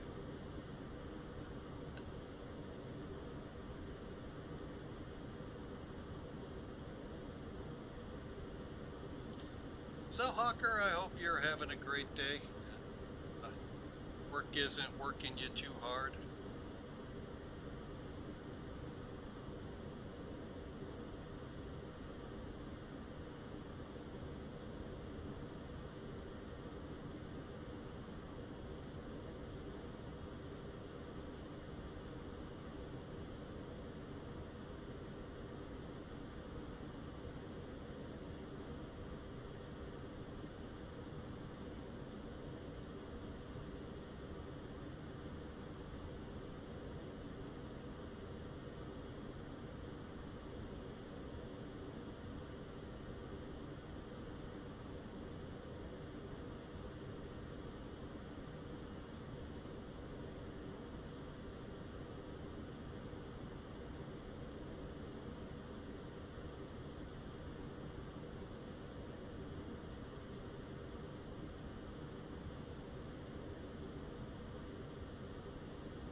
Looks like we got a couple cracking down here.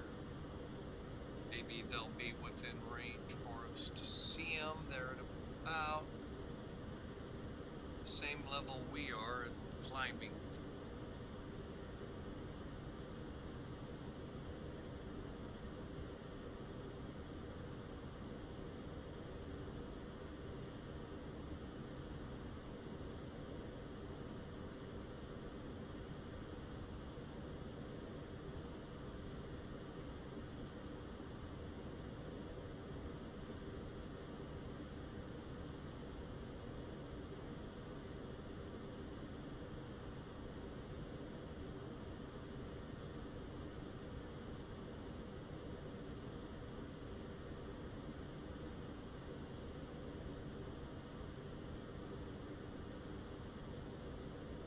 Oh, we actually, one of those aircraft on our TCAT headed to Los Angeles out of Midway. Another one coming into Boston,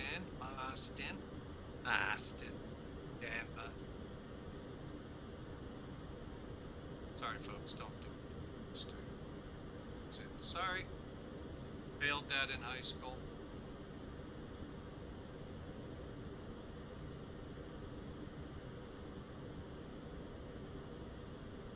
You know, that's an airport we're going to have to fly into soon. Midway. It's fun. Nice short approaches. Or short runways. Tricky. Especially a day like this where you're in clouds. So, real tricky.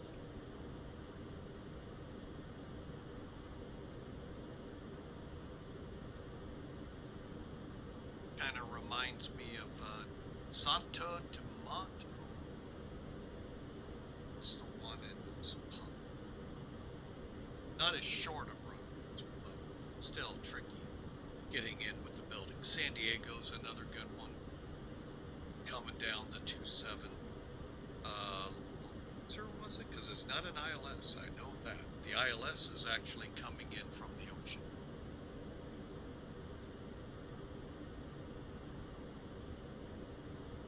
Fix my headset. I'm quiet. Is that better? Do I need to get my Ted Baxter voice on?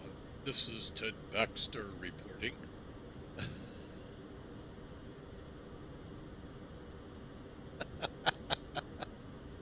You're welcome, Mr. Hawker. And for those new folks, hey, head over to his channel.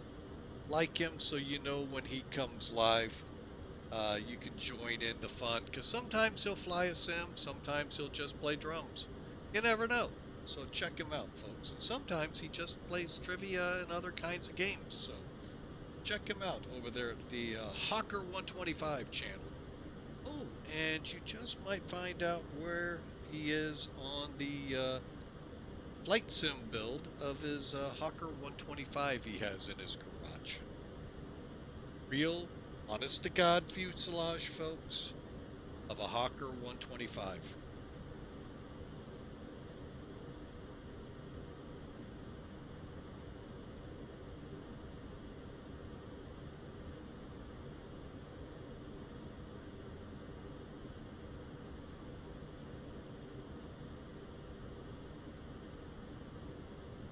Well, stretch out the range here on both gauges. And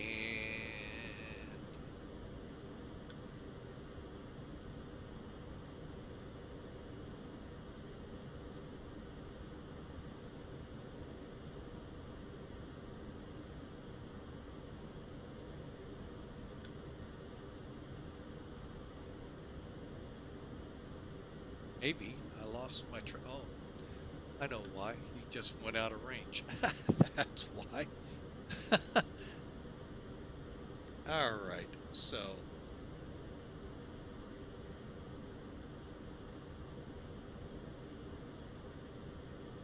and I'm going to tell you this, we are going to get the 747 back up and flying here soon.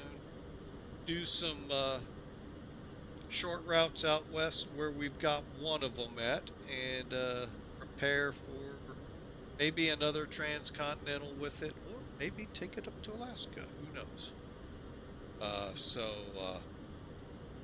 That'll be coming here real soon. So I know I've got to update it, but we'll get it updated and ready to roll. Some fun stuff with that plane.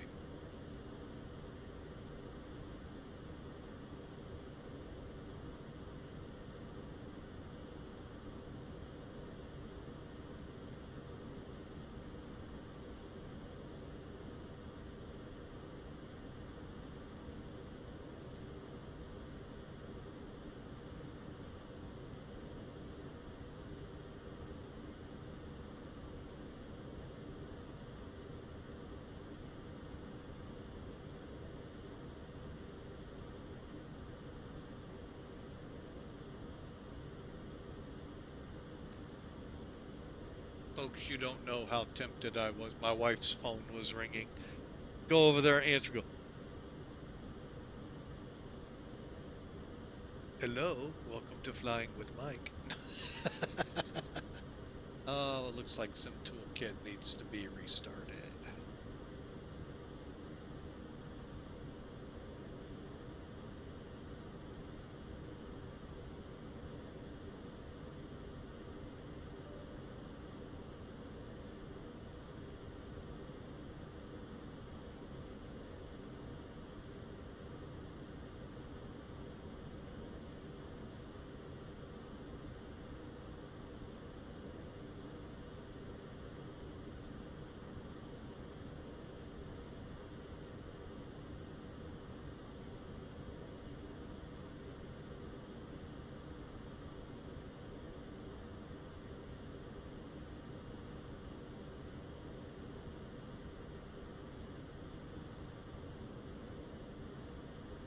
All right, we're on our way, folks.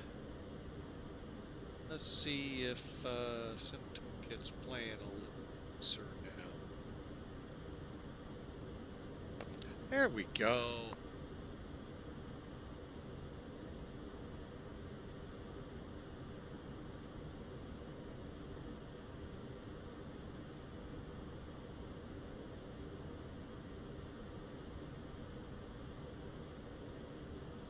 Well, while we're here, let's do a system check. We're in cruise.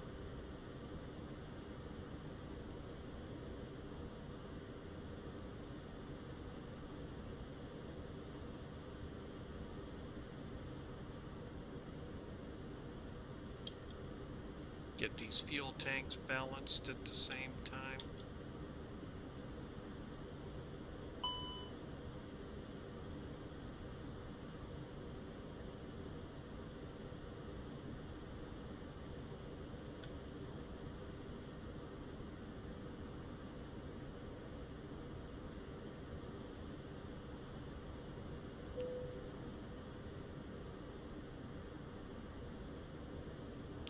Weren't that badly out of balance, so.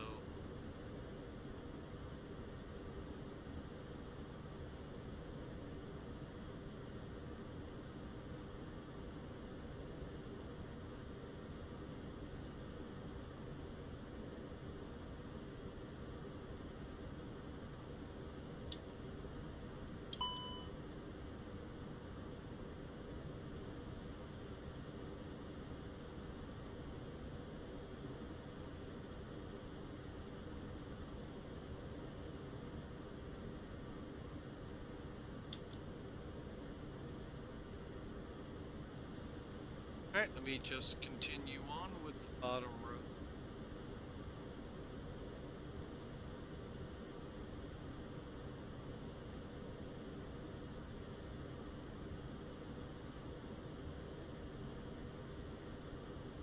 Alright, we're looking good. Emergencies, folks, sorry. No emergency diverts. We've done that a couple times and all both with the 727.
see the end, but we'll see it through.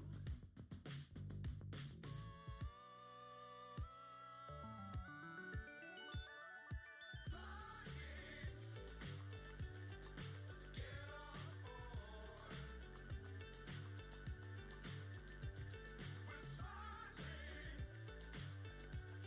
on top of the world.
traffic American 2121. Inbound, expecting ILS 27 Center, direct to Nichols right now.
air traffic, American 21, American, air traffic, American 2121, sidestepping to runway 27 right.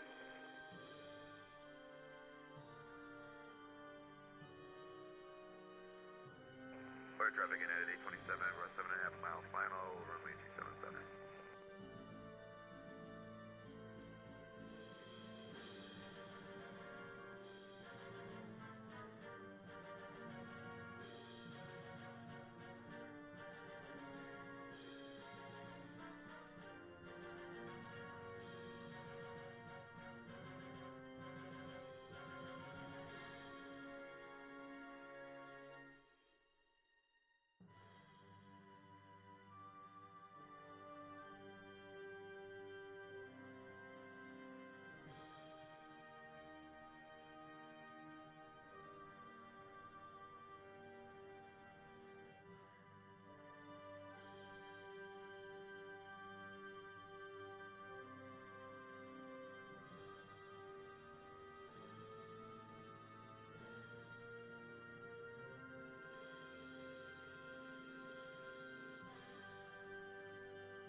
All right, folks.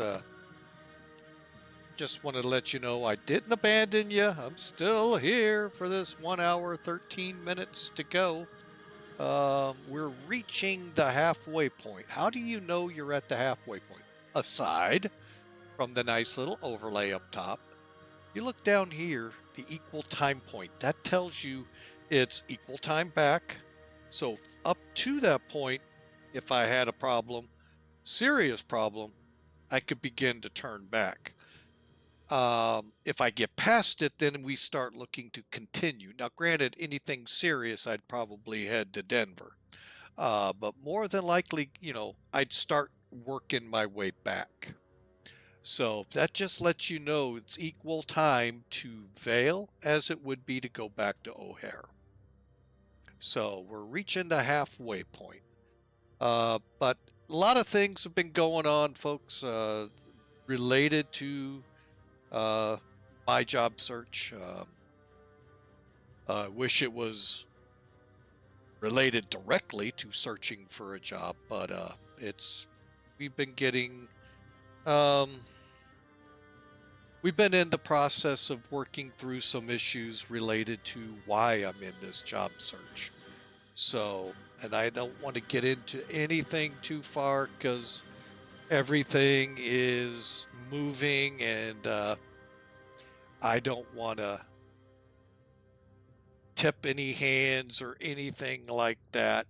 That's what's been going on. I could end up muting, hopefully not for the approach, but it's a possibility. So we'll see. I don't really even want to discuss much about what's gone on this last month, several months, not just this last month. I am trying to keep my feelings in check, and I know that's a bad thing. But I don't feel this to be the vehicle to let it out, if that makes sense. So you all come here to just cast off what's going on in your lives. Just kick back, relax, decompress, listen to some great music from Approaching Nirvana, and just decompress. I do the same thing, just to let you know. Believe it or not, I come here to do the same thing. So I don't want to disturb that, if you will. So, and I hope at the same time, while you're decompressing, those of you very interested in aviation I might actually impart something to you to help you, because one of my main goals with the stream is to get people, this is going to sound bad, so I'm going to put that as a caveat, of off the armchair into the plane, or at least out of the chair into the flight sim flying. But it's much better in the real thing. My uncle put it once this way, and he's not a pilot. He went up in a hot air balloon once. Now, I would love to do that, folks. Oh, that just sounds awesome. Scary, but awesome, because you have no control. At least in an airplane, you have some control. You can steer it wherever you want, go up, go down, so long as you don't go up and down through the clouds. You're pretty good. Hot air balloon, you're at God's mercy with the winds and all of that, just like life. But he said this one thing that was incredible to hear. And problem is, with an airplane, this effect doesn't happen, and I'll explain. Maybe a glider, but not powered aircraft. Okay. They got above the tree level when they came off the ground, and all of the noise that we're accustomed to disappeared. You ever heard that song from Simon Garfunkel sound? Uncle, sorry. Didn't mean. Uh, The Sound of Silence. That's what he said he experienced. I experienced it once or twice in my life with the truck, probably. Nothing real notable, but I did once. Me and my wife took our 20th anniversary to Alaska. We took an Alaskan cruise. Got to catch a can. The first time we popped out in the sun the whole time. Folks, we were late in the year up there. By late in the year, I mean August. They're pretty much rolling into winter in August. There's really only 2 seasons up there. Spring, summer, winter, fall. Pretty much that's it. There are 4 seasons combined into 2. And we got into Ketchikan. The sun came out. It was a pretty nice day for Alaska. A couple of funny stories. We don't need to get into those. But the one that's most poignant here, we took a seaplane ride. That was awesome in itself, flying in a turbo otter. Or was it a turbo beaver? Either one, doesn't matter. And he took us up to, the lake is called Walker Lake. We landed on it. That was cool. He shut the engine off and we all stood on the floats. The fact that when I got out, the plane didn't sink, that was a plus. I felt the same thing my uncle did, though. The sound of silence. How quiet that lake was. Oh my God, I could live there, folks. Granted, I need internet. I need a secure power and secure water source and a secure food source besides having to kill it myself and all of that. But, oh God, I could live in that. Oh my gosh, was it just so beautiful, serene, the same as my uncle in that hot air balloon. Got above the tree line and it just, the sound went away. So, kind of lost track where I was going with that all, folks, so bear with. But yeah, just the sound of silence, folks, sometimes is the greatest thing in the world. So, to get you into a feeling, I know where I was going with it now, to get you into that feeling to where you, I mean, like I said, a powered aircraft, you can't get that sound of silence until you get somewhere shut down and it's like that. But a glider you could, but getting into the plane, for me, folks, took so many worries, so many things just drained off me as soon as the wheels left the ground when I used to fly. So same thing actually happens here when I fly the sim. It just puts me back in those days. So, and like I always say, folks, in a situation like that, may 59 be better to you memory-wise than it's been to me.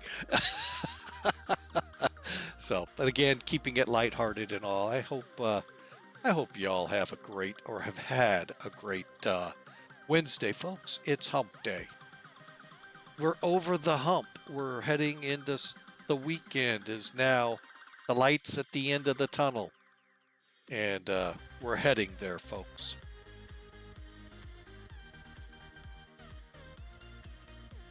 So, anyway, folks, we got an hour and 40, well, no, a little less than that now. But we've got about an hour and 4 minutes to go.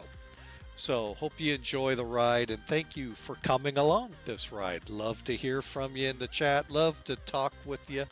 I have had Discord open for quite a bit. So if you wanted to go voice chat, we can work it out there. So So thank you folks for hanging in there with me and enjoying today's flight. What happened to Discord?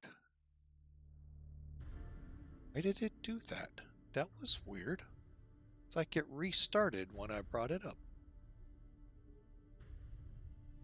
Huh. Never seen that before.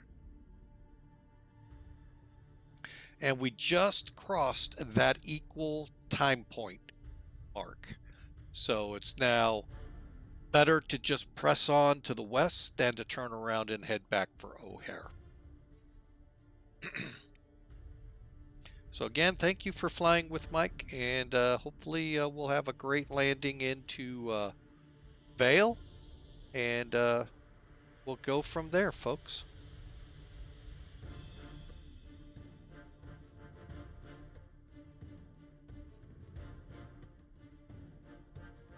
As we come out of the break, got a question for y'all.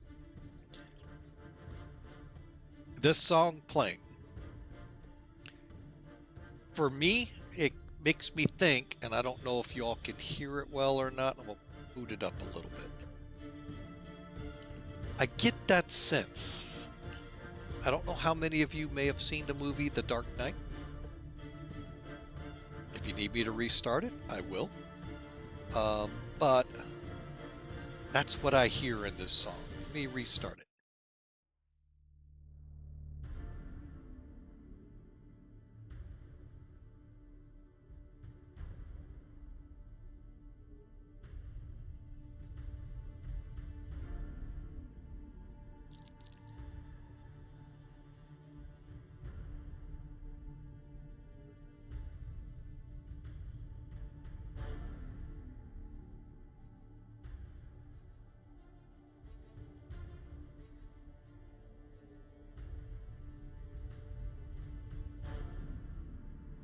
Tell you another thing that comes to mind when I hear this song. The days that I did play DCS, that intro into here had a little sounds of how DCS fired up back in the day. Don't play it today because of many blue screens. Won't be playing it anytime in the future. But that had the sound. I figured that'd wake up Hawker out there.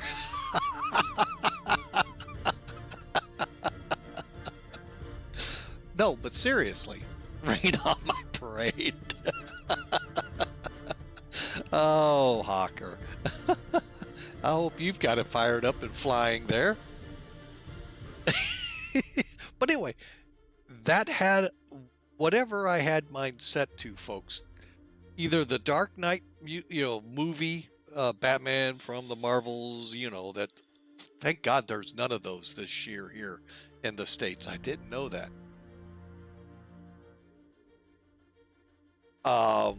But it did have some of that I remember from way back when I did it, and did fly on DCS. But because of the blue screens and all, we're not even gonna let it. I don't like the stress. I just come to decompress. I don't want to have to fight it tooth and nail to get it to work, lose hard drives or anything like that. So, but yeah, a little bit of that intro brought that back to what I remembered in more of the Dark Knight movie series.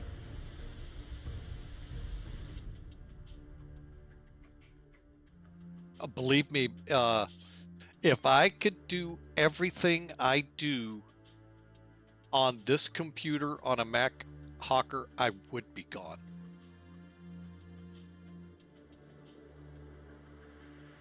Trust me on that. I would be gone. Yeah.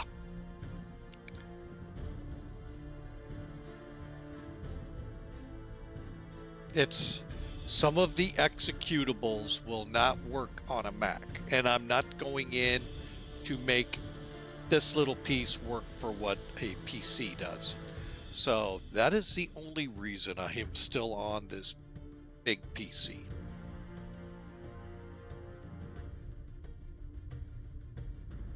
I'm one step closer. I'm just waiting for some executables to find their ways.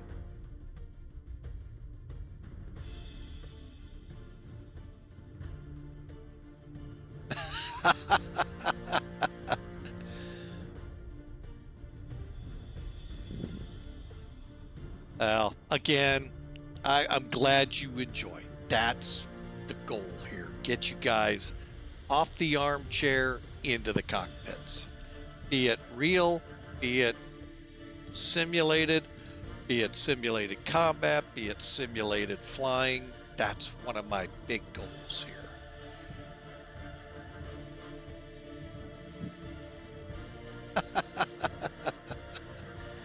Yep, I laugh. No, I'm not laughing at you, Hawker. I'm laughing with you.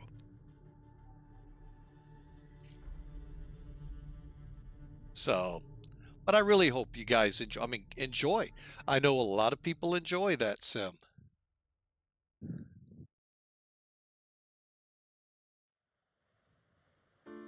So,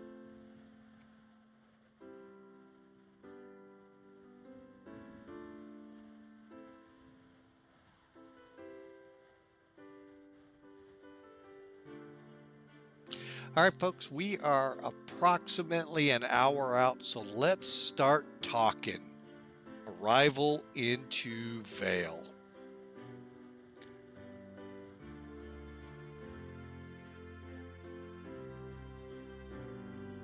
It doesn't look like so far any ATC has come up for us, so we may be calling the shots on this one. Oh, did I switch off? I just realized, no, I have not been on Unicom. Whoops. Whoops.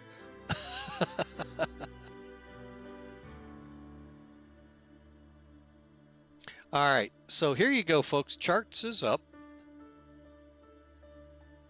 First thing we're going to look at here at Vail is the arrival, and it's coming from Pilot's Edge. What? Okay, well, I don't think... Hang on, let me check something.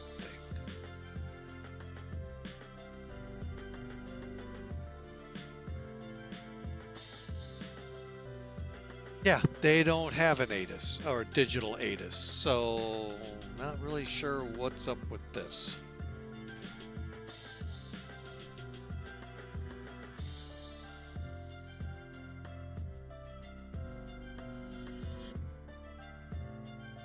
All right, folks, so got a little smattering of weather between us and the top of descent. Nothing major.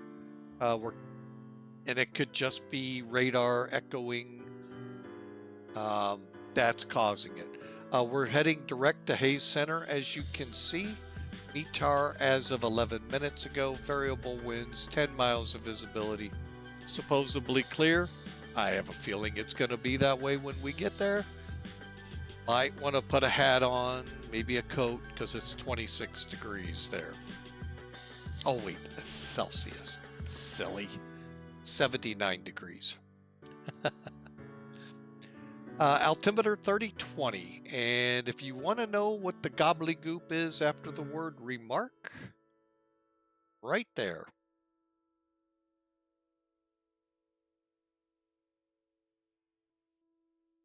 And just a real quick, let's check the radar around us.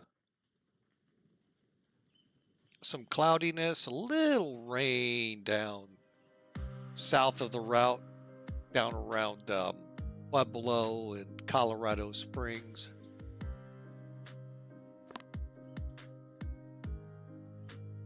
But overall, not a bad run, folks.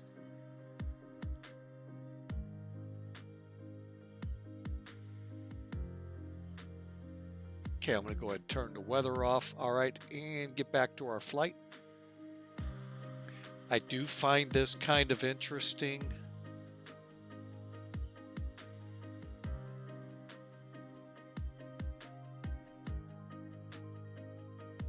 Because when you go in to look for the chart, there is no ILS. They're working from an LDA, which, Rob, if I'm hoping this has a glide slope, but if it doesn't, folks, we got to meet the altitudes. All right, so we'll come off Kremling for the LDA into Vail. I think we've flown this before. No, I came in this way the last time and landed. Okay, so this will be a new way for us. So we're coming in off Kremling. All right, across the top, ATIS, AWAS with towers in up. That's our frequency. We're actually going to try and tune it in because you saw I enabled that. Trying to figure out why XPilot no longer comes in on my system unless it's visible. I don't get that.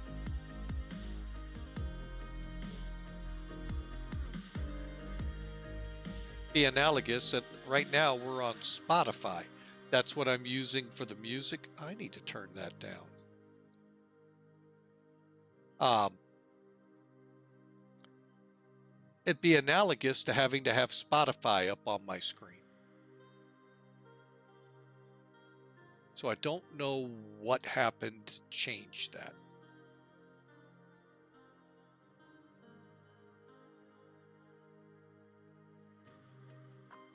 All right, so let's get in here.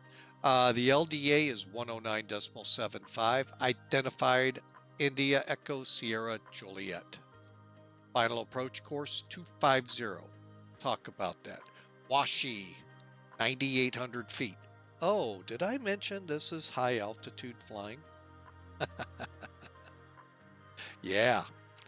Airport sits at 6,550 feet above sea level. You're in the mountains, folks, the Rockies to be exact.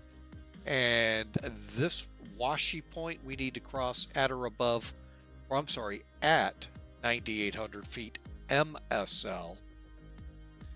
Okay, that'll equate to 3,260 feet above the ground. Okay, LDA with the glide slope. So looks like we may have a glide slope. 8,330 feet is our MSL minimum descent altitude, or not descent out, or our decision altitude. That equates to 1,790 feet above the ground. May I make a remark at this point, folks? When you look at these METARs, which right now we're clear, so you're not seeing anything. See if we can change it up. Let's go back to Chicago.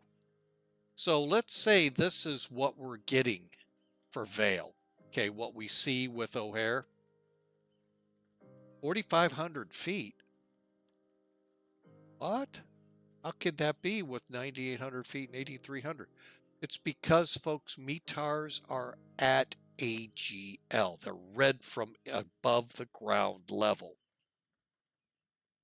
That's why if you go into Bogota and see 002, folks, if that was above sea level, they would be 8,000 feet below you, the base of the clouds. And how the heck would they measure that?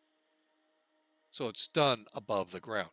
So focus more on sometimes the above the ground to help you out. When we get down below and go for what the minimums we require for this approach, that's when it comes into play. CTAF, remember that? 19.8. Here's our missed approach. We'll look at it down below. Abu Hassan, welcome aboard, sir. Hope you're having a great day. We're on leg 2, O'Hare to Vail, Colorado. All right, we'll kind of move it down a little bit. So we'll climb direct SXWVOR. You can kind of see it here. Intercept the radial 001. Turn to 14,600 feet outbound to Jesse and hold. Is it possible to get unbanned from VATSIM?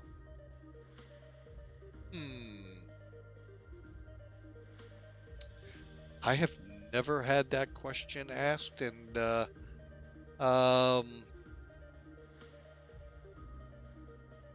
trying to think of anyone that might know. Let me find out. Let's see if Mr. Google knows.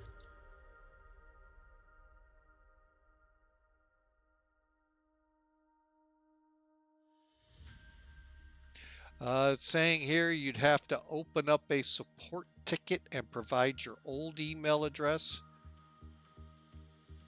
age at registration, location at registration, and or to expedite this. So you would have to, I don't know how you would do that if you,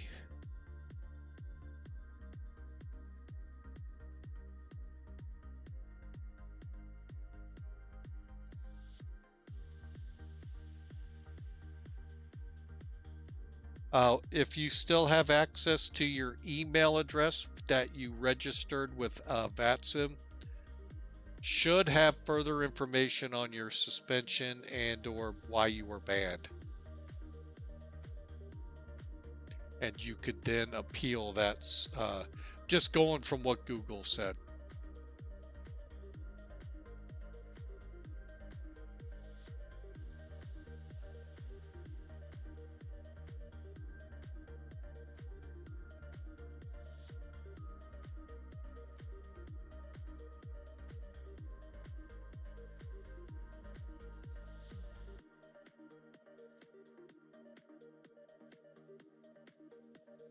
All right, so back to this. All right, so Jesse at 24.2 from SXW, the hold. And you can climb in the hold if you need to. All right, so here's how we're going to do this, folks. We're going to come off.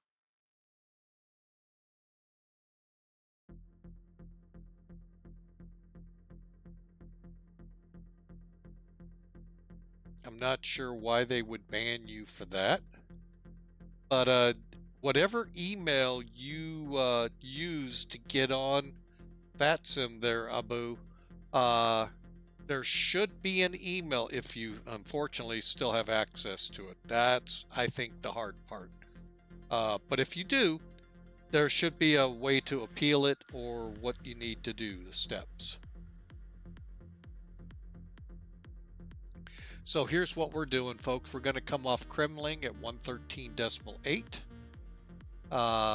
184 heading. Past Quandary, past Voax. At any altitudes on these? No. Love it. Love it. Love it. Minimum, I can tell you, is 14,000 off Kremling to Quandary. From Voaxa to Aquila is 12,900. So guess what? That's where we're going to be coming down to Aquila. 12,900, continuing our descent to Weehaw, 1,202 feet. Down to 10,400 at Agile. Washi at 9,800 feet, 9 miles from the runway. And then we'll just track in. Looks pretty decent, folks. 3.8 degree glide slope. So that'll be interesting. That means we're going to be coming down at about, well, if I'm doing the math right, at close to 900 feet a minute. And we're going to be fully configured, wheels down, slowed to whatever we have. I think it's going to be about 130, 140 to make the approach.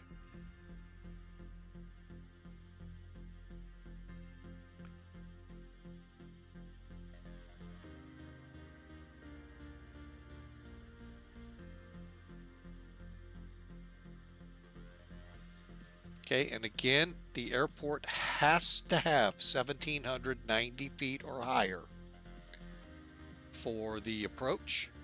And for us, 3 miles or better, and Class D aircraft are not allowed. I don't even think I'd ever want to dream of taking something that big in there.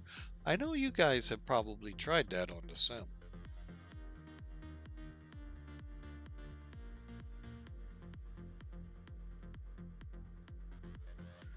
So before the missed approach requires a minimum of 275 nautical miles per nautical mile to 11,700.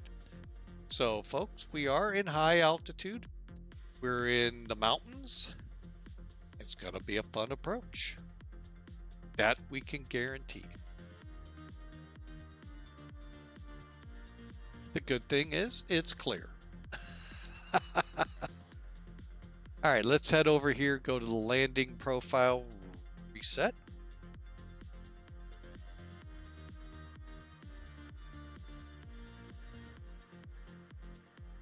$19.51. Oh, we'll take it.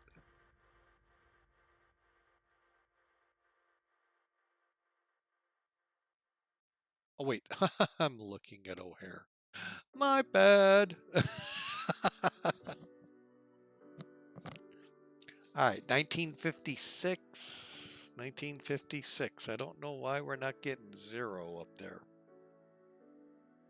Okay, temperatures 26, 30, 20, dry. Yeah, we'll be fine with the anti-ice off. We'll see, but I think we're going to push it up to medium. Yeah, it'll break too low.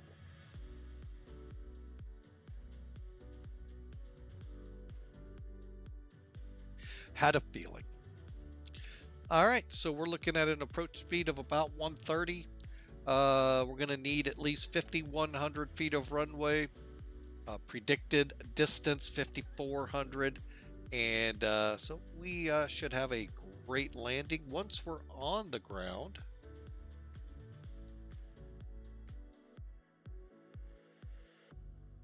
You know what?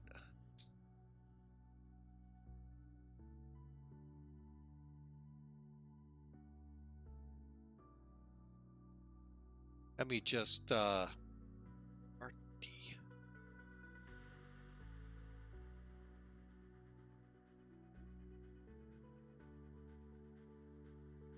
See if there's a direct route today.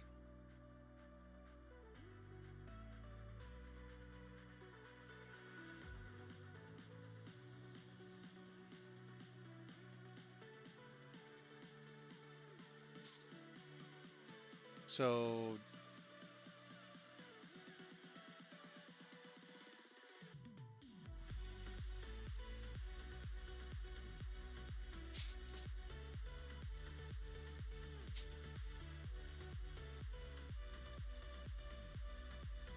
oh, okay. Yeah, I don't know what's going on here. We're getting to choose our gate. Let's aim for gate 3. What do you say? So we'll probably come off at A6 or A5, taxi back Alpha, and park somewhere in here.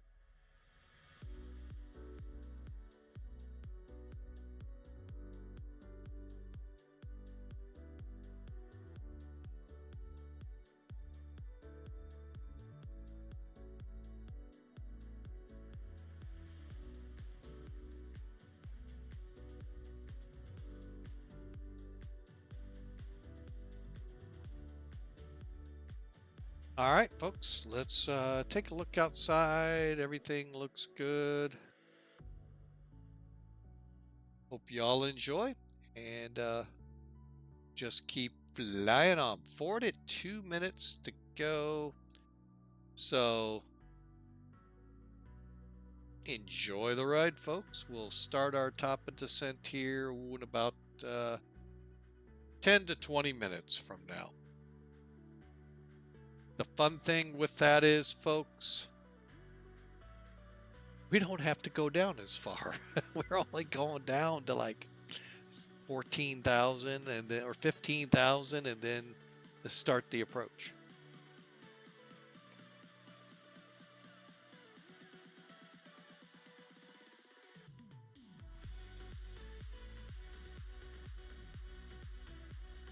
But again, hope y'all enjoy the music in the background.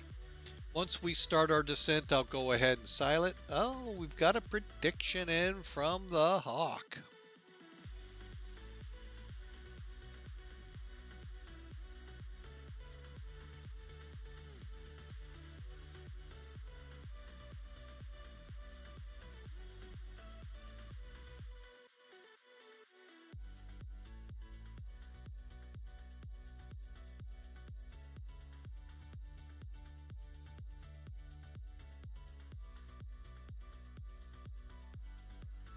All right, folks. So enjoy the music. We'll be back with you here in about 5 or 10 minutes to begin the descent.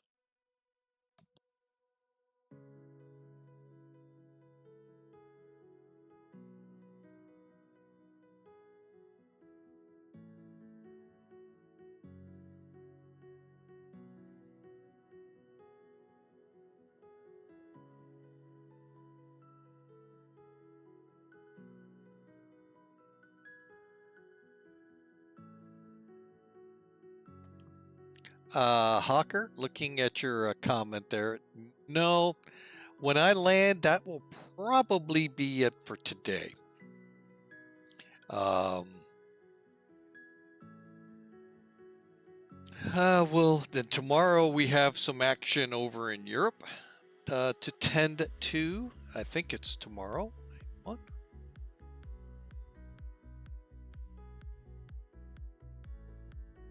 Oh no, tomorrow we have some FedEx action out of Miami. You might enjoy that. That'll be Zebo action coming out of Miami, working through Atlanta over to Piedmont. So, but yeah, we're not gonna go up to Anchorage tonight.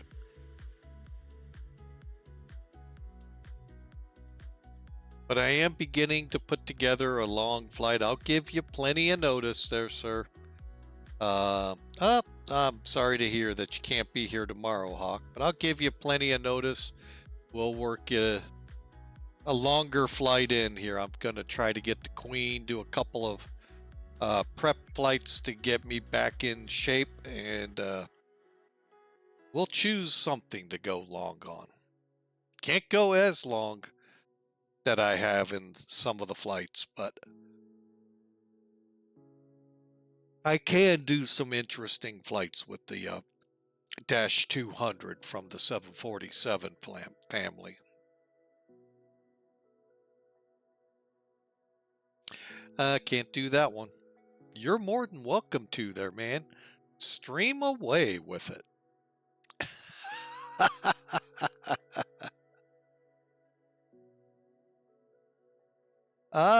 You might be able to get away with the 777. Yeah, I was going to say the 777. Oh, I know. The A350 will do it for you. A380 too.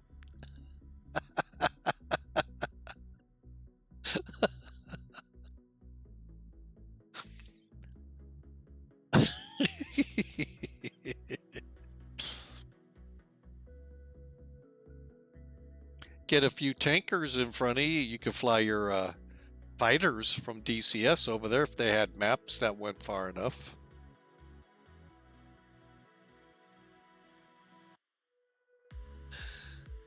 Downwind Sim, welcome in, sir.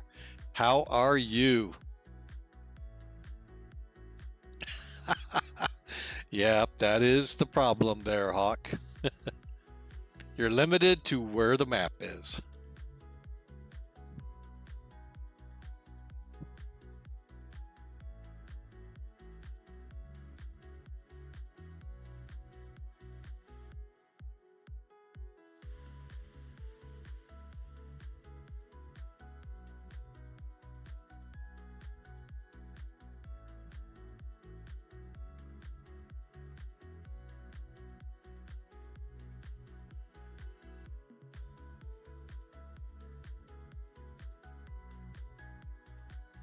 Oh, that's right. That is so true.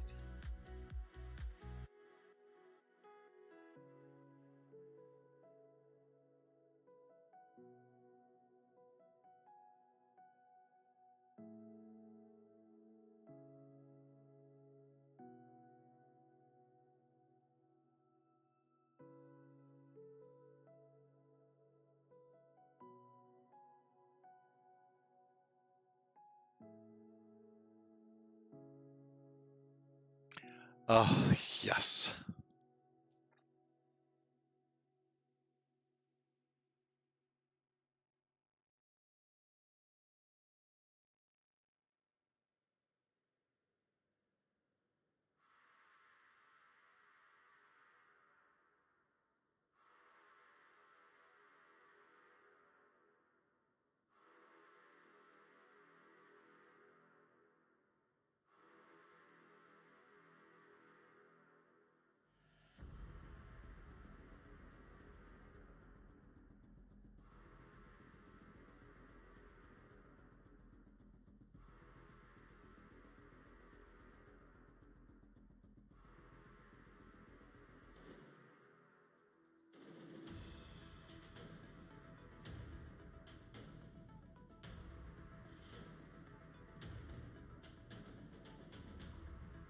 All right, folks, we're showing, at least on my screen, out of the commercial break.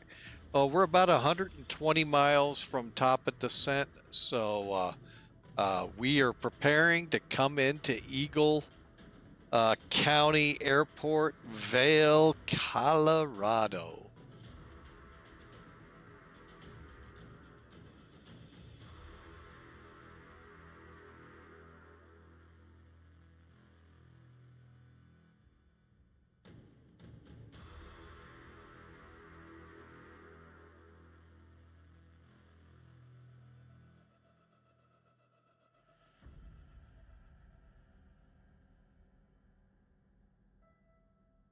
All right, and you can see now on the terrain radar, we're starting to pick up some of that terrain below us.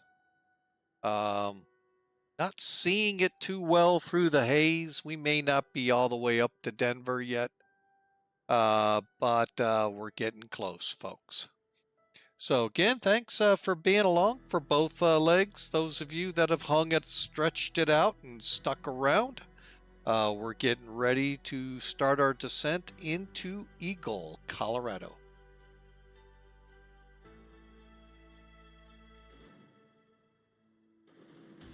Oh, nice.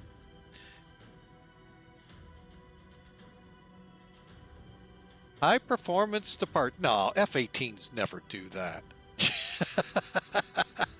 Especially when they're blue and gold like that.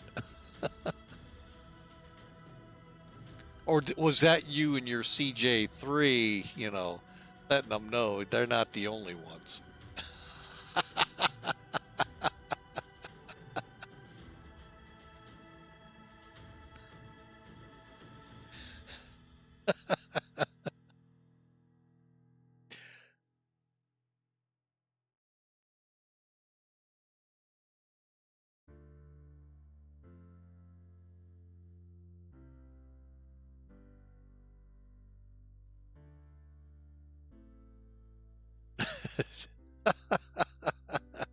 So true.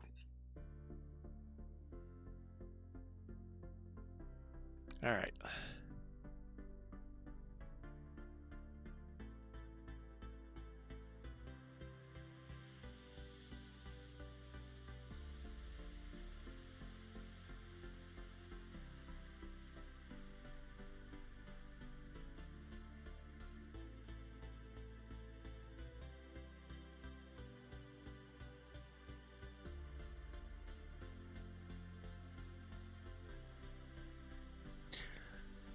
All right.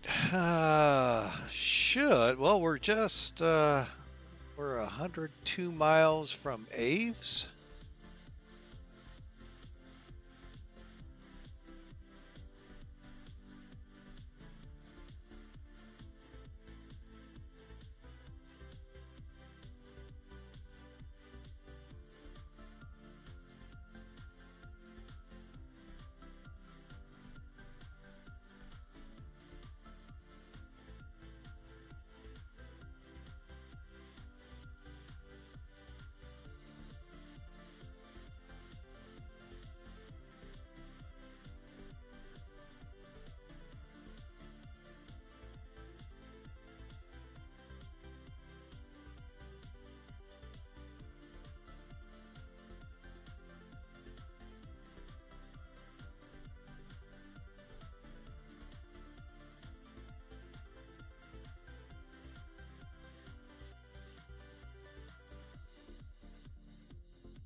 All right, folks, we have reached the point where we need to put in our arrival data.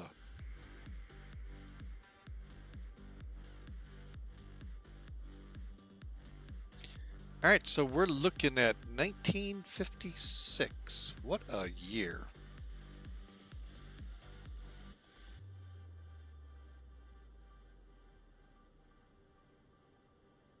Oh, we actually now have a wind, folks.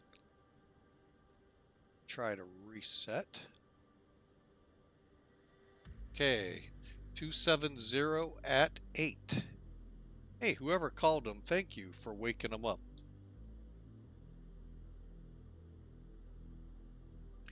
Uh, 27 degrees now. And 30 and 19. Still showing clear? Still showing clear. All right, so everything else will go to, oops, medium.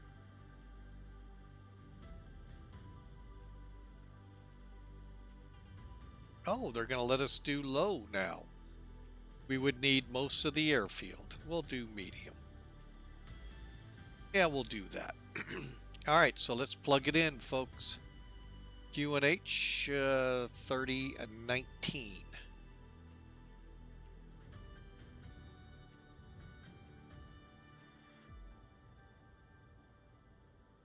We got a temp of 27.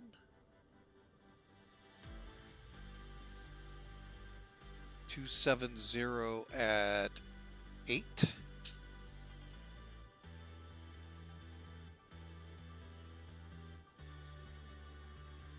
All right, and then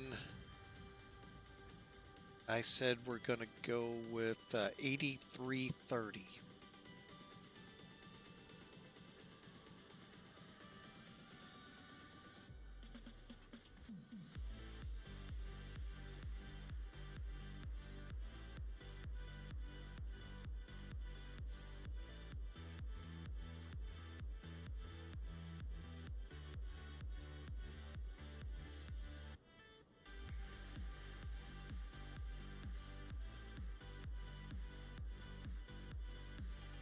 Okay, we're 67 miles out, folks.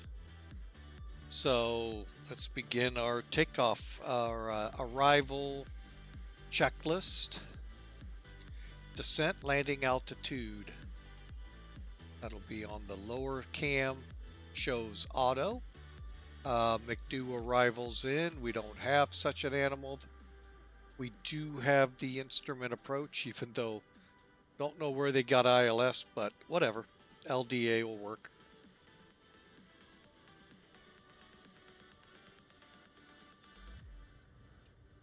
Performance we just did for approach. Flight plan wins. Let's go to flight plan. Let's click right here. Access wind data. And wind request.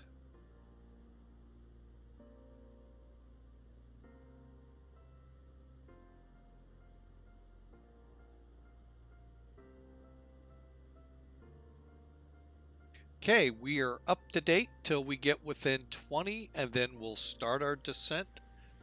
Right now we're headed to 15,000 feet at RLG, down to 12,900 at Aquila, and then adjusting per the for what we're given. I don't know if we're going to see a glide slope on this or not. So we'll kind of play it out by ear, but all indications I should see it. All right, I am going to wait till we get under 40 and then I'm going to dial back one notch. Weather is showing clear and the weather radar clear as well.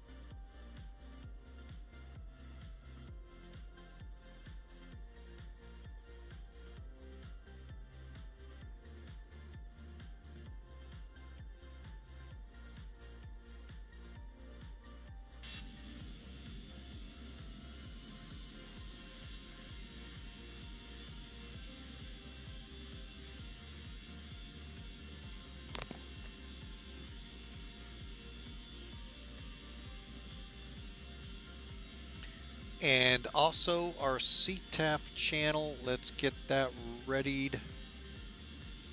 119.8.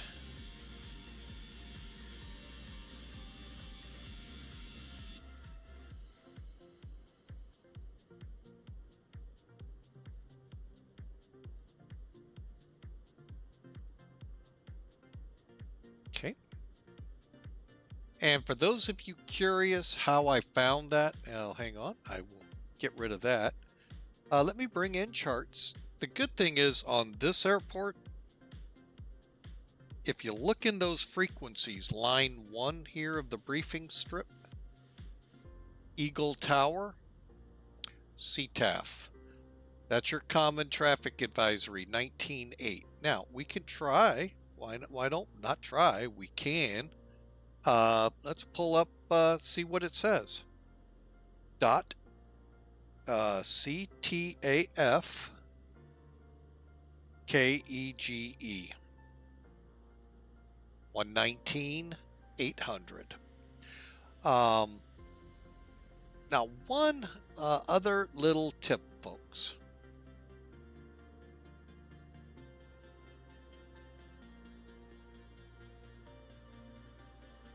Oh, yeah, that'll work. Okay, so you got Sim Toolkit here. Okay, that's not going to help you find it, but SkyVector will. Where are we here? Okay, St. Louis. Let's switch into a VFR chart. Kansas City. Here we come. Hang on, folks. My eyes are just drying out. Oh, itchy, itchy, itchy. All right, let's kind of zoom in and see what we got here. Where am I? Springfield. All right, there. That's a good area. Need to go down one. Memphis. Okay, I know a great airport.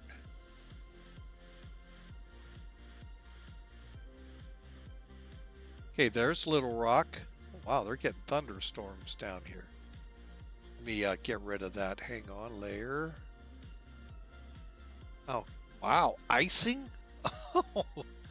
Okay, we are not flying down there. All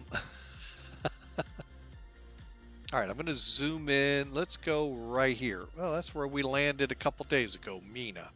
Now, how would you find it here, folks? Okay, this one's not a good example, and I'll explain why in a second. Okay, Howard County, M77. How would you find it? Yes, you could use VATSIM. Or, it's right here, 122.9 with the C. That tells you that's their common traffic within 5 miles. You call. If someone's monitoring it, they'll come back, let you know what they're landing, and all. How about down here? Okay, same as Mina. That's the VATSIM normal, and it is what it is. Trying to find. All right.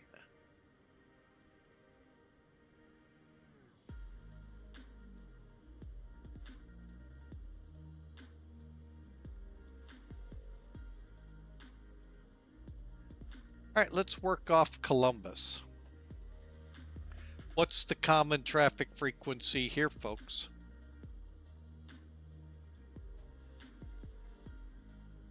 I want to let you know it's probably 126.65, but I would check. I would check in.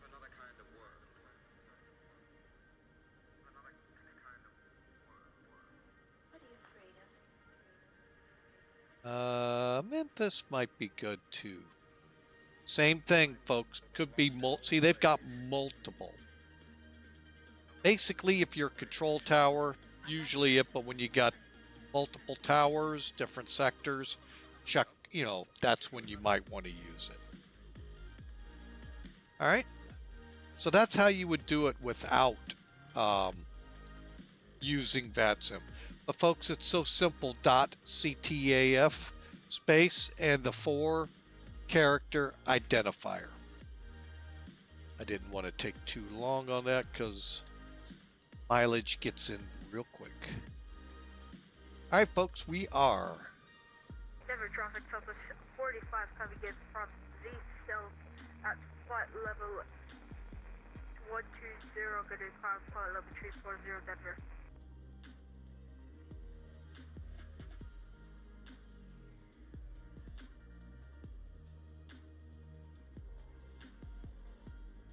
seeing if we have any visitors coming. Does not appear to be. All right. They talk about another kind of work. All right, so we are 10 miles out, folks. So let's set 15,000.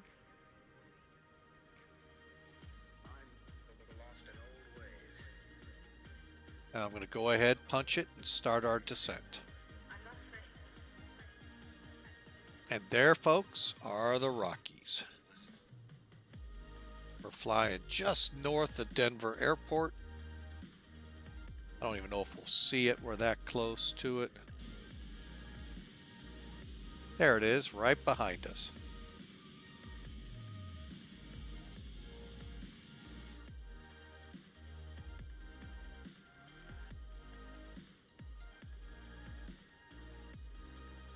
So we're going to kind of see if what they're reporting at Eagle is what is actual. And you can do this as well, folks. Helps to hit the right key there, Captain.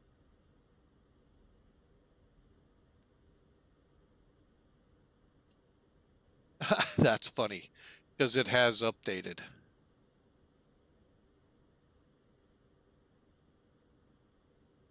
To 2033, so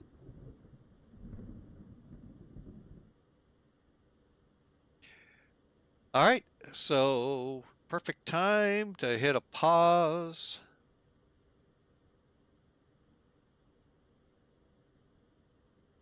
As we begin our approach into Vail. All right, I'm going to go ahead, dial back at least 1 notch for hugs. Good. And then we'll probably come down to 20 for the arrival. All right, folks, we're inbound to Vail. Rocky Mountain right ahead of us.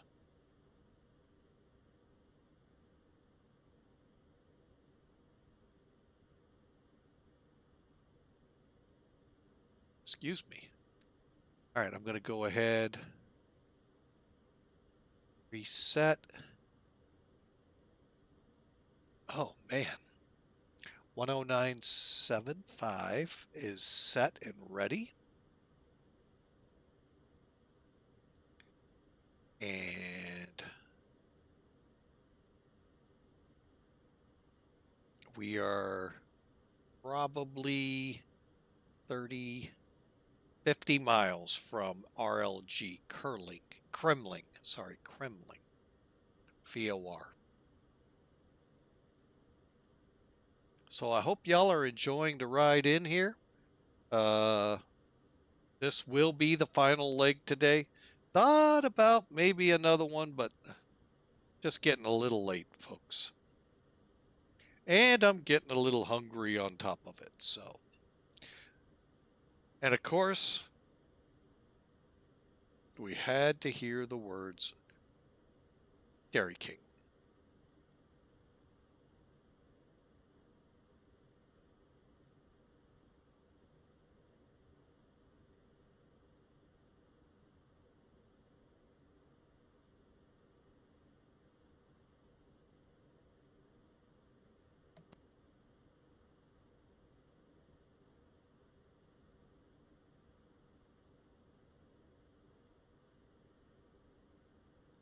Yeah, we were just there a couple days ago ourselves. Hang on a second. Oh, great food. Only hard part about Dairy King, folks, except for me, I know exactly what I want every time I go, is getting past what to order with that menu. Oh yeah, it's a staple out here, Muscuda. Out here on the our edge of St. Clair County and Clinton County, it's the big place. So, oh, you got a jet. Well, I thought you're going to take the one out of the garage.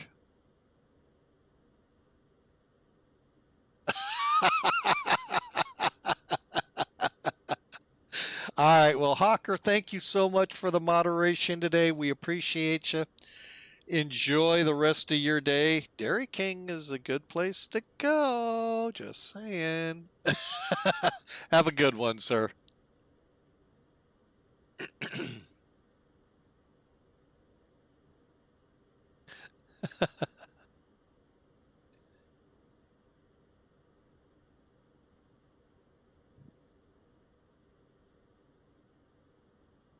Yeah, we ought to just show up and say, ice cream.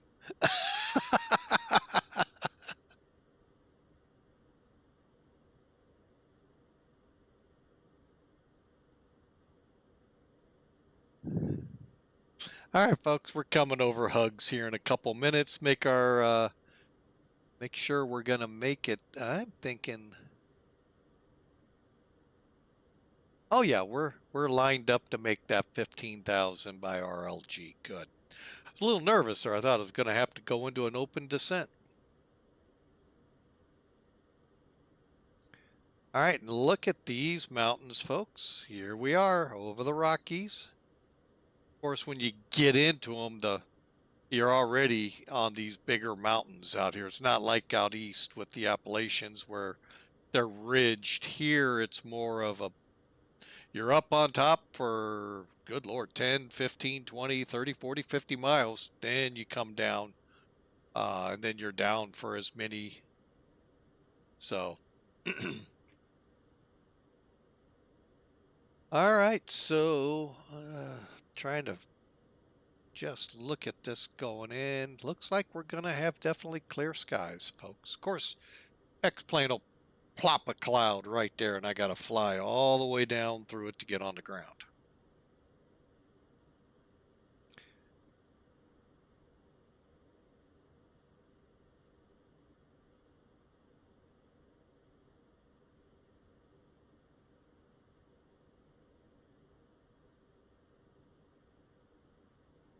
Okay, the turn means hugs. And now 27 miles.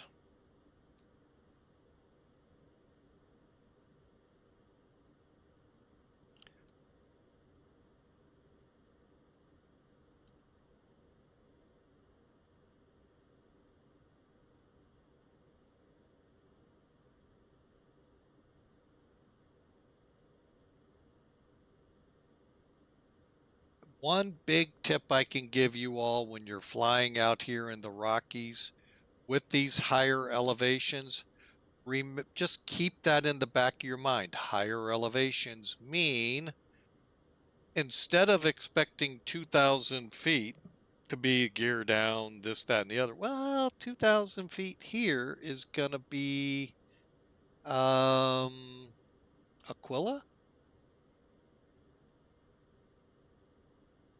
Well, well, no. I mean, literally, at Washi, you're at 3,000 feet above the ground, 3,200 feet. So, but you're going to show 9,000 on your altimeter there. So kind of keep that in the back of your mind as you're working. Just realize we're at an airport 6,500 feet above sea level. So as you're coming down, you only have 4,000 feet from 10,000. You know, from the mark you turn your lights on normally at 10,000. You might want to do it higher. Keep yourself ahead of the plane as much as possible. Things are going to happen differently when you're in higher altitudes. Although the same, just numbers are going to read at you different.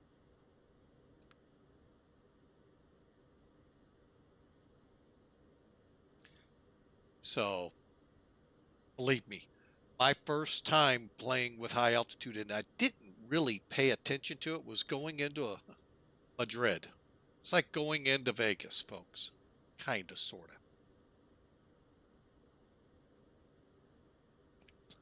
And I'm flying in, looking at my gauges. Okay, 2,000 feet, gear, flaps, start slowing, and I look up and I'm like 200 feet above the ground. Didn't look at the radar altimeter. But still, it was like, I didn't know it was this high of airport. So we almost crashed. But it was flight sim, you know, it's great for training on and all. But yeah, it's a good lesson. Bogota would be the same. Even Vegas for that matter. Even though long, broad approaches, you're still 2,500 feet above sea level, folks, landing. Even Denver at a mile. So, all right, let's get our altimeter. I'm showing 3019.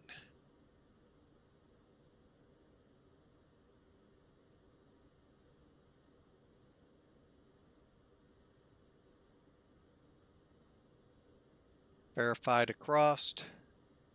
Okay, we got our well, they say ILS, somebody does. I don't know who.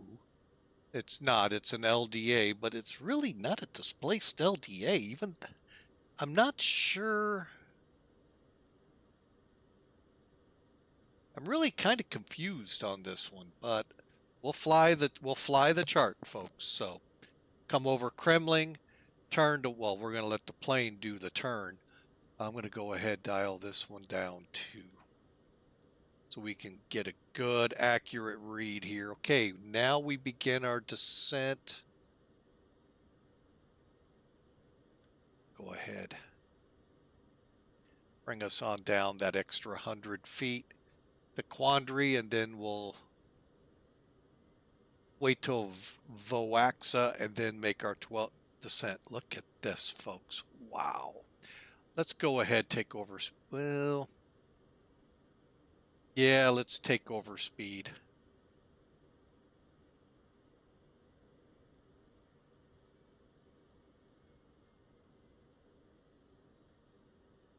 Time to slow up, folks. I'm actually going to pop in the spoilers.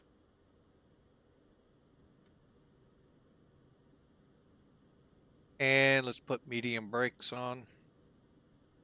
All right, let's get set up. The airport's going to be over in here somewhere.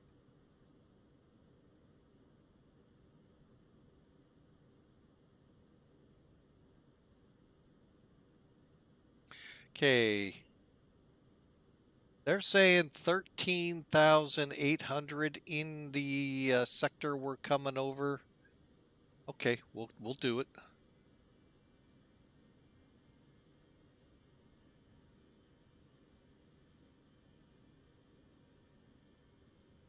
Gently come down.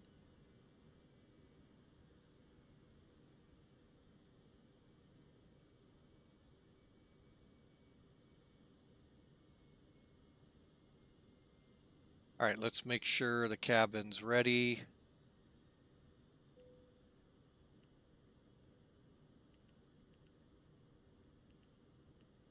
I get gigged for lights on early. I don't care. All right, speed brake.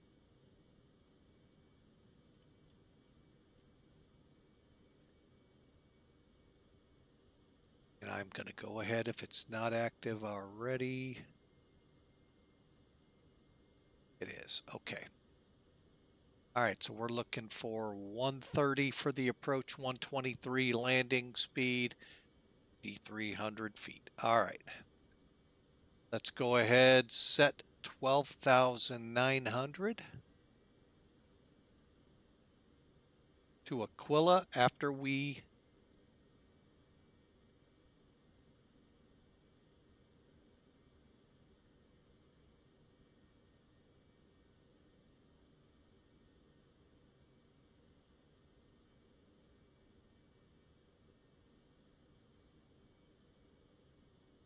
Okay, we got the localizer, so we've at least got the, oh, we do have a glide slope.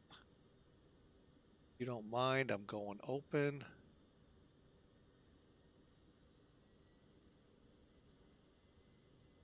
Like to get down before the localizer. Okay, and then from Aquila on down to 12,200.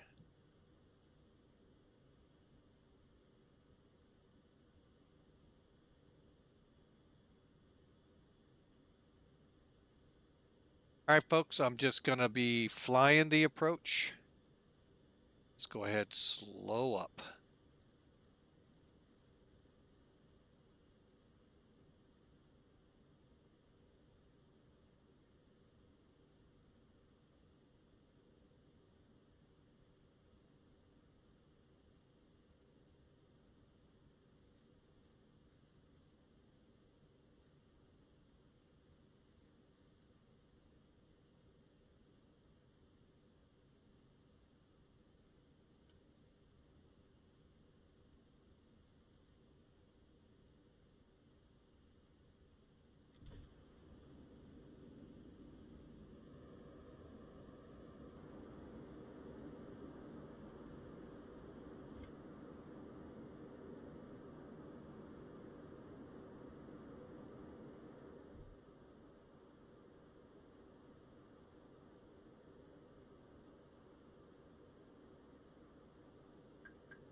I actually think I've got the field right there.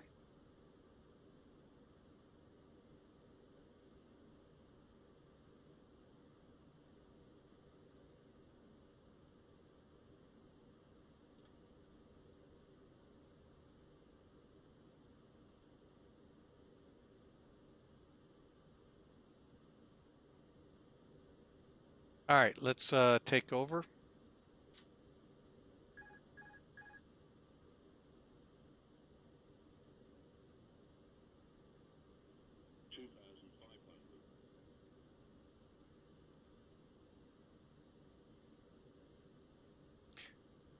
Eagle County common traffic,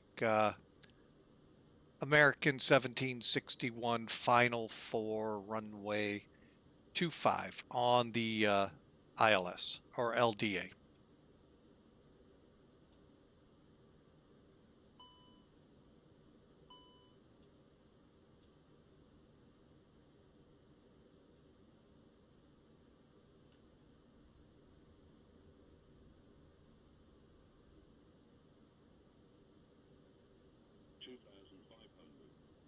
Speed brakes armed.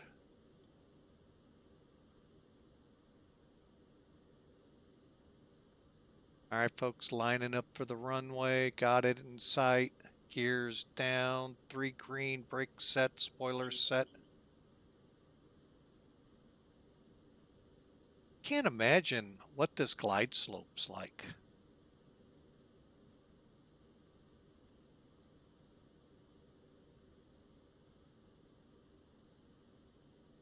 Welcome to Vail, Colorado, folks. 100 above. All right, landing. Minimum.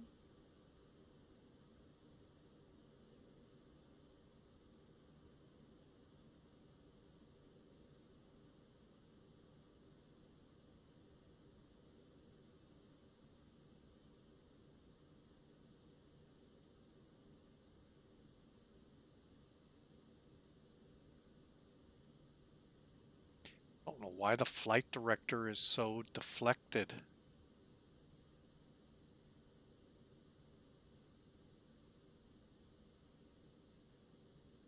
That there must really be a displaced threshold or displaced localizer. 1,000.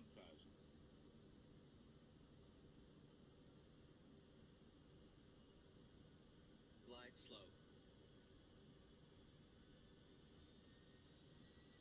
Glide slow. Glide slow.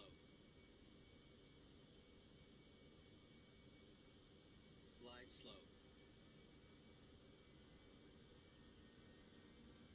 Glide slow. I'm going to fly it visually, folks, off the PAPIs. 500.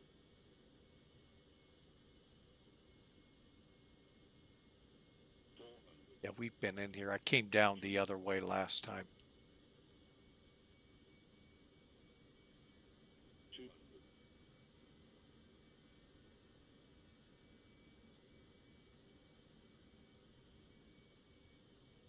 100. 50. 40. 30. 20. Retard. 10. Science.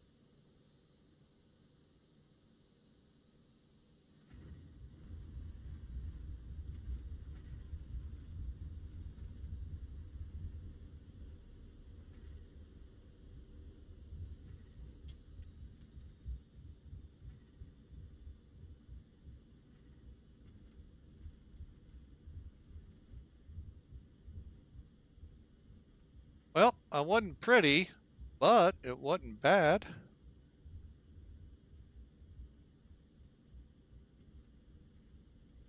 Eagle County Traffic American 1761 off at A5 to the terminal.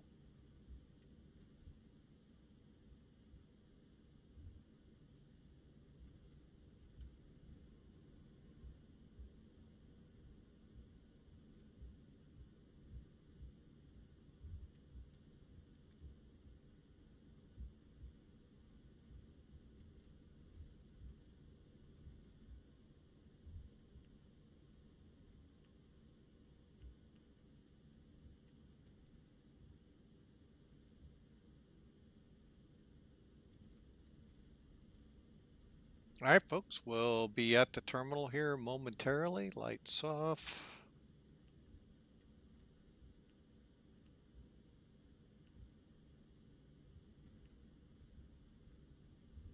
So I hope you enjoyed. That approach is definitely one that's pretty interesting.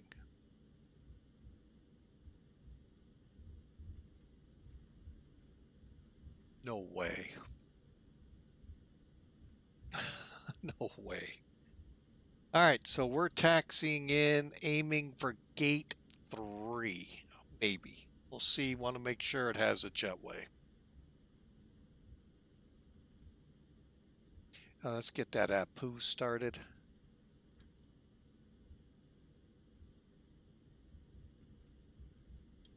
Starting.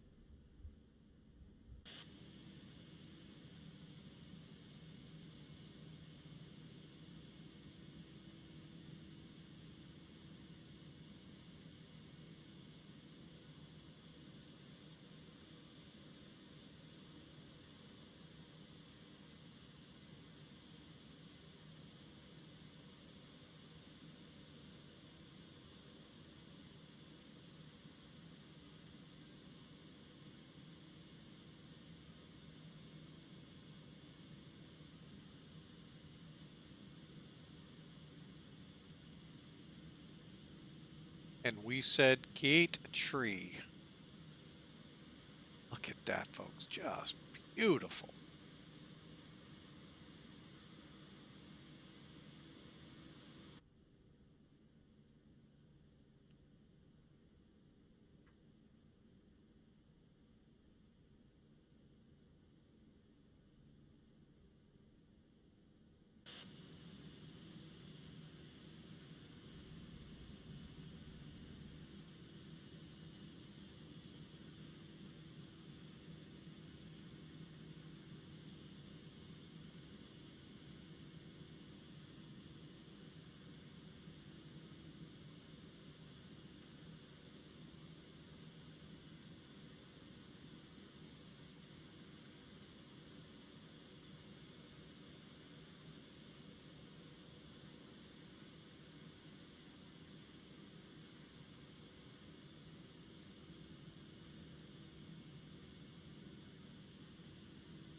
Okay, parking brake set.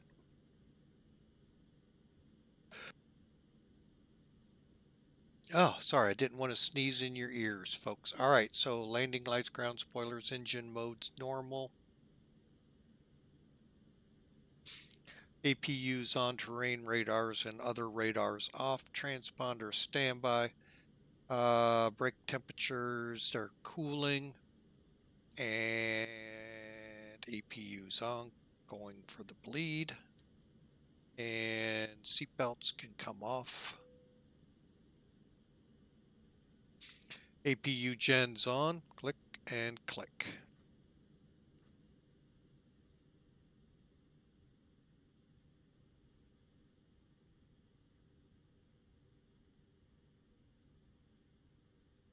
All right, so with it into blocks, let's put some chocks under it. Then I'm going to release the parking brakes so they can help cool. External power is available. Jetway.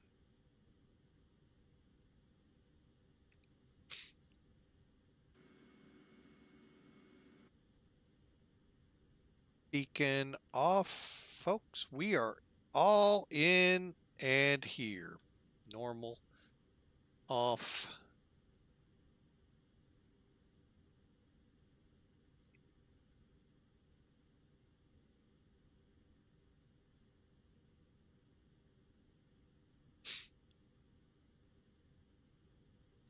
All right, let's first, before we screw anything up, they got us at 111 feet a minute. We'll take it. HIREP has been filed, and I'll have to re-log in. Stand by to check.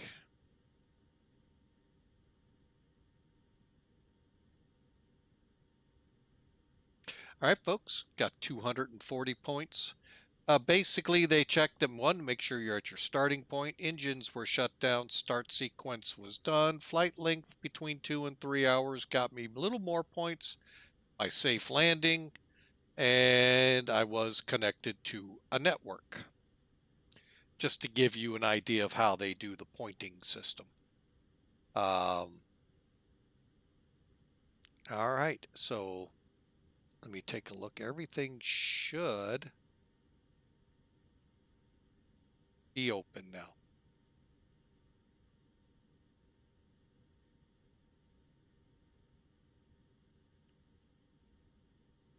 All right, and let's do a quick.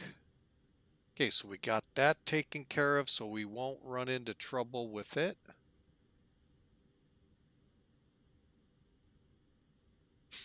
Let's get Sim Toolkit up here and take a look at this.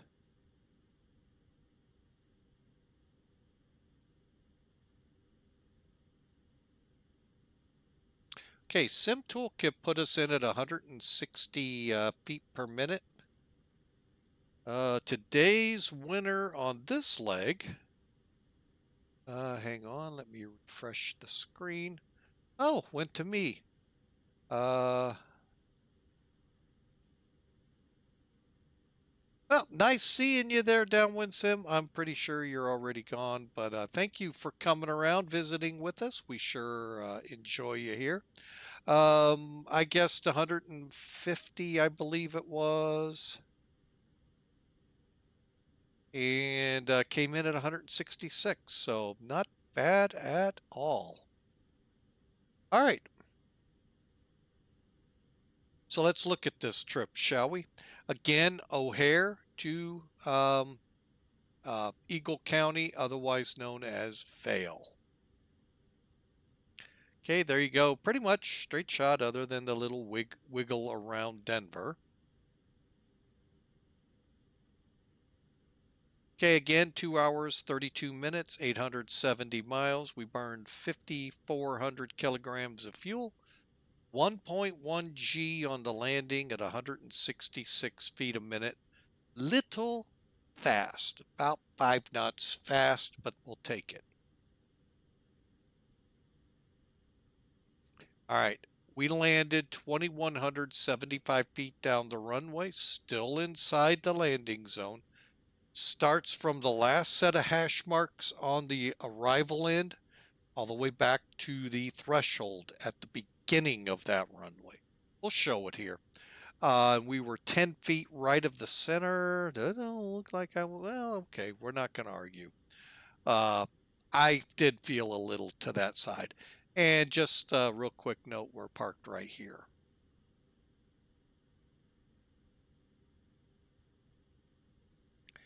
Okay, so what was I talking about?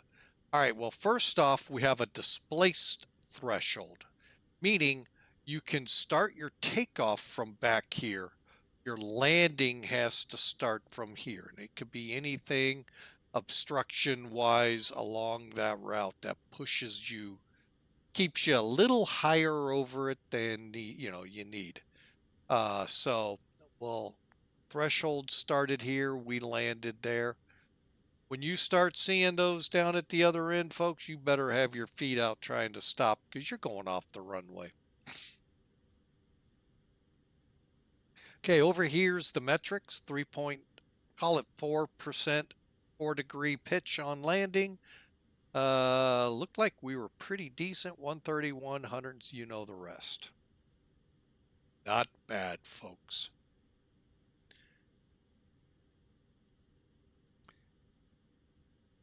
All right, I'm going to disconnect now. I don't know of anyone following in.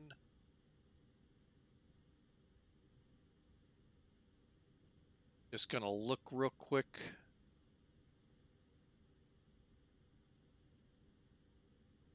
Yeah, there's nobody. Why did it put me there? Oh, there we go. Yeah, there's nobody headed here. All right.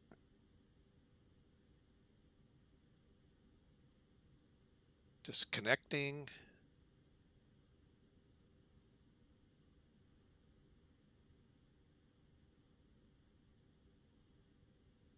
Get rid of that. And what we're going to try to do here, folks,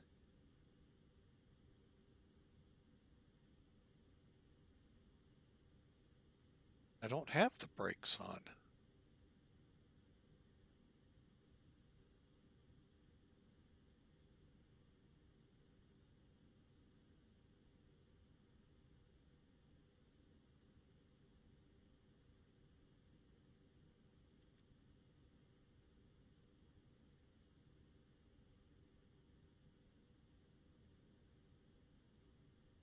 All right, let me throw the parking brake on. What we're going to do here, folks, is try rewind the landing.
Okay, that really wasn't all that great.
Actually, I guess looking at it from that angle, it wasn't that bad.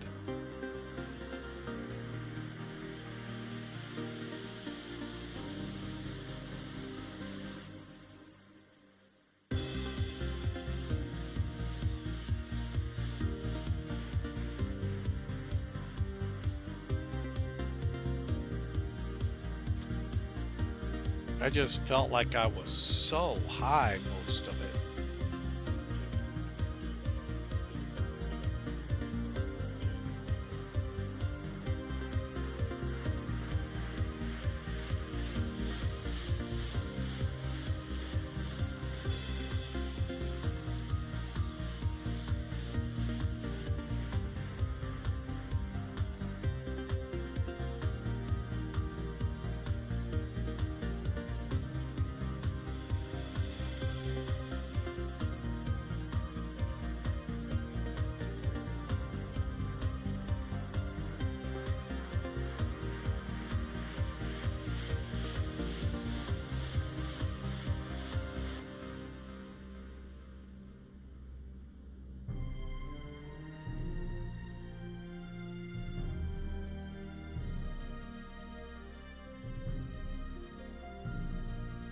It's like a little bit of floating here scenery. All right, let's go back, take a look, see what the control tower sees, and then wrap up for today. They got a floating building or two in the way.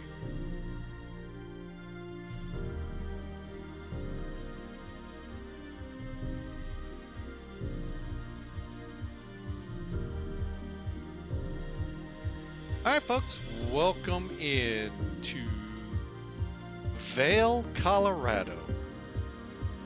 Hope y'all enjoyed the ride. I know I did. It's been a fun day here. Hang on a sec.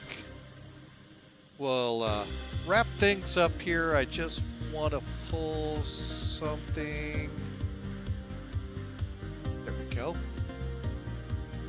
Tomorrow, those interested, is a FedEx day. We're going to come out of Miami, head up to Atlanta, and then from there head over to Greensboro, North Carolina. Should be a fun time. We're going to be in the Zebo, a latest and greatest one to the time we start the stream. And just a quick recap, Friday, we're going to fly from Zurich to the Leaning Tower of Pisa. So, ought to be a fun couple of flights coming up, folks. So, for now, we're going to leave you. Hope y'all are having a great middle of the week hump day, as we like to call it, hump day. And hope y'all will be here tomorrow. We're going to plan again, try to do everything we can for a 10 to 11 o'clock start time, Central Time. Hope to see you all. And folks, again, thanks for flying with Mike. Thanks for the support. Thank you for always, just always being there. And hope you all, again, have a great night, great day for those that it just might have started on. So God bless you all. Be safe. Be kind to everyone. We'll see you tomorrow.